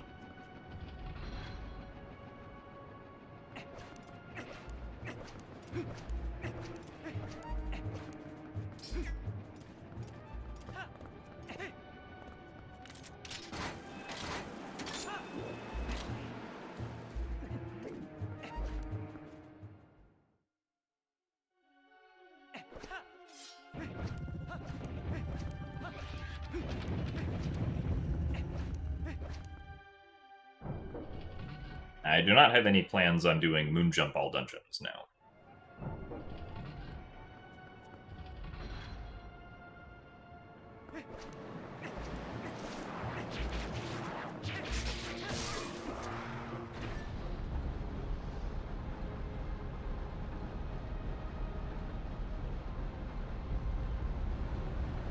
Oh, no, yeah, I think I know what you might be talking about then, Nick.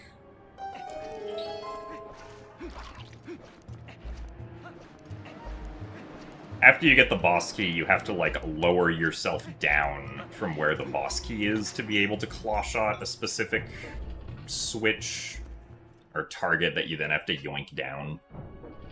I know that that one casually is, like, pretty well hidden.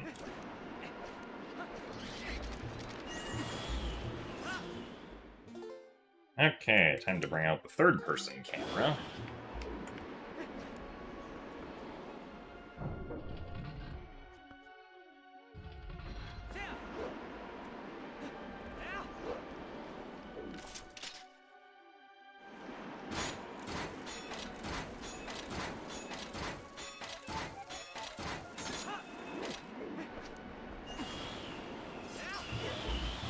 Prize, unfortunately.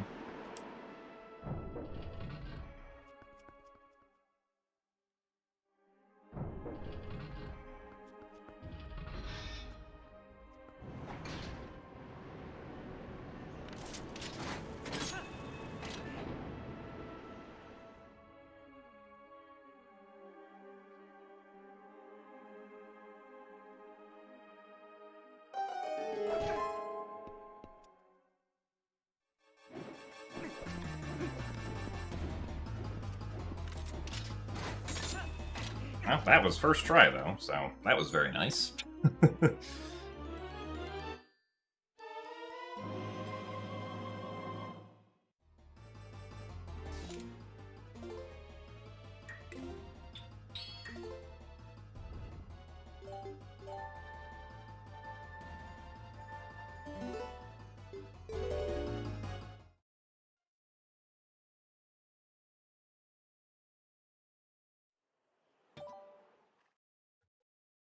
How are the runs going?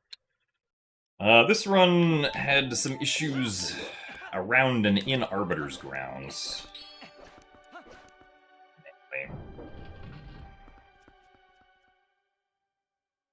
Also, thank you very much, Marcelin, for the 51 months of Tier 1. Thank you very much for the continued support. Glad you still enjoy the speed content.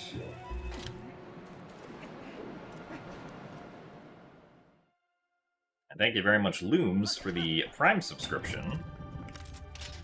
Appreciate the support from you as well.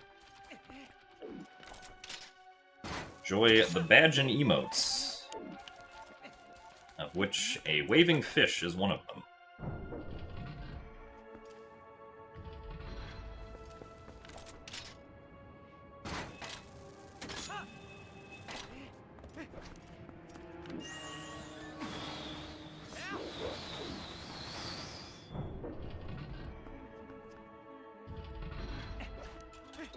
But hello, Harukakyo.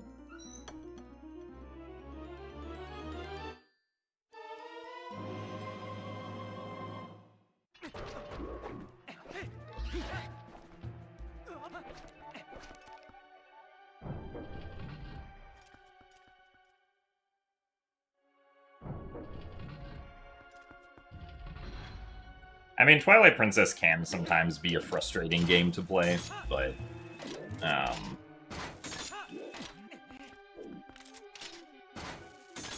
I think Beast always enjoys playing Twilight Princess, even if, like, something doesn't go well in the moment.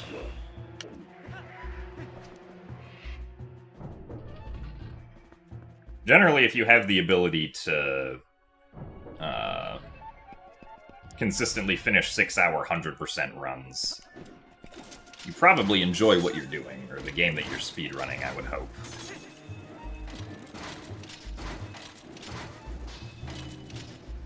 Hopefully I delayed that enough.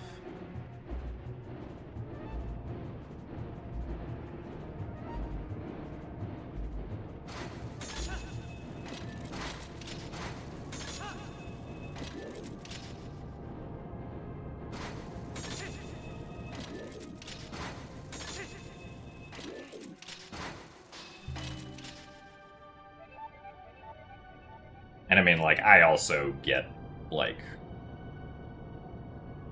frustrated at the game as well.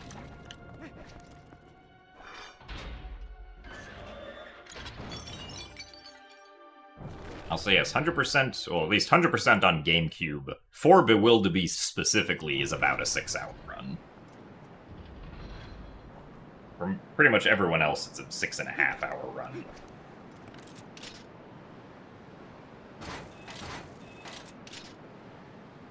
A bit further down? Oh my goodness. Alright, well, that wasn't great. Really? Well, this was going to be a great segment so far, and then that happened.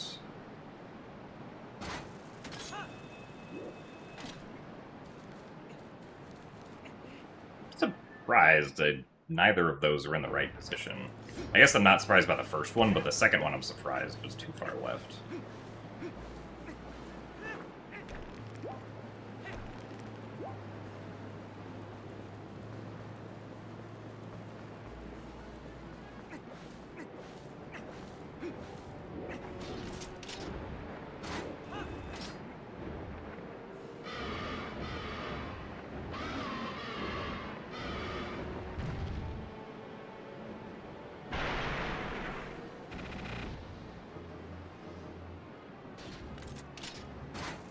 But yeah, like, I'm still frustrated by the mistakes that I made previously in this run. Especially the one in Boblin Camp, because I screwed up, like, the easiest part. Well, not the easiest part, but I screwed up a part of Boblin Camp that I really should not have screwed up. And I screwed it up twice. In this run specifically, which lost me, like, 50 seconds.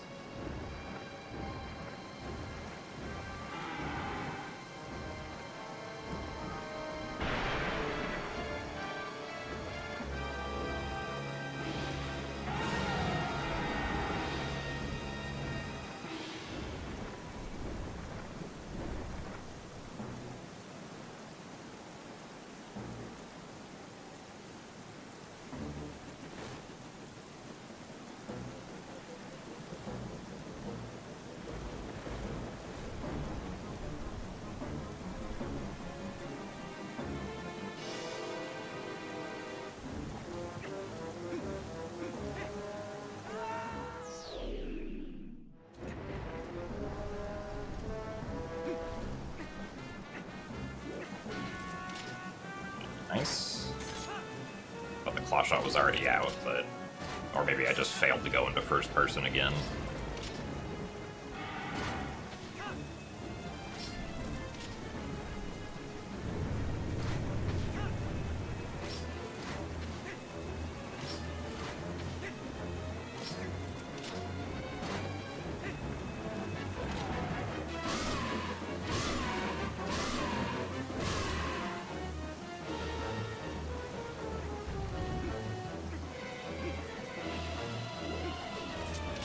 Yeah, I mean, generally, like, at least in my experience, the better that you get at speedrunning a game, the more that you'll get frustrated at, like, small mistakes that happen, because the small mistakes, you start to notice them more, and they also start to add up to potentially not PBing anymore. If you make, like, a lot of small mistakes in a run. Is all letters in one possible in HD? I am not sure. Because I don't know what the triggers for all of the letters are.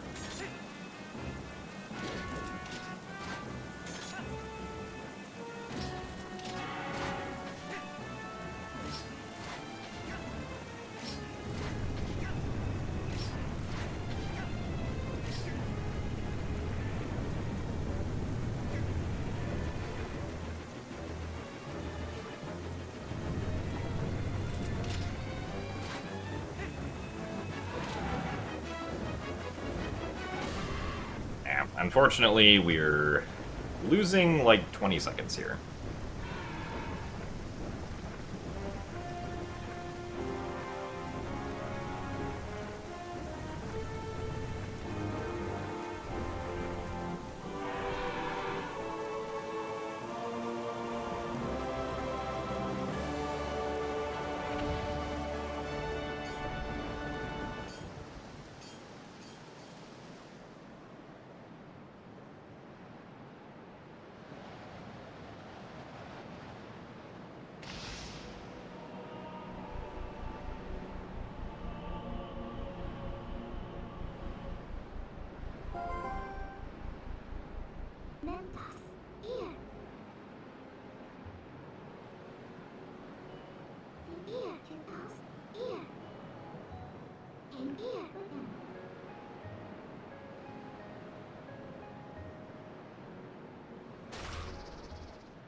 Well, yeah, my PB did have a really bad last segment. I can save, like, up to a minute there. Which is part of why it's still possible to PB.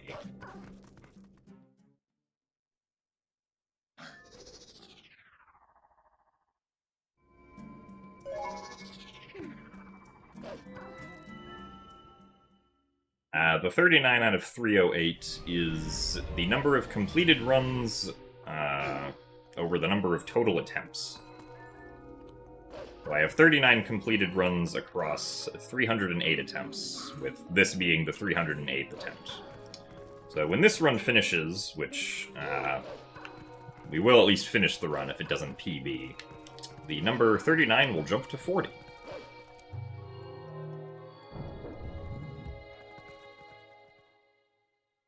Have 40 out of 308, or 40 runs completed out of 308 attempts.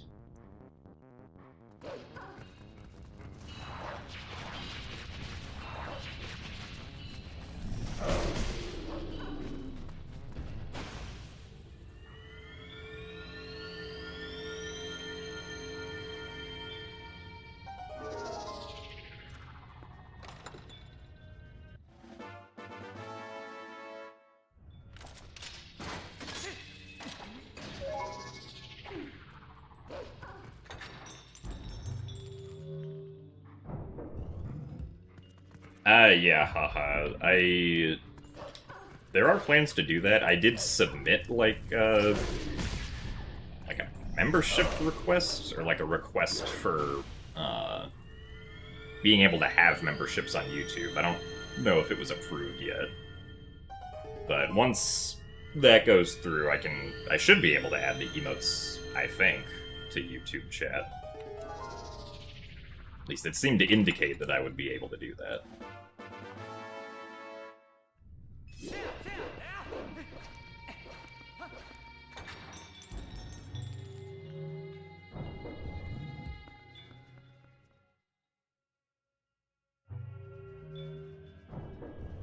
Also, welcome back, Lenene.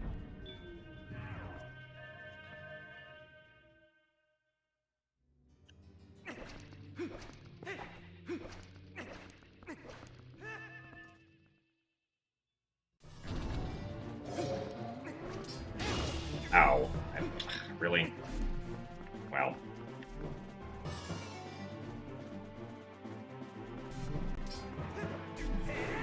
Huh?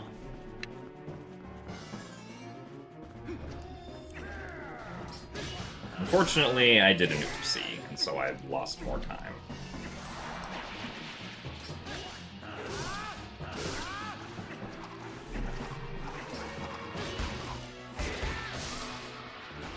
Oh.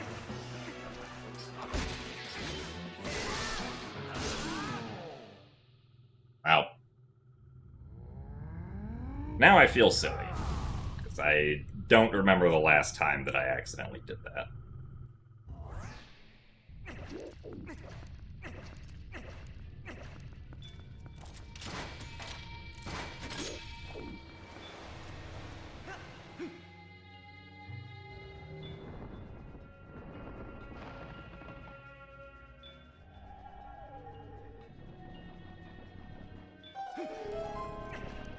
Also means we're losing time here as well.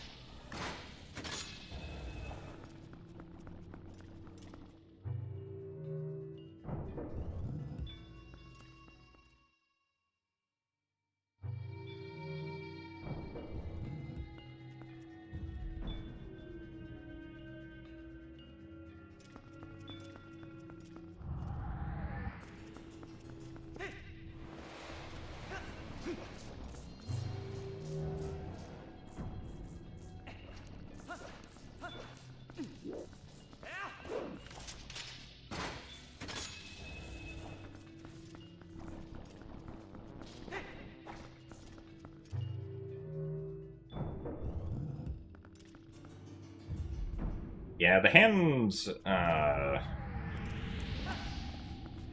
part of this game where the hand chases you is very anxiety-inducing for a lot of people.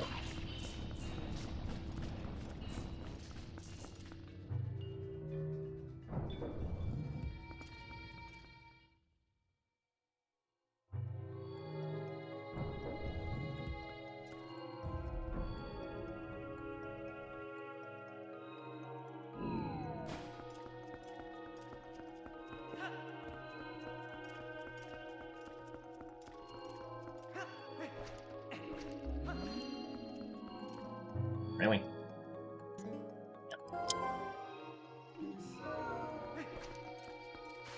Yep. Cool.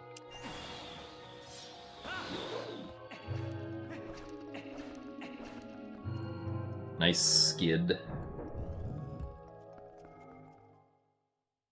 Thank you, Snapback.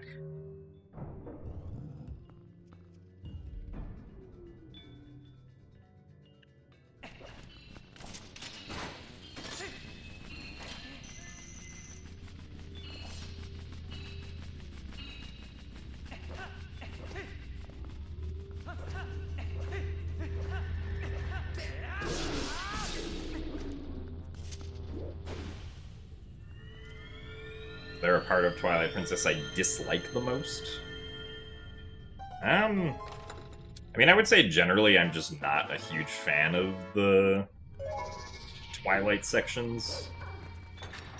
Like, especially the Lanayru tier collecting sequence is probably, like, the sequence that casually I dislike the most.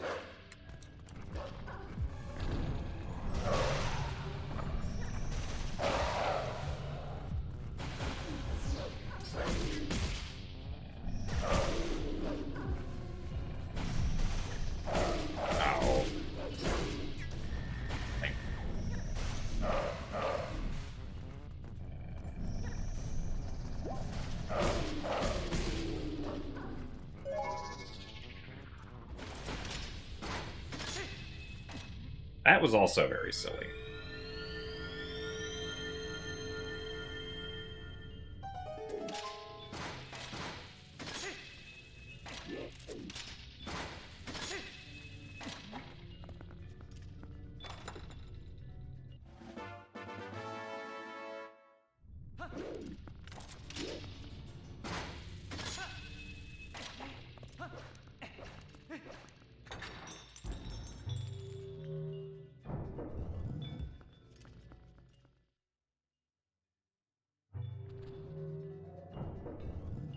Oh yeah, I mean, I guess they just took some liberties with how the Hyrule Castle barrier was placed in the Zant fight.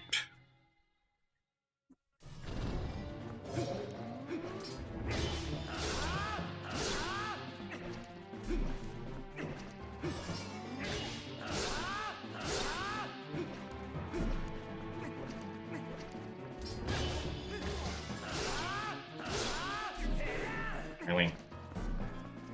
Oh. Darn it. Forgot. Why? God. I don't know. Apparently I'm just forgetting what to do. I guess I didn't forget what to do, but, like, my apparent reaction time to him spawning in the center is awful there.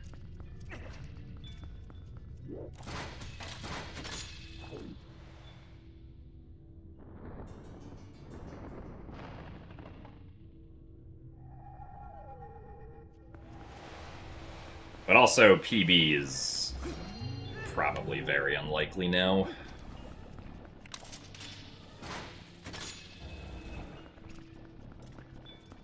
And that we're losing, like, almost a minute on this segment, I think.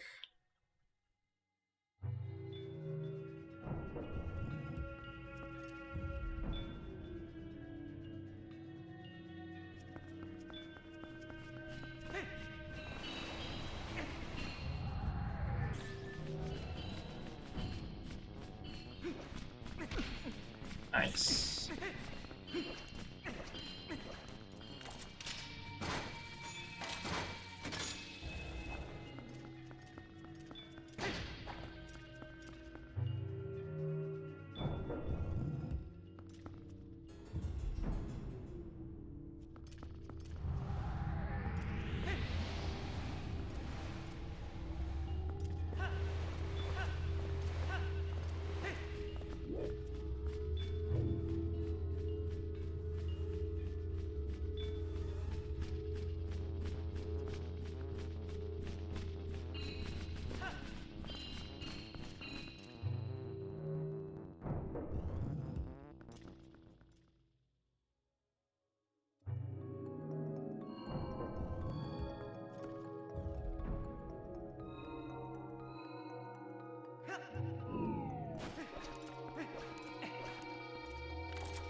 So not quite a minute, but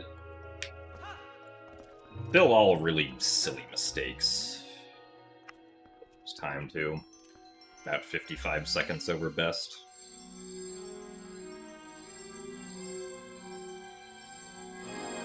Maybe there was a plan to lock the whole town, but they changed it and forgot to adapt the visuals in the Zant fight. I wouldn't think so, because quite a lot of the game requires you to go back to Castletown even after the barrier appears.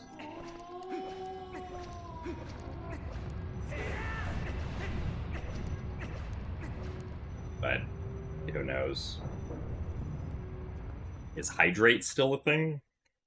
I mean, hydrating is still a thing that animals all around the world do, yes.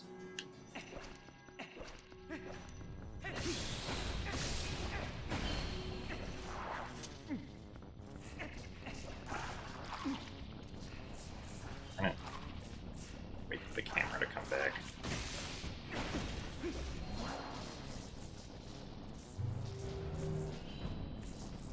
I also recently hydrated within the last minute.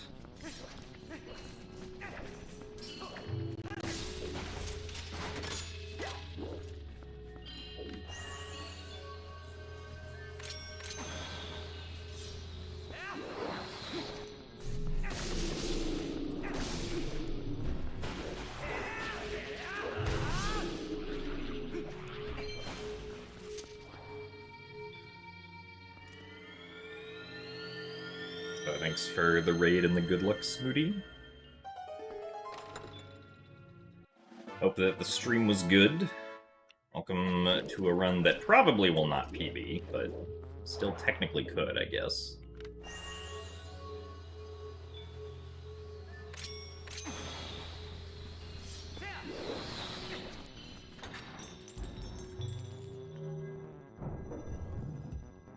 You barely PB'd in TP any percent.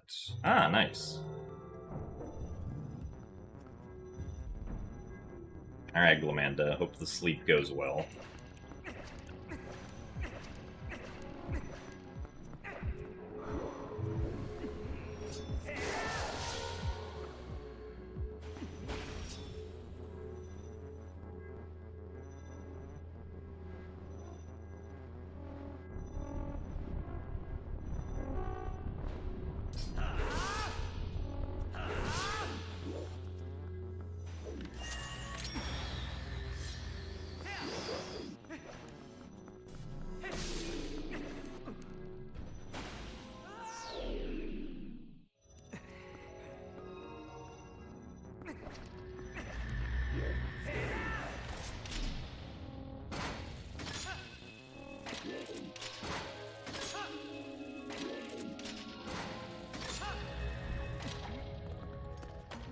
Okay, skip was kind of bleh this run. I guess the thing that sucks, which is the thing that always sucks, was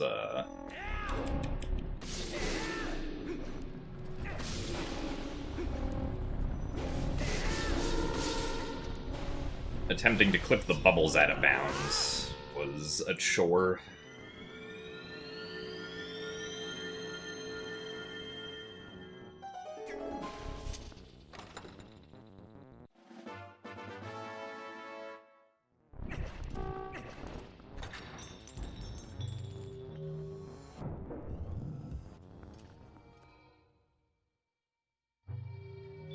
There did used to be a stay hydrated bot in Twitch chat, that's true.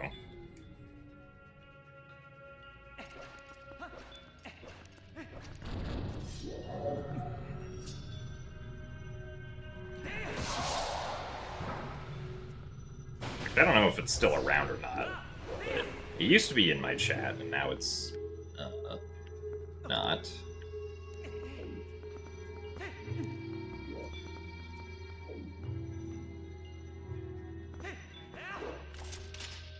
Reminded I need to, at some point, practice the LJA to the platform over here.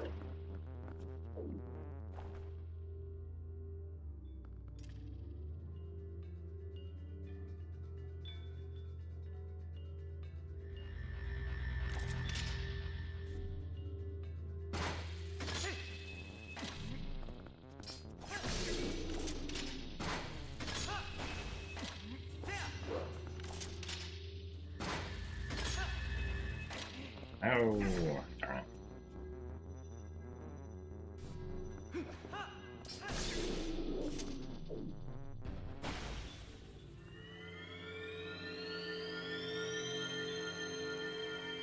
I mean, most of the long jump attacks in Twilight Princess aren't, like, particularly precise. Like, I never worry about, whether or not they're aimed in the correct direction. It is true that there's no C-up canceling in this version.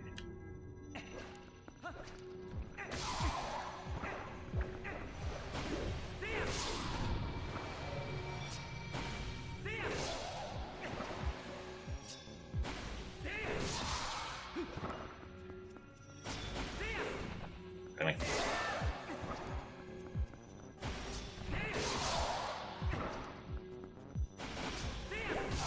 There.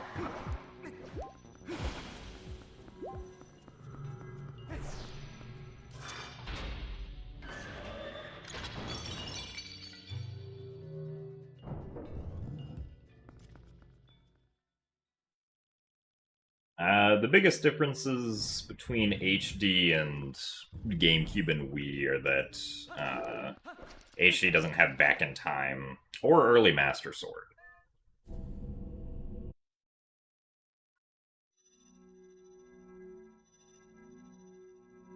So HD doesn't get the time saves that would arise from those tricks. And while Back in Time is probably never going to exist, Early Master Sword has some potential to get found.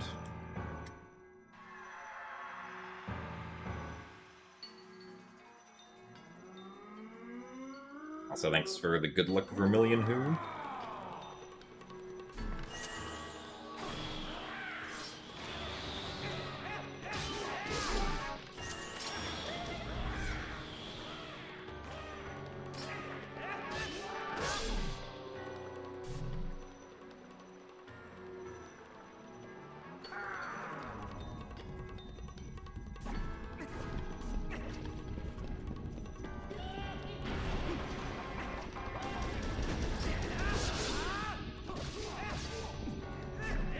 Oh, that was too late. Oh, come on.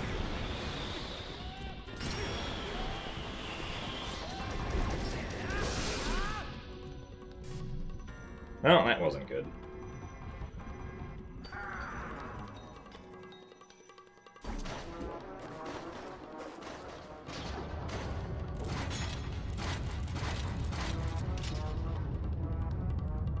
Yeah, Zora armor, or skipping Zora armor would only work if we could do Early Master Sword, really. Otherwise, the unfortunate thing is that getting a bomb bag takes way too long if we don't have Early Master Sword.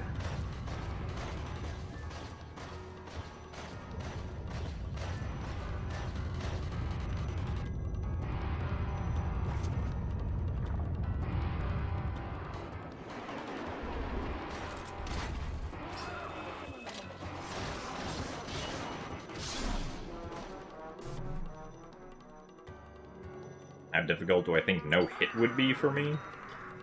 I mean, it depends on the strategies employed, I guess.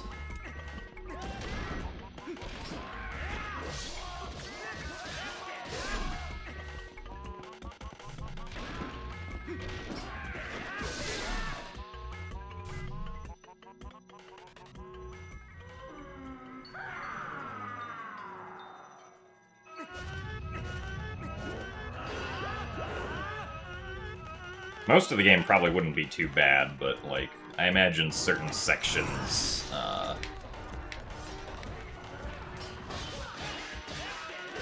like the sewers or the rooftops could potentially be problematic, just if RNG decides that an enemy is going to hit me.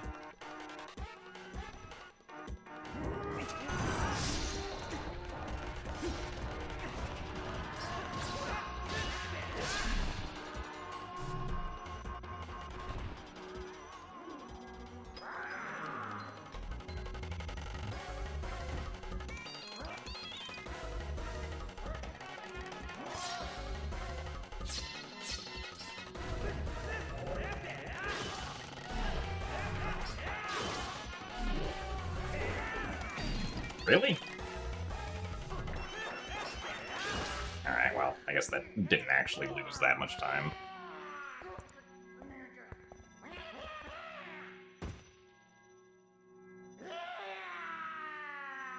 Still lost time to Goron Mines phase, messing that up.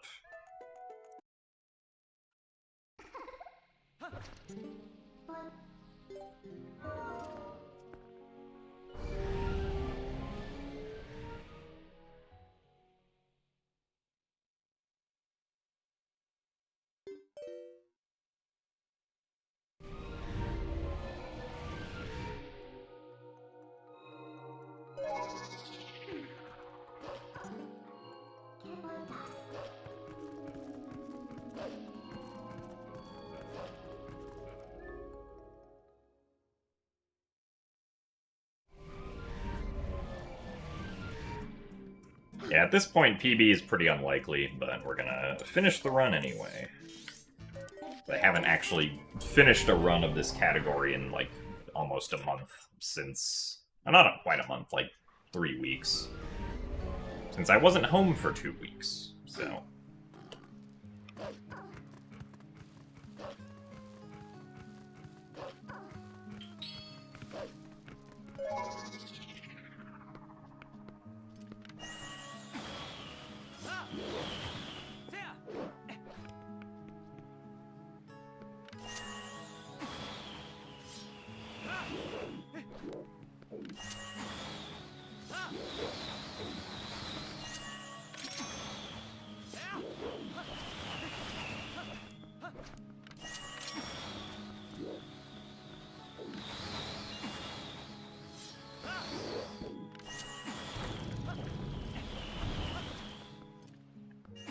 Here.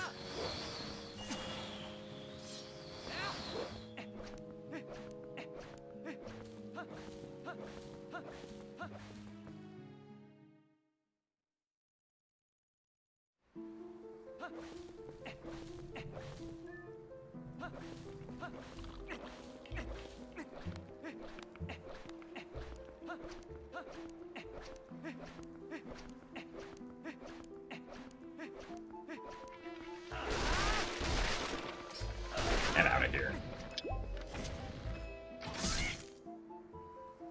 A little early on that quick spin.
Yeah, skipping the Golden Cuckoo is a pretty neat sequence. One of the LJAs is a little sketchy, though, and if you fail any of them, you then have to get sent back and watch the Golden Cuckoo cutscene. Which is slow.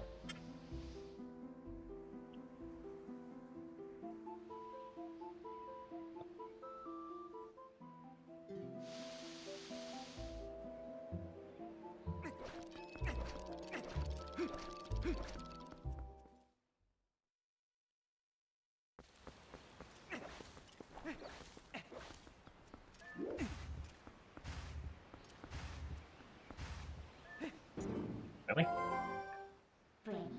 I've done it too early.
Alright, Nene. Hope you have a good drive to the airport. We do Temple of Time after Palace because, technically we could do Temple of Time before Palace, and it really wouldn't make much of a difference at all, but very technically, if we do Palace first, then when we fight the Shadow Beasts in the Sacred Grove, we can one-shot them with a single slash instead of having to do a quick spin. But for the most part, that doesn't actually matter, because we want to be quick spinning them anyway for the quick spin attack radius.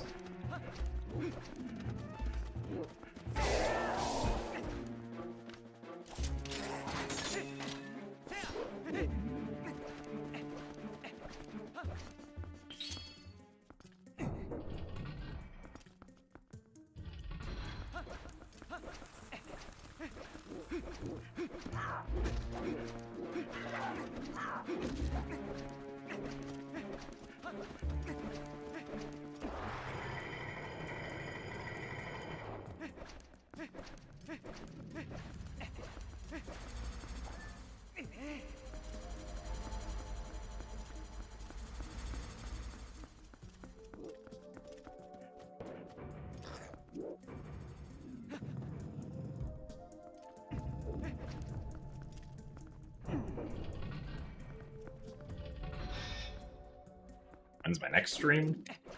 Next stream should just be tomorrow.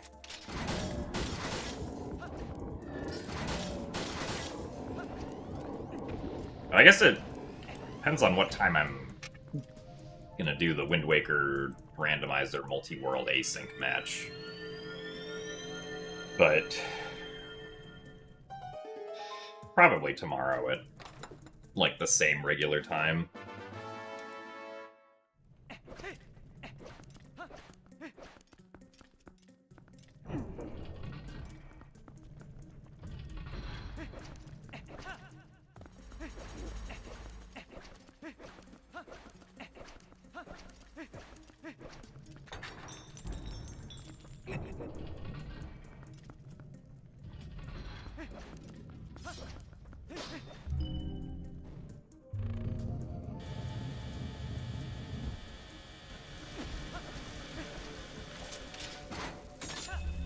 be 2 p.m. Eastern or 11 a.m. Pacific in the United States.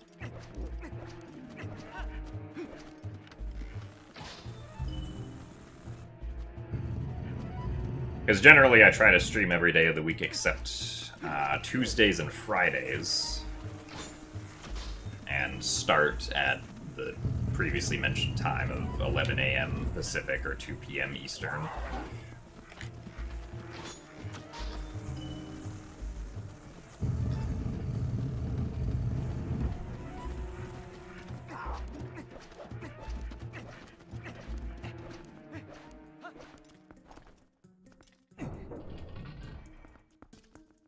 So thanks for the good luck, Kung Fu Crickets.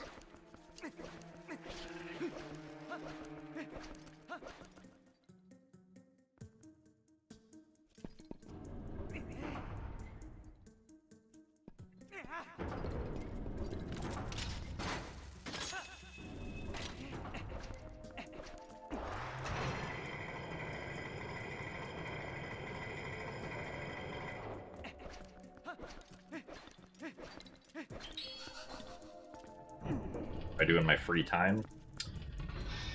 Depends. Usually something like hang out with friends or work on randomizers, practice speedrunning, sleep.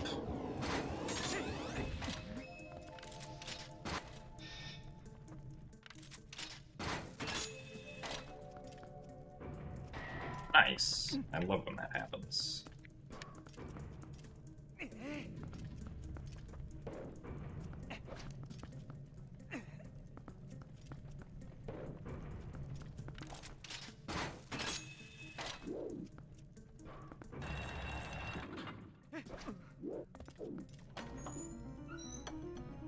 Have any hobbies outside of gaming? I mean, pretty much currently everything that I do involves gaming in some way. There isn't really like a specific activity that I dedicate my fun time to that is not related to games somehow. Unless it's just like hanging out with friends and doing something that's not gaming related, I guess.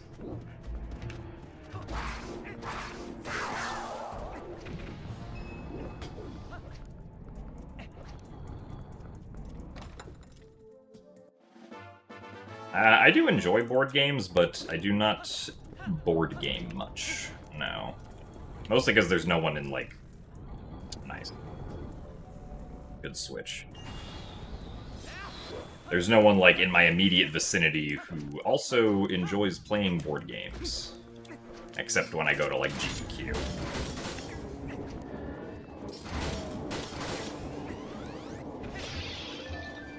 There's plenty of people willing to play board games.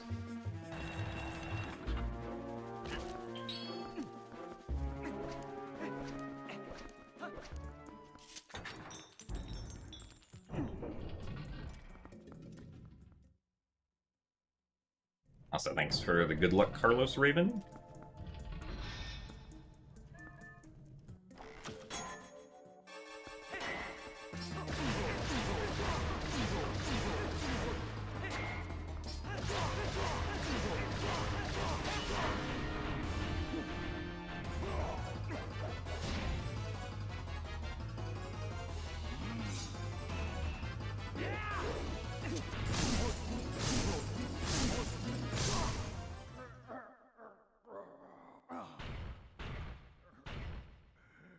No. Currently, the only work I do is stream and put content on YouTube. I am not secretly a billionaire.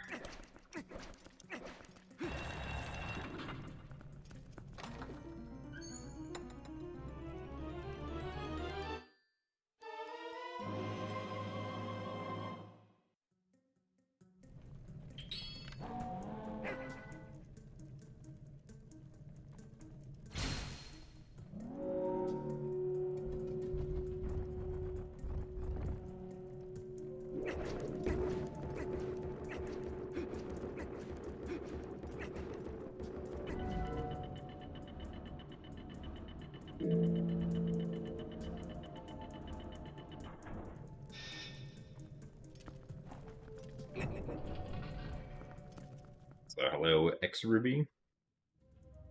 I am doing well. This run's unfortunately meh, but we're still gonna finish it.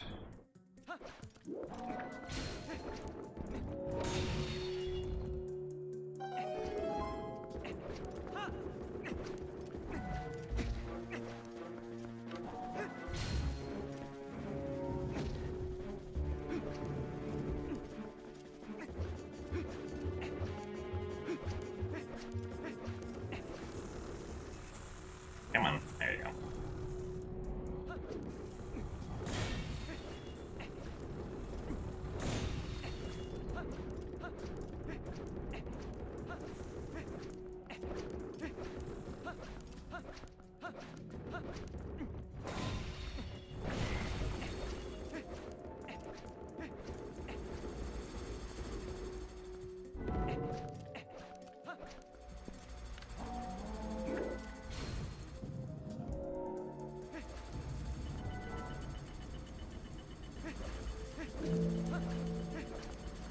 That actually went decently well for once.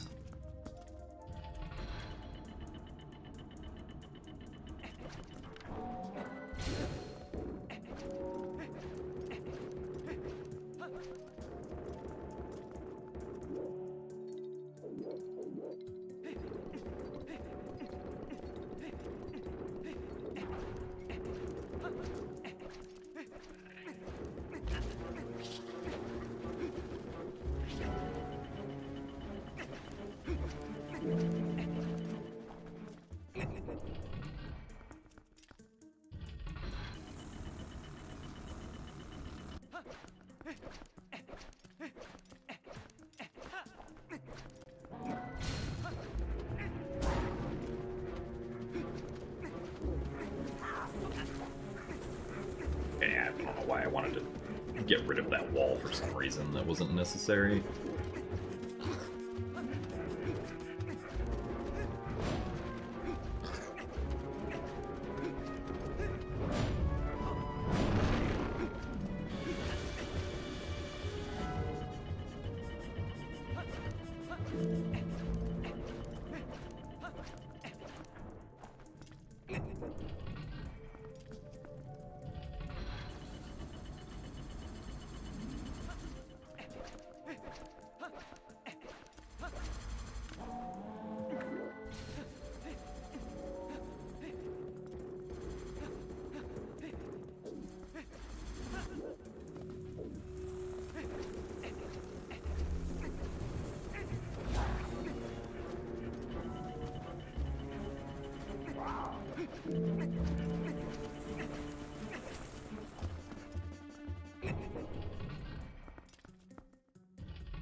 What?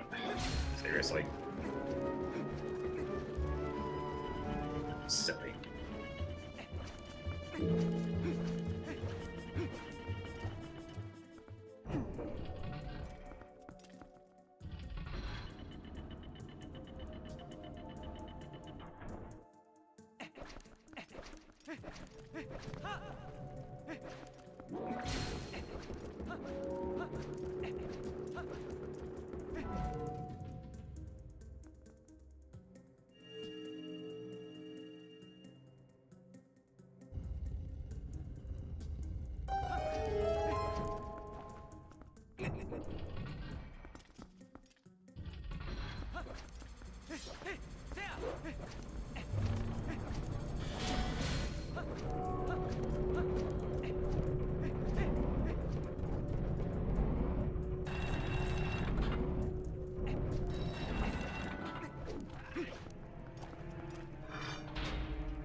Alright, what's the RNG going to be today?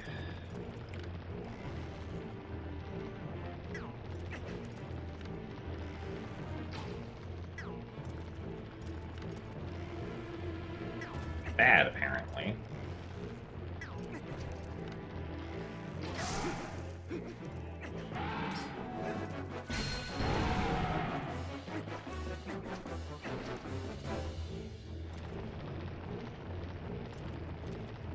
Ideally, Armagoma only walks over 3 lights, but not that cycle, I guess.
Feels like a weird camera angle.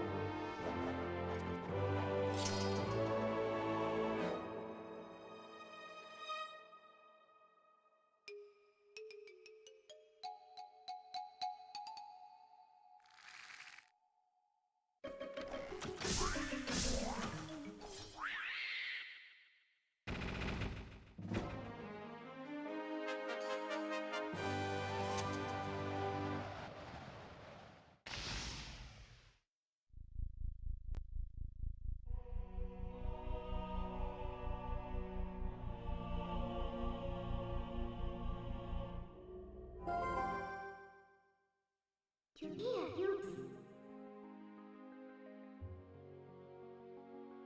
Who does didn't do didn't. Do does play does. Here who anyone. A pretty good segment for the most part, just the Armagoma RNG decided to say no.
Got the bonk. Excellent.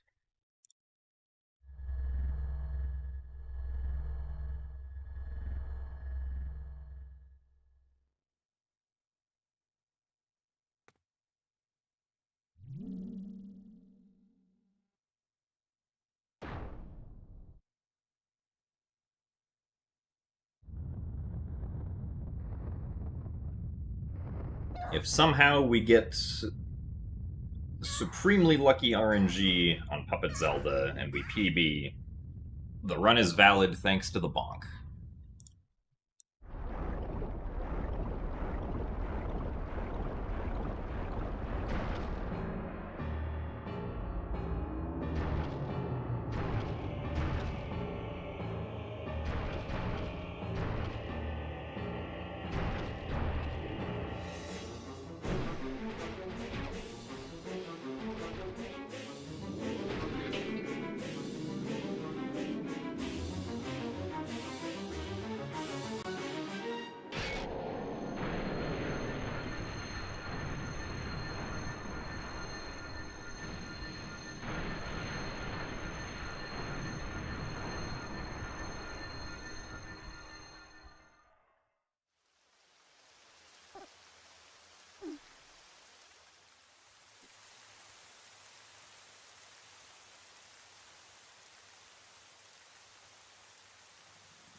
Once again, I failed to go into first person. Hopefully that did not mess anything up.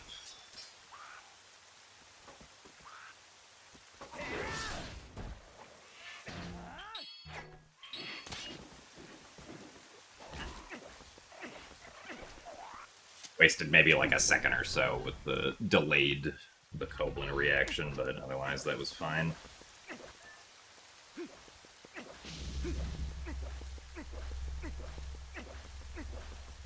We did also get a nice damage cancel, that's true.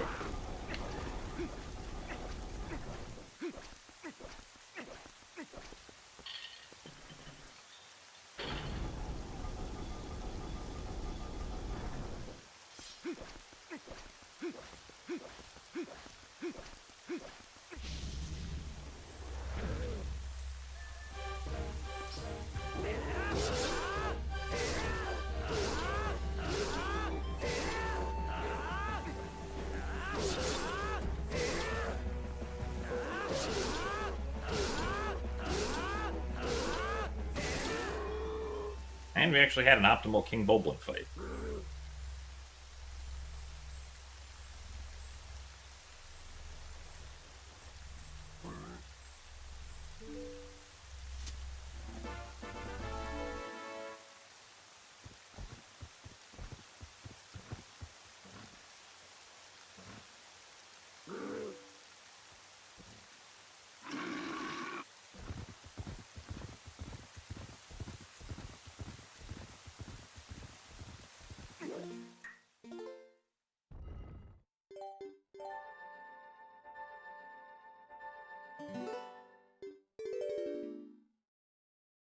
Now our third and final use of the amiibo.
Accidentally did a wrong equip there.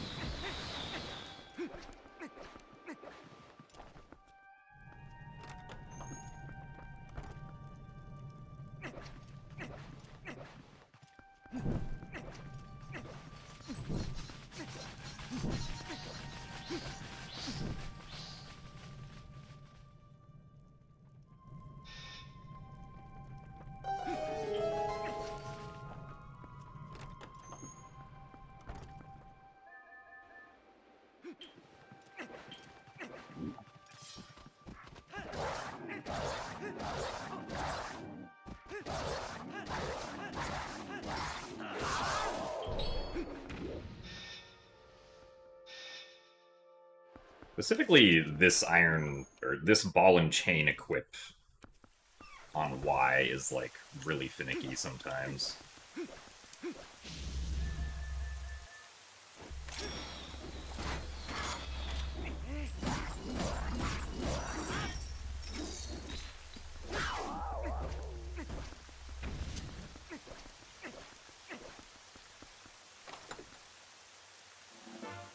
Go extra fast? I'm doing my best to go extra fast.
Whenever you try to equip items during gameplay, you always end up bonking or going the wrong direction. Yeah, it is, like, if you actually have to be wary of where you're traveling in the moment, it's generally not a good time to try and equip things. Usually, I'll try to equip things if I'm, like, falling through the air or just, like, running as Wolf Link. Since generally if I'm running as Wolf Link, then it's just, like, I have to hold a single direction for, like, a couple seconds.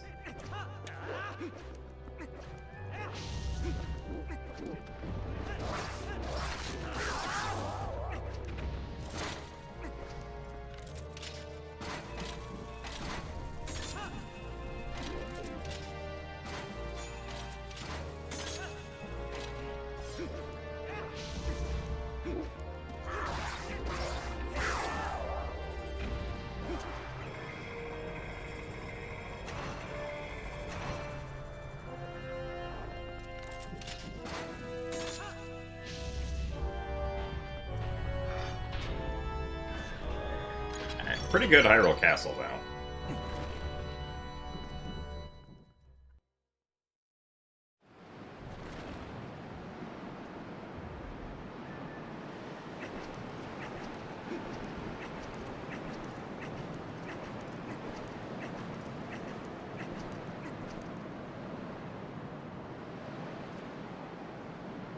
How did my GDQ run go?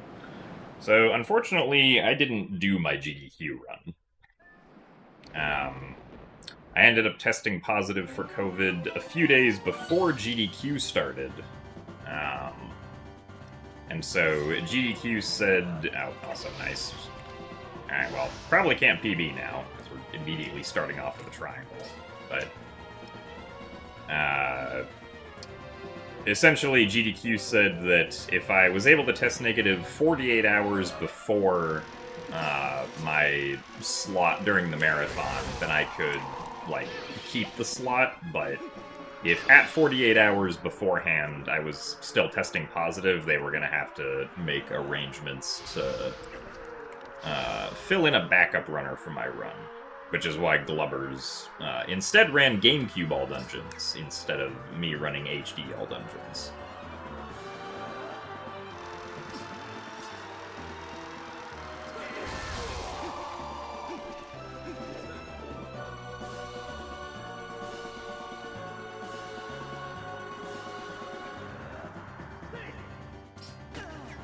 I did, however, then test negative 24 hours before my time slot and was able to hop on a plane and get over to Pittsburgh that same day. So I was then in the crowd during when my run slot was, but obviously the schedule had already been changed at that point, so...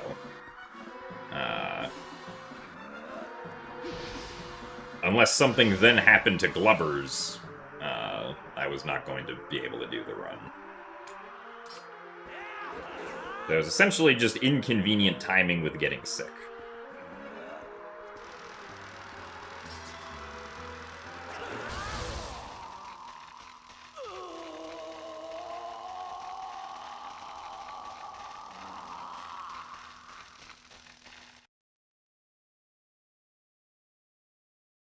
But yeah, I mean, I still enjoyed GDQ the half of the week that I was there.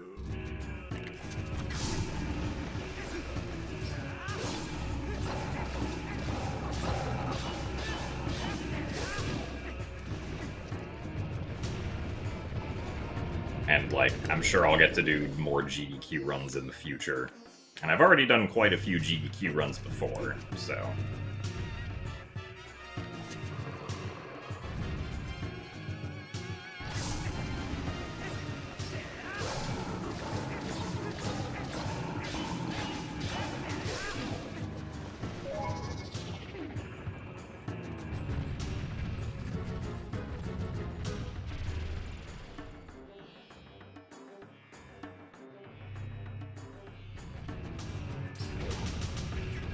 I'm surprised that did not work. There you go.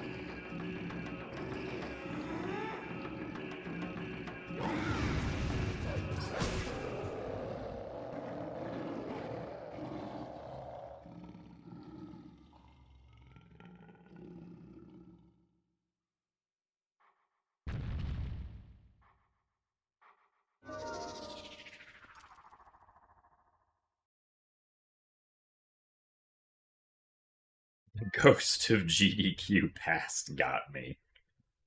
I guess that's one interpretation.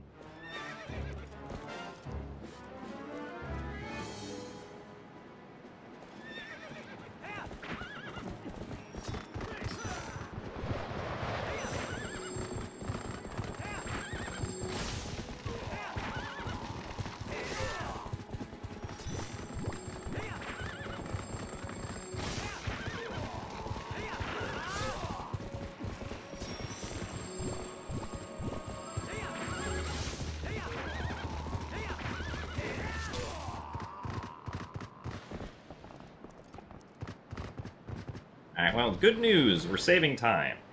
But it's not going to be enough to PB.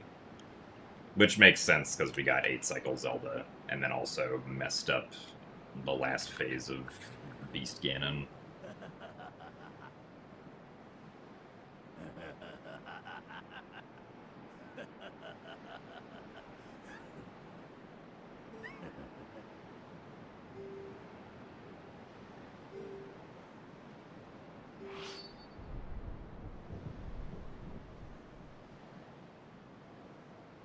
But, I mean, all things considered, the last hour or so of this run, aside from Saul's, wasn't too bad.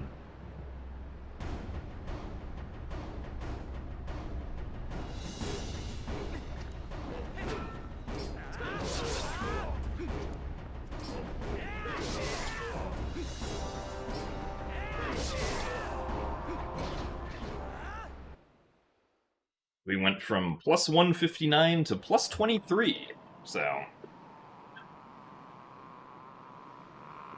Not too bad at the end of the day. Also, thank you very much, Joshy, for the 50 bits. Thank you, everyone else, for the GGs. That is completed run number 40. So, yeah. Yeah, I mean, I played Temple of Time and Hyrule Castle pretty decently, so hopefully we do that when we get to that part of the run and are ahead, instead of being 2 minutes behind. But yeah, Arbiter's Grounds was also the sticking point of this run, in addition to the Saul's segment.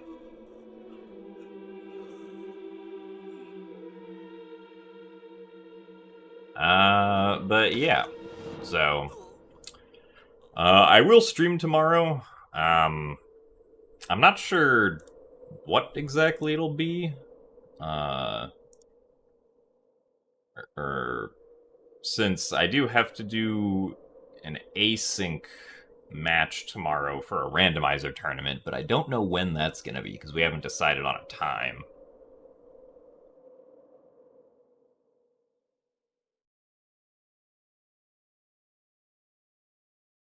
So, yeah. Something will happen tomorrow, but I don't know what it'll be. It might be more TPHD attempts, or it might just be a short randomizer of something else. So,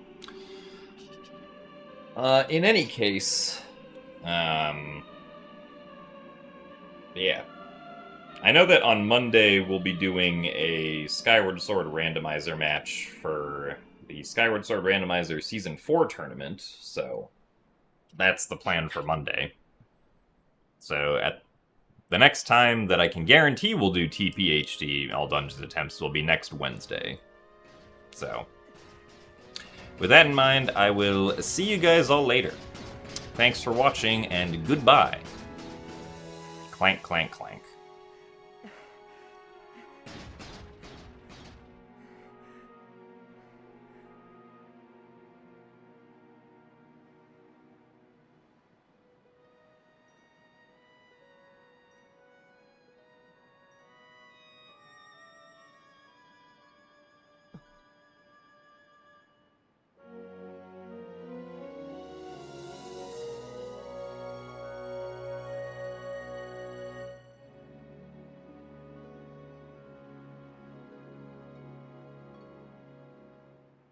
Press again. We'll take a repair. You get rebuild space. Hot for report.